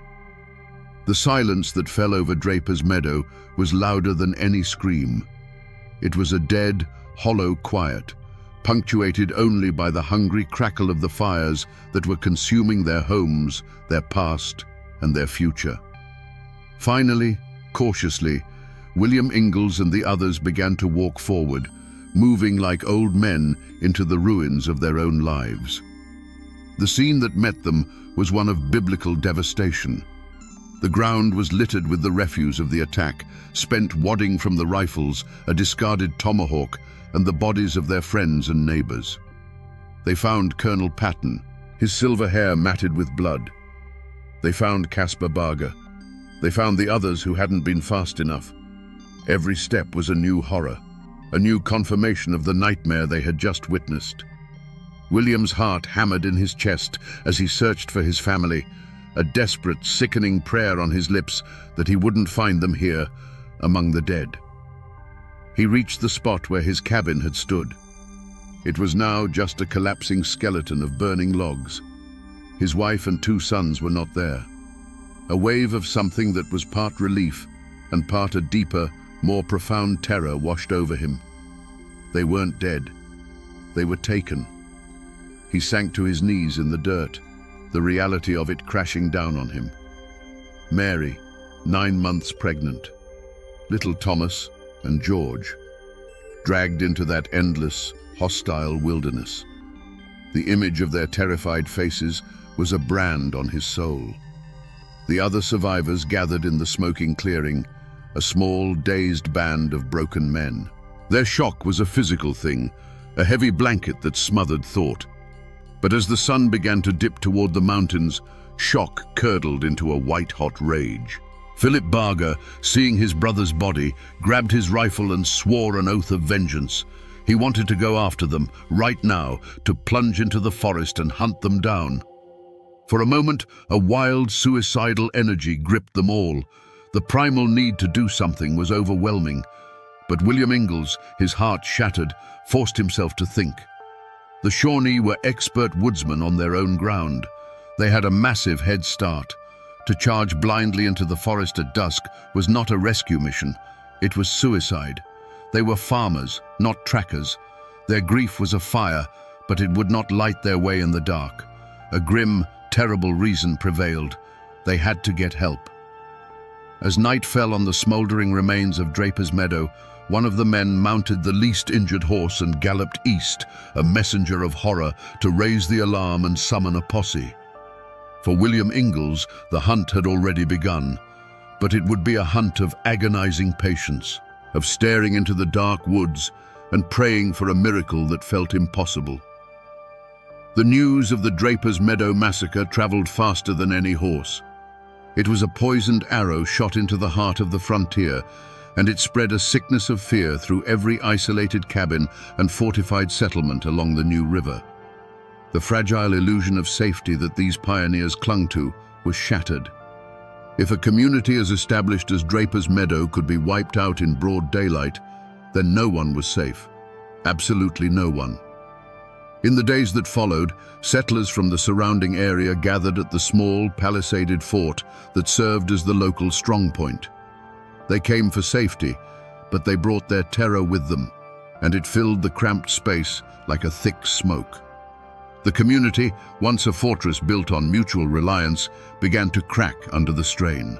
You see, my friends, a tragedy like this doesn't just unite people, it can also tear them apart, exposing the fault lines of fear and self-preservation that run beneath every society. Lines were drawn in the dirt, right there in the muddy courtyard of the fort. On one side were men like Philip Barger, their eyes burning with grief and rage. They demanded immediate bloody retribution. They wanted to form a war party right then and there, ride into the Ohio country and burn every Shawnee village they found. To them, caution was just another word for cowardice. On the other side were the older, more pragmatic men. They understood the futility of such a plan. They argued that a small, vengeful posse charging into the wilderness would be an ant marching into a hornet's nest. It would only lead to more death and leave their own homes defenseless. They urged patience, waiting for the official colonial militia for a proper, organized campaign. And then there was the third group, the largest group of all, the silent. They didn't argue, they didn't make speeches, they just watched with hollow eyes, and at night they would whisper to their wives about packing up and heading back east, back over the mountains where the hand of the law was stronger. The Shawnees' raid had been a brutal act of psychological warfare, and it was working perfectly. It had planted the seeds of terror, and now they were watching them grow, choking out the courage of an entire region. A conspiracy of silence began to take hold. Many knew the trails the Shawnee used. Some had even traded with them before the war. But to share that knowledge, to offer help to William Ingalls, was to mark your own family for the next attack. The fear was a physical presence. People who had been friends for years now avoided each other's gaze.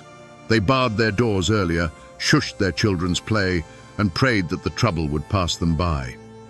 In a handful of cabins, there were small acts of quiet courage. A woman leaving a loaf of bread and a slab of bacon on the doorstep of a family who had lost everything. But these were flickering candles in a vast and encroaching darkness. For William Ingalls, this was a special kind of hell. He had lost his family, and now he was losing his community. He was a man crying for help in a room full of people who were pretending to be deaf.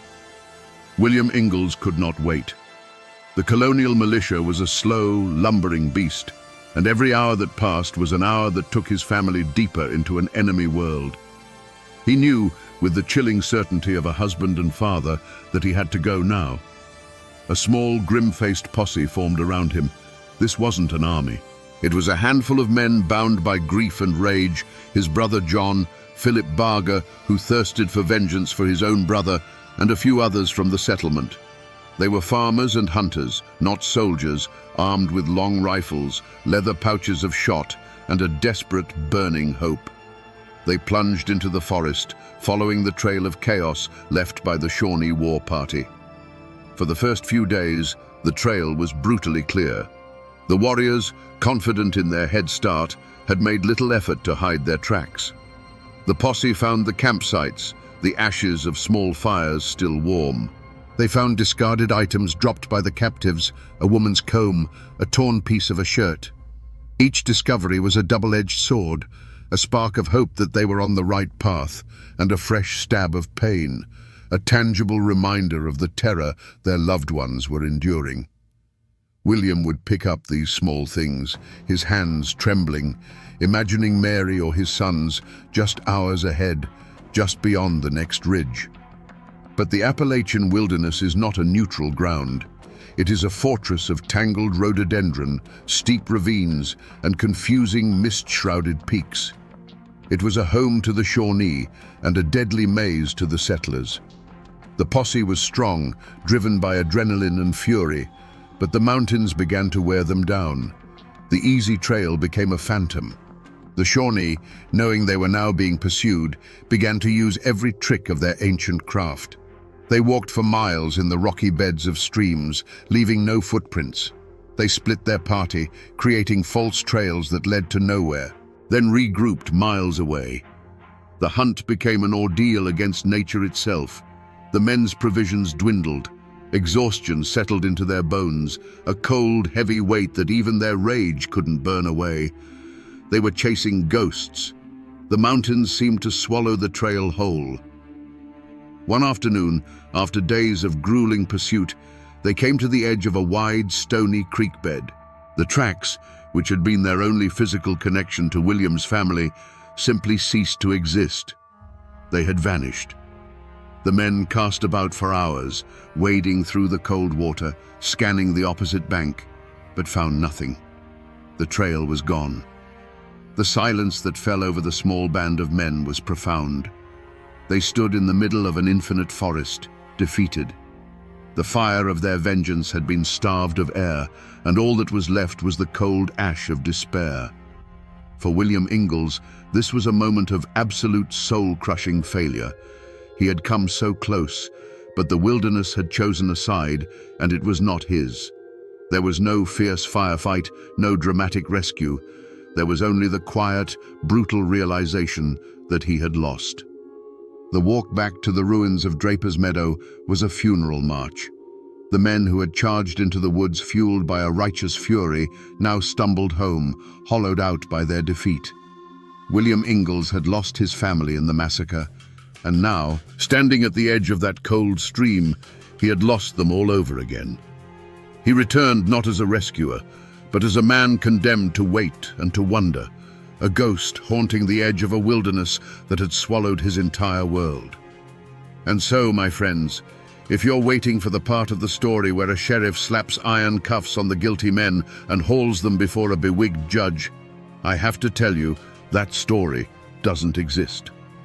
There was no grand trial for the warriors who fell upon Draper's Meadow.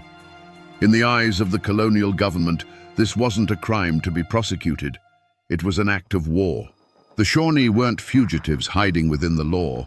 They were an enemy nation with its own territory, its own leaders, and its own reasons for fighting. Cornstalk and Kilbuck would never see the inside of a Virginia courtroom. The only justice the law of men could offer was slow, clumsy, and distant. A reward was eventually posted for the return of the captives, a piece of paper that was meaningless hundreds of miles away in the Ohio wilderness.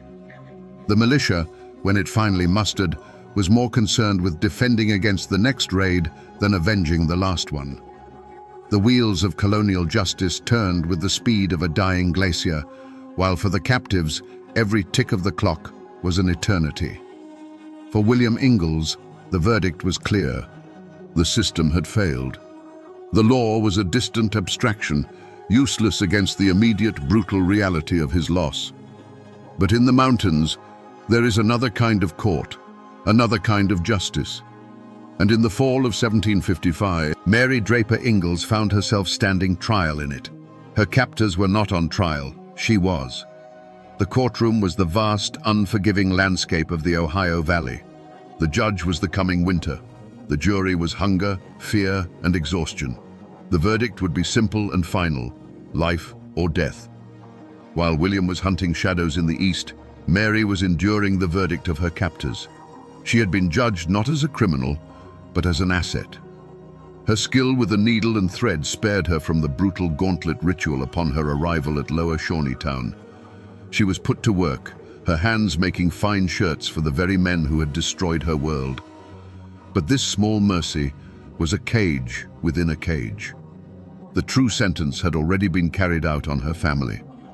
Her sons, Thomas and George, were judged young enough to be assimilated and were torn from her side, adopted into different families, their pasts to be systematically erased.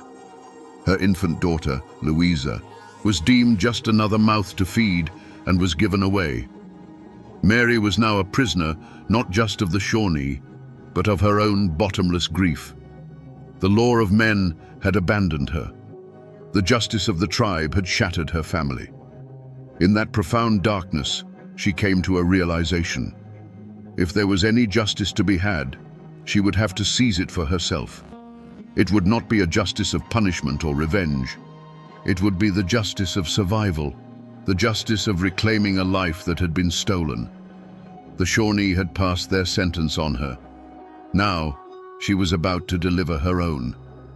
You might think this is where the story finds its happy ending. The hero has returned. The ordeal is over. But for Mary and William Ingalls, the reunion was not an end to the suffering. It was the beginning of a new kind of pain. When William finally held his wife, he was holding a stranger made of skin and bone, her eyes haunted by things he could never understand. The joy of her survival was a fragile light in the crushing darkness of their shared losses. She was alive, but her children were not with her. The verdict of her escape was life, but the price was a lifetime of remembering. They could not go back to Draper's Meadow. The place was a tomb, the very soil poisoned with memories. So they moved on, driven by the pioneers' stubborn refusal to be broken. They settled on the New River, establishing Ingalls Ferry, a vital link that would become a cornerstone of the region. They built a new home, had more children, and tried to stitch together the shredded fabric of a normal life. But a curse followed them. The knowledge that their eldest son, Thomas, was still out there, somewhere in the Ohio country, was a wound that would not heal. And the ghosts of their two youngest, George and their infant daughter Louisa, who they would later learn had both died in captivity, were a constant presence. Mary had survived, but a part of her soul had been left behind in that frozen wilderness, forever wandering. And what of the men who had brought this hell upon them? The wheels of mountain justice turn slowly, but they grind exceedingly fine. The war raged on for years, a bloody, tangled ledger of raid and reprisal. The Shawnee leader, Cornstalk, would continue to be a formidable adversary to the colonists. But his fate would be a dark mirror of the violence he had unleashed. Years later, in 1777, he would go to an American fort on a mission of peace to warn them of an impending attack by other tribes. Instead of being treated as a diplomat, he was taken hostage. And when a settler was killed nearby, a vengeful mob stormed the fort and murdered the unarmed Cornstalk in cold blood. There was no trial, no judge. It was the same brutal, lawless justice of the frontier that had visited Draper's Meadow, coming full circle. The community itself tried to forget. The name Draper's Meadow was spoken in hushed tones, if at all. The site of the massacre was abandoned, the burned-out cabins slowly reclaimed by the forest, the graves of the dead sinking back into the earth.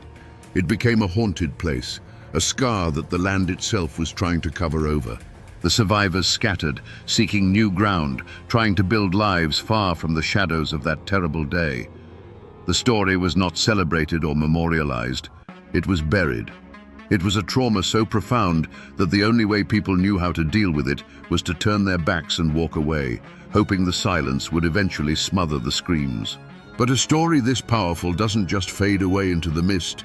It leaves echoes. It seeps into the soil and becomes part of the land itself. The most powerful echo, of course, was human. 13 years after the massacre, a treaty was signed and a teenage boy was returned to the Ingalls family. It was Thomas. But the joyful reunion was also a tragedy. He was a ghost from another world. He spoke Shawnee. He had forgotten English, forgotten his parents, forgotten the life he was born into. His reintegration was a long, painful struggle, a living testament to the chasm that had opened up between two worlds. Yet, he endured. The Ingalls family grew, and they never, ever forgot. The story of Mary's ordeal was their founding legend, passed down from parent to child, a sacred inheritance. It was preserved not in dusty history books, but in the living memory of a family, until Mary's own son, John, finally wrote it down, ensuring it would never be lost. And the physical traces are still there, hidden in plain sight. If you go to Blacksburg, Virginia today, you can find the site of Draper's Meadow. It's not a haunted ruin in the woods. It's the heart of the Virginia Tech campus. Thousands of students walk across that land every single day, their minds on exams and their futures. They sit by a quiet duck pond, a memorial to that day, many of them having no idea they are studying on ground that was once soaked in blood and terror. Travel a little further and you'll find the New River. This, to me, is the greatest monument of all. It is the silent, winding witness to her ordeal. It is the same river whose icy water she waded through, whose banks she crawled along in delirious agony. When you stand on its edge, you are standing in the exact footsteps of her 600-mile journey into hell. Its currents still whisper her name.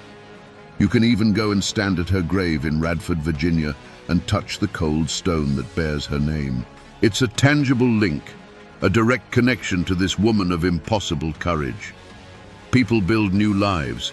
They pave roads and raise buildings and try to look forward. But they can never completely erase the past. It's always there, just beneath the surface. The highways and the college campuses can cover the scars, but they can't erase them. The mountains watched it all happen, and the mountains remember. So we come back to the question we asked at the very beginning around this digital campfire. What unspeakable things did Mary Draper Ingalls have to do to survive? The historical record, the official documents, will never tell you. They can only tell you the distance she walked and the date she returned. But the story she told her son, the story of the old Dutch woman and her descent into madness, that is the only answer we have. Did the woman truly try to kill and eat her? Or was it a terrifying hallucination brought on by starvation, Mary's own mind fracturing under the strain? In the end, my friends, it doesn't matter. The horror was real either way. Mary walked to the absolute zero point of human experience, a place where civilization is stripped away and only the primal will to live remains. The unspeakable thing she did was look into that abyss and find the strength to crawl back out. This is not just a story of survival. It is a story about two kinds of strength. There is the strength of the warrior, the strength to conquer, to take, to destroy. We saw that in the brutal efficiency of the raid. But then there is another kind of strength, a quieter and perhaps more profound kind. It is the strength of the root that holds fast to the earth in a storm. It is the strength of a mother who, having lost everything, decides that her own life is still a testament to the family she loved. Mary Draper Ingalls had that strength. She refused to be erased. Her journey home was an act of defiance, a declaration that even after the fire, after the slaughter, after the loss of her children, she was still here. This is the indomitable Appalachian spirit, forged in the crucible of stories just like this one. It's a story of heartbreak and endurance, of cruelty and unimaginable courage. It reminds us that the foundations of this country were not built on neat treaties and noble ideals alone. They were built on the suffering and the sacrifice of people like Mary, on ground consecrated by blood and tears. Her journey is seared into the very landscape, a lesson that must not be forgotten. And now, my friends, you know the rest of the story.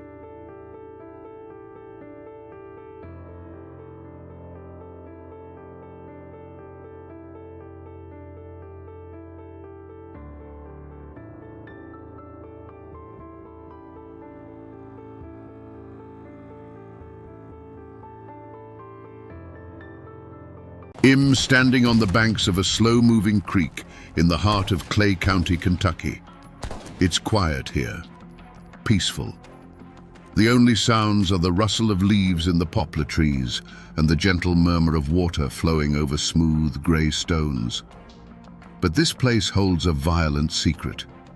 If you stand here long enough and you listen past the wind, you can almost hear a different sound.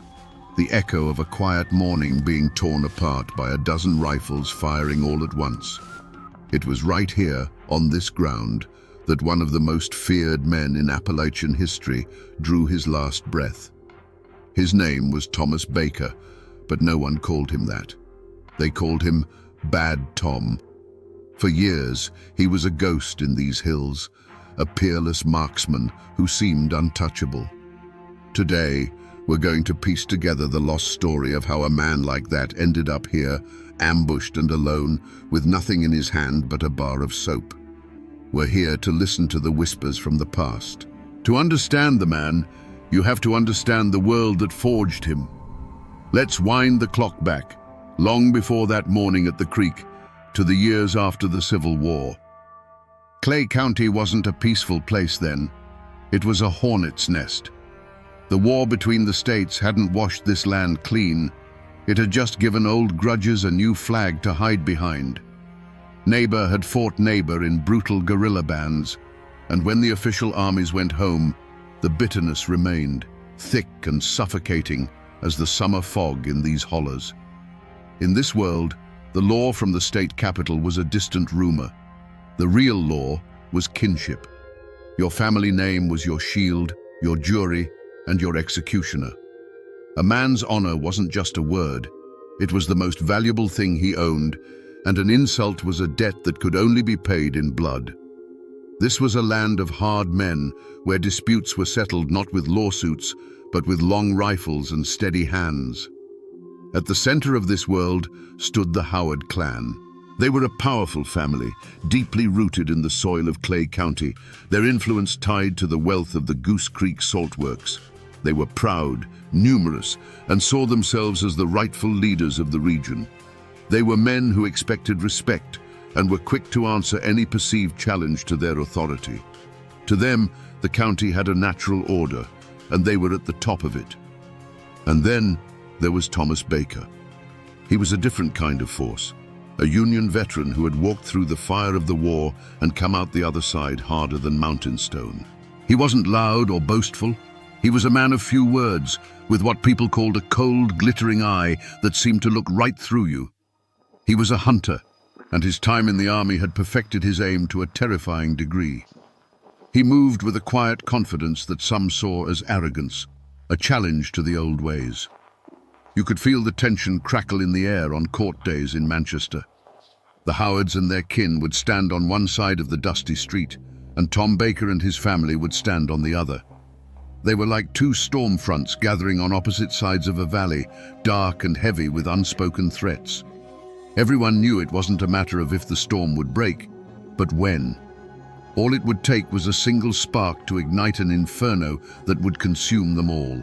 Feuds like this don't just appear out of thin air. They start with a single moment, a single choice. But the real reason, the human reason, often gets buried under decades of hearsay and legend. To find the truth, you have to dig. So I went to the local archives, to the place where old stories go to be forgotten, and I started scrolling through the ghosts of old newspapers on a dusty microfilm reader. After hours of searching, I found it. It's not much to look at.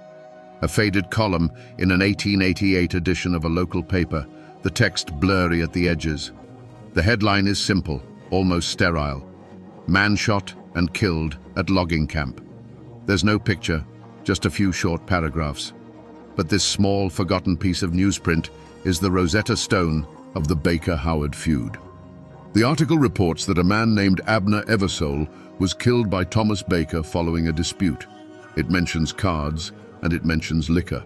But the key detail, the one that tells you this wasn't just some drunken brawl, is Eversole's family name. He was a Howard kinsman. This wasn't a murder, it was an assassination. This small article is the official declaration of war, printed in black and white for all the world to see.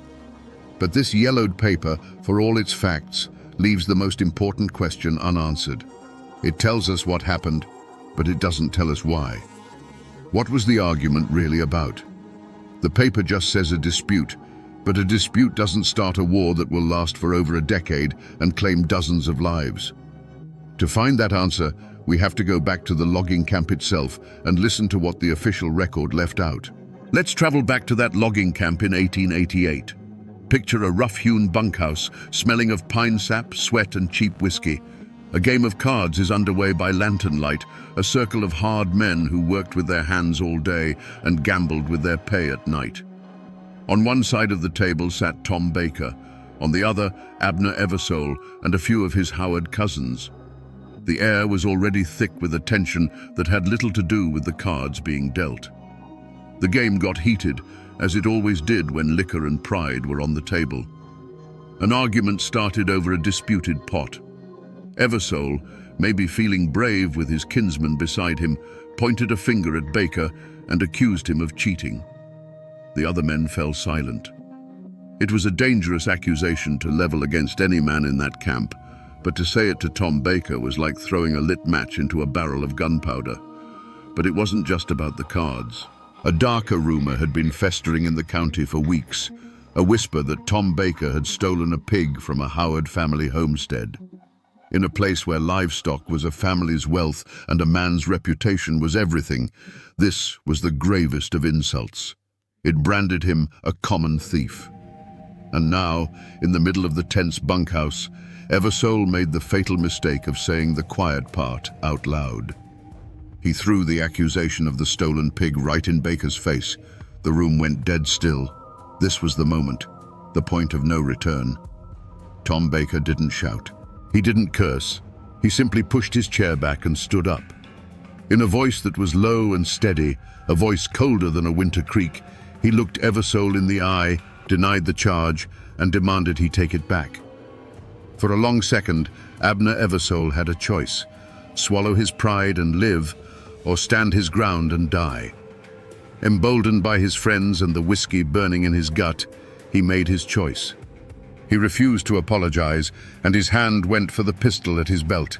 He never cleared the holster. Baker's draw was a single fluid motion, a flash of steel and a deafening roar that shook the tiny bunkhouse.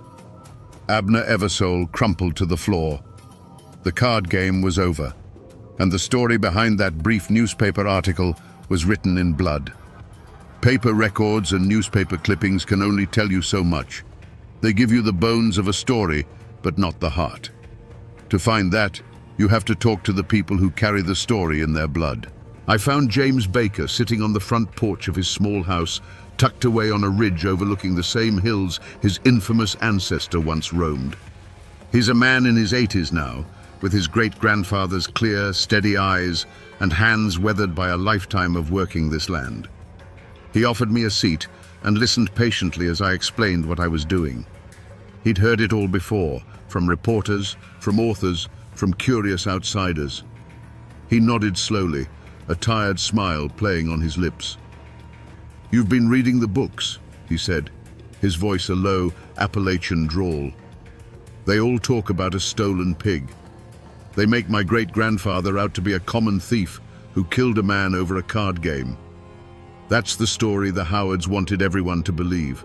It's cleaner that way." Then he leaned forward in his rocking chair, his eyes locking onto mine with an intensity that spanned a century. "But the story my father told me, the one his father told him, is different. There was no stolen pig.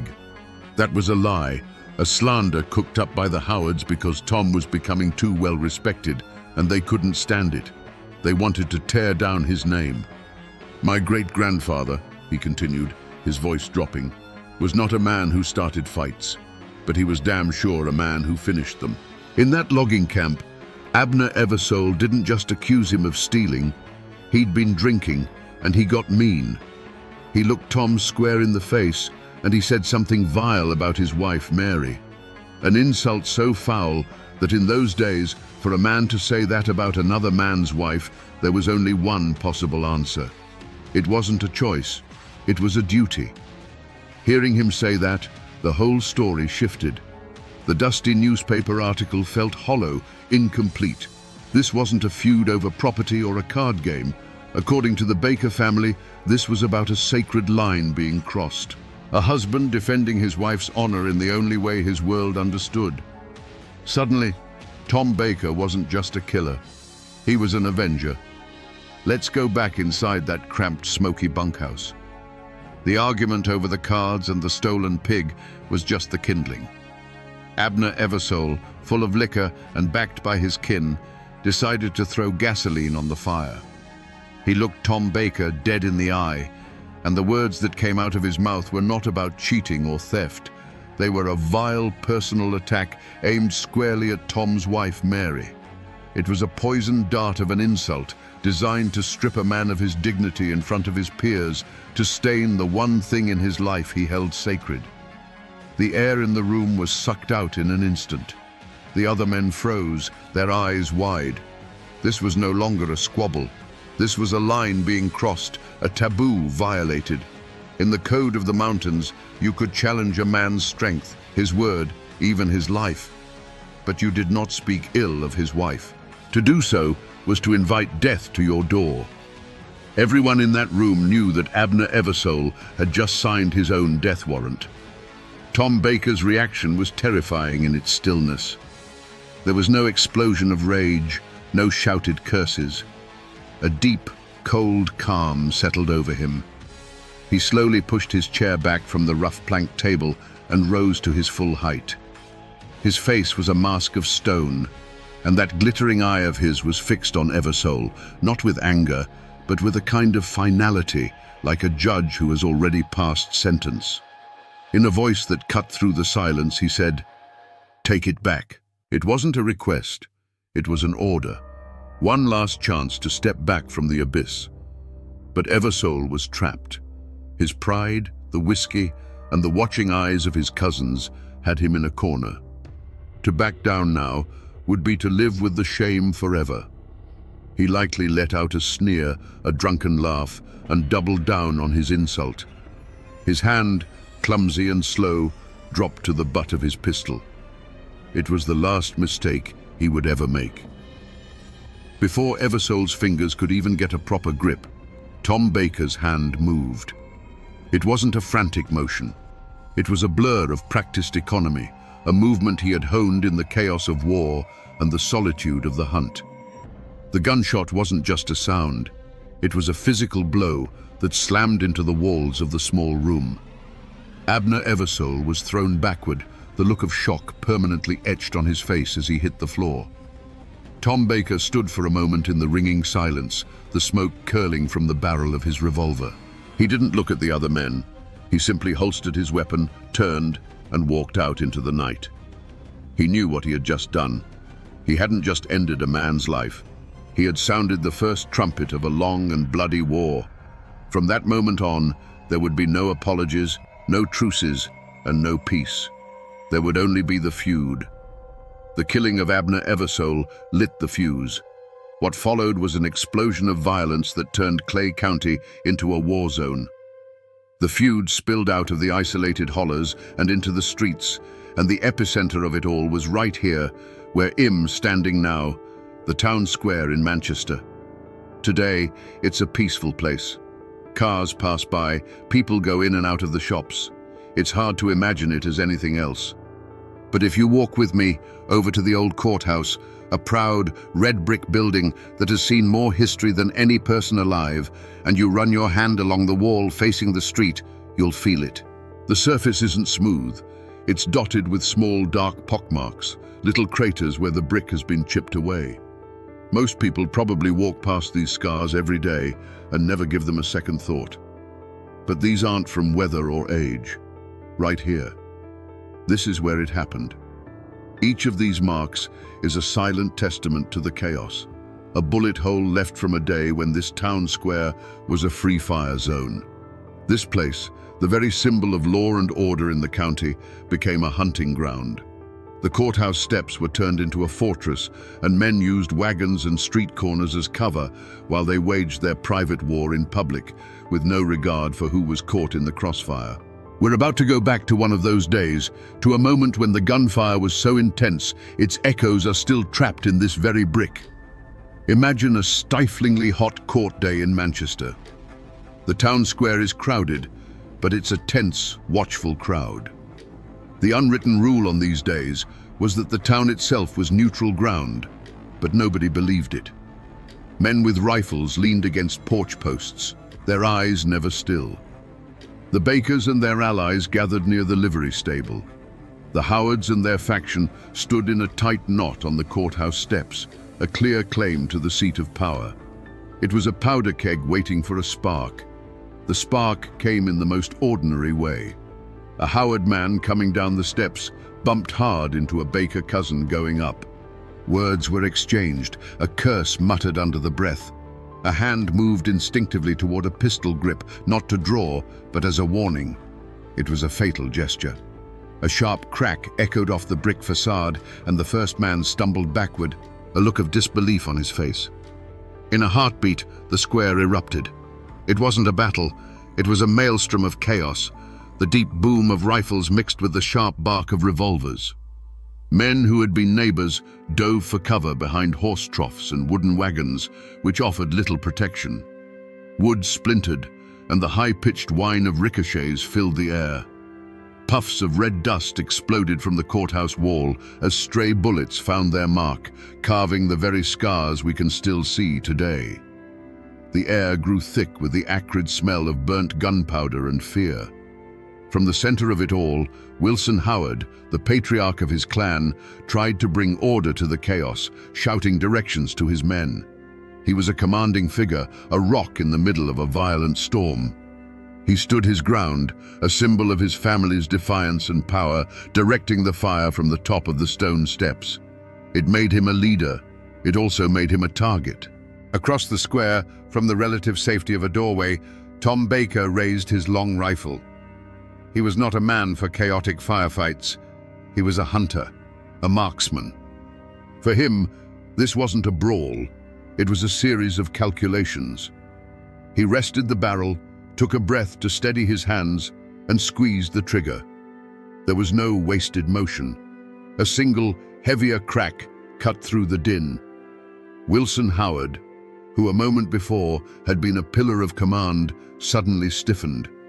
His rifle slipped from his grasp, clattering on the stone steps. He didn't cry out. He simply looked down at his own chest with a look of profound surprise before he folded, collapsing in a heap at the feet of his kin. The sight of their fallen leader broke the Howards' charge. A stunned silence fell over their side of the fight. The firing sputtered and died out as they rushed to drag his body out of the line of fire, their retreat a panicked scramble. The Bakers held their ground, watching them go. The fight was over as suddenly as it had begun. All that was left was the thick blue haze of smoke hanging in the silent air, the glint of brass casings on the dusty ground, and the new dark holes in the courthouse wall. After a storm of violence like the one that swept through Manchester, the official machinery of the law begins to grind, slowly and often ineffectively. And it leaves behind a paper trail. I'm holding a copy of the coroner's inquest into the death of Wilson Howard. It's a formal document, written in a looping bureaucratic script that tries to impose order on a day of pure chaos. You read through the dry, legalistic language, and it feels like it's describing a different event entirely. It lists the deceased, Wilson Howard. It notes the location, the town square. Then you get to the most important part, the cause of death. It simply says, "Deceased came to his end by means of a gunshot wound." That's it. A few simple words to sanitize a brutal public execution. There's no mention of the dozens of other shots fired, of the terror, of the fact that the town's main street was turned into a battlefield. Then you look at the indictments that were handed down by the grand jury in the following weeks. And there, among a list of names from the Baker clan, is the one that mattered most. Thomas Baker. On this piece of paper, he's just another name, a defendant in a murder case. The document doesn't tell you that he was a legend, that his single calculated shot had decapitated the rival clan in broad daylight. It reduces the most dramatic moment of the entire feud to a line of ink on a page. This is the official truth, the version of the story that's written down in the county archives. But it's a sterile, bloodless truth. It's a lie by omission. Because in the mountains of Clay County, an indictment from a courthouse in Manchester was one thing. Getting a man like Tom Baker to stand for trial was another thing entirely. The law had pointed its finger at him, and now it had to come into the hills and get him. That piece of paper, the indictment, was a challenge. And so the law, slow and uncertain, sent a posse into the hills to retrieve Tom Baker. But this was not their world. They were men of the town, sent into a labyrinth of creeks and hollers where every tree could hide a rifleman and every shadow felt like a threat. They were hunting a legend in his own kingdom, and they knew it. Tom Baker wasn't hiding. He was simply gone, absorbed back into the landscape that had made him. The posse would ride for days, finding nothing but cold campfires and tracks that vanished on stony ground. The locals they questioned would meet their eyes with a vacant, unhelpful stare. No one had seen Tom Baker. No one knew anything. But the posse felt his presence everywhere. They felt it in the snap of a twig in the woods just beyond their camp at night, in the unnerving silence of the forest. They weren't the hunters here. They were the hunted, trespassing in a land that answered to a different authority. The manhunt was a failure before it even began. Then, just as the law was about to give up, Tom Baker did the last thing anyone expected. He walked out of the hills on his own. He strode into the center of Manchester, his rifle held loosely in the crook of his arm, and turned himself in to the sheriff. It wasn't a surrender, it was a strategic move. He knew he couldn't be caught, but living as a fugitive put his family in constant danger. By facing the court, he was taking control of the narrative, daring the system to try and hold him. The trial was a spectacle of fear. The small courthouse was packed, but it was divided down the middle like a church at a funeral. On one side sat the Baker clan, their faces hard and unreadable, their hands never far from the pistols concealed beneath their coats. On the other side sat the Howards, their eyes burning with a cold fire of hatred and grief. Between them sat a terrified judge and a jury of 12 local men who knew with absolute certainty that their decision would have consequences far beyond the courtroom walls. Witnesses mumbled, their memories suddenly foggy. Evidence seemed to disappear. The prosecution's case, so clear on paper, began to fall apart under the crushing weight of unspoken threats. The jury didn't deliberate for long. They were farmers and merchants, not martyrs. They had to live in this county. When they filed back in, the foreman wouldn't look at the Howard family.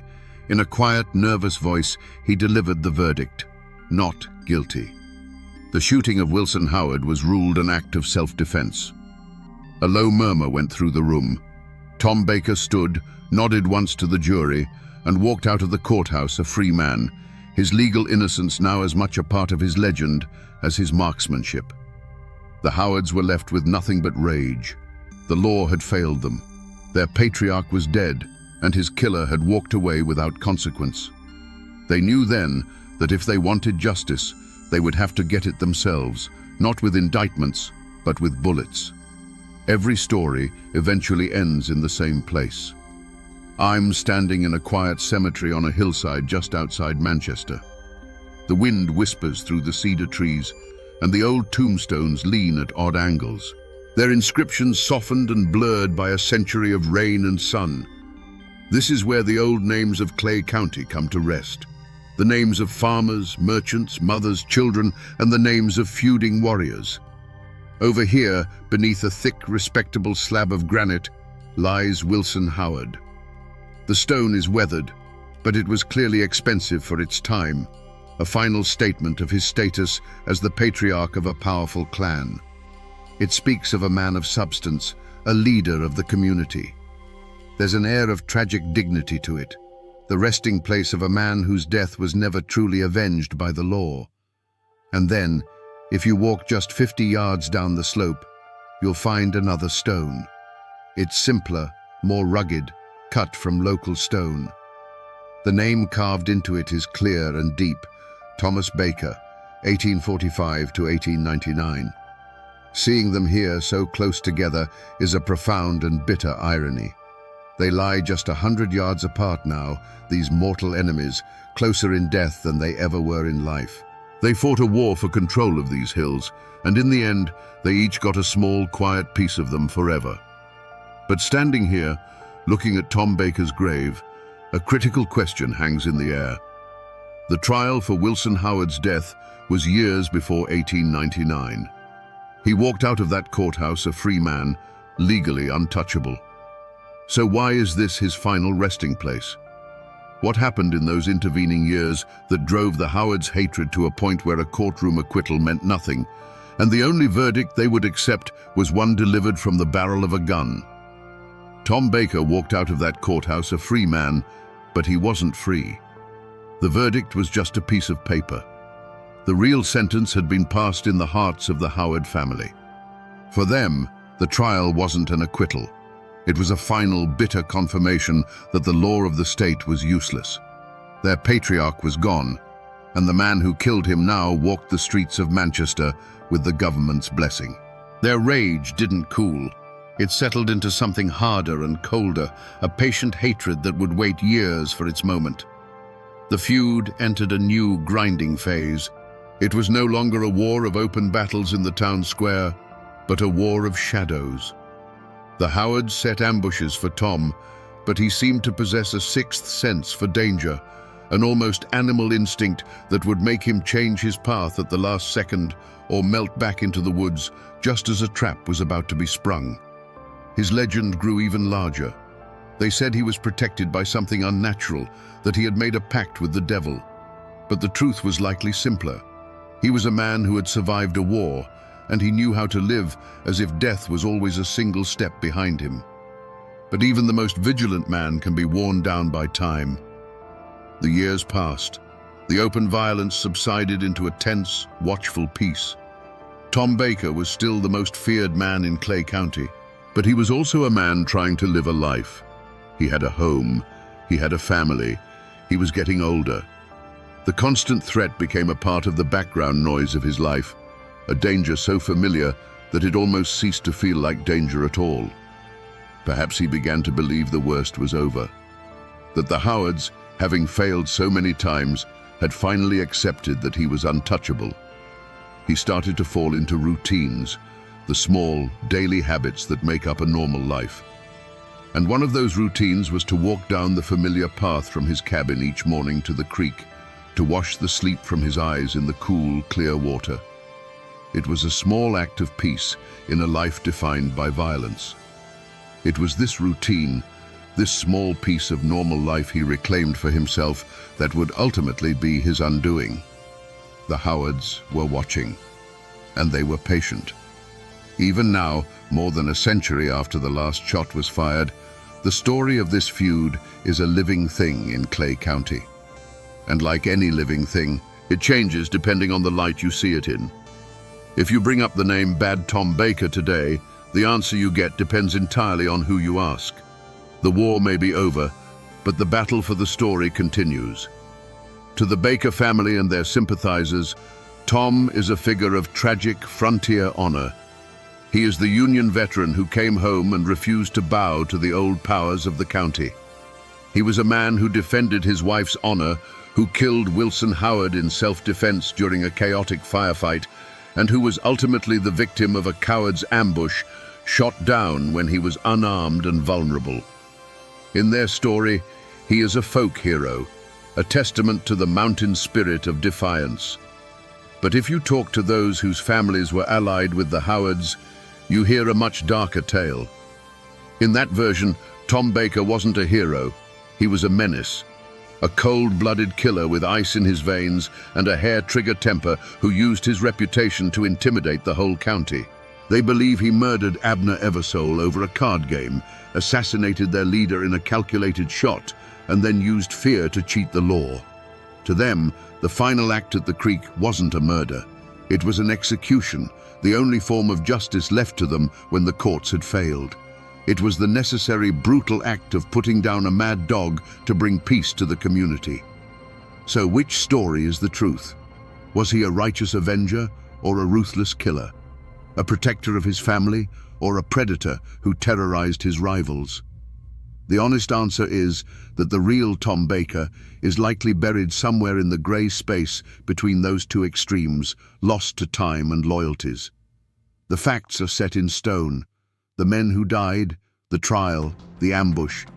But the meaning of those facts is still at war with itself, a conflict of memory passed down from one generation to the next. When a story is this big, this soaked in blood and pride, it doesn't stay history for long. As it gets passed down around kitchen tables and late-night campfires, it starts to shed its inconvenient facts, like a snake shedding its skin. What's left behind is something harder, smoother, and far more powerful: a legend. The feud between the Bakers and the Howards is no longer just a series of events. It's a foundational myth of Clay County. The character of Bad Tom Baker, in particular, grew larger than life. People needed a way to explain how one man could be so deadly, so seemingly untouchable for so long. And so, they whispered that his skill wasn't natural. The story of his rifle was born, the one that claimed he'd had a gunsmith inlay a silver coin into the front sight. They said the silver gave it an unholy accuracy, that it guided his bullets to their targets. The gun itself became a cursed object, and to this day, people speculate about where it might be, buried with him perhaps, to keep its dark magic from the world. And it wasn't just the man who became a legend. The feud itself took on a life of its own, seeping into the folklore of the mountains. A dark superstition took root in the community, a whisper that before every killing, a hoot owl would cry near the victim's cabin the night before. People claimed it was a death omen, the voice of the mountains themselves passing judgment. It was the community's way of processing the relentless, unpredictable violence by turning it into a supernatural force, a dark fate that could be read in the signs and sounds of the night. These tales are how a community makes sense of a trauma it can't forget. They are the final stage of a story's life, the moment it dissolves from hard history into the misty realm of legend.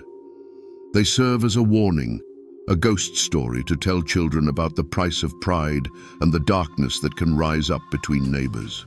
The facts may fade, but the legend of Bad Tom Baker, his silver-sighted rifle, and the crying owl of death still haunts these hills. And so, we find ourselves back where we started, on the banks of this quiet creek. The water still murmurs over these smooth grey stones, just as it did on that morning in 1899. But the silence here feels different now. It's heavier. We came here hearing only the faint echo of a rifle volley, but we've followed that sound back through time, through courthouse shootouts and smoky bunkhouses, through conflicting memories and whispered legends. This spot is no longer just a peaceful place in the woods. It's the final page of a brutal chapter in this county's history. It's a testament to a world where a man's honor was worth more than his life, and a reminder that when people feel the law has abandoned them, they will make their own with fire and lead. The story of Tom Baker shows us that history is never a simple matter of heroes and villains. He was a man forged by a hard land and a violent time, and the truth of his life lies somewhere in the shadows between the legend and the reality. So the next time you pass a forgotten ruin on a lonely road, or a simple weathered tombstone on a quiet hillside, remember this place. Remember that it's not just a collection of stones or a patch of earth. It's a library filled with stories of love, loss, and the terrible choices that can define a generation. You just have to be willing to stop and to listen to the whispers. The people are gone, the guns are silent, but the story remains.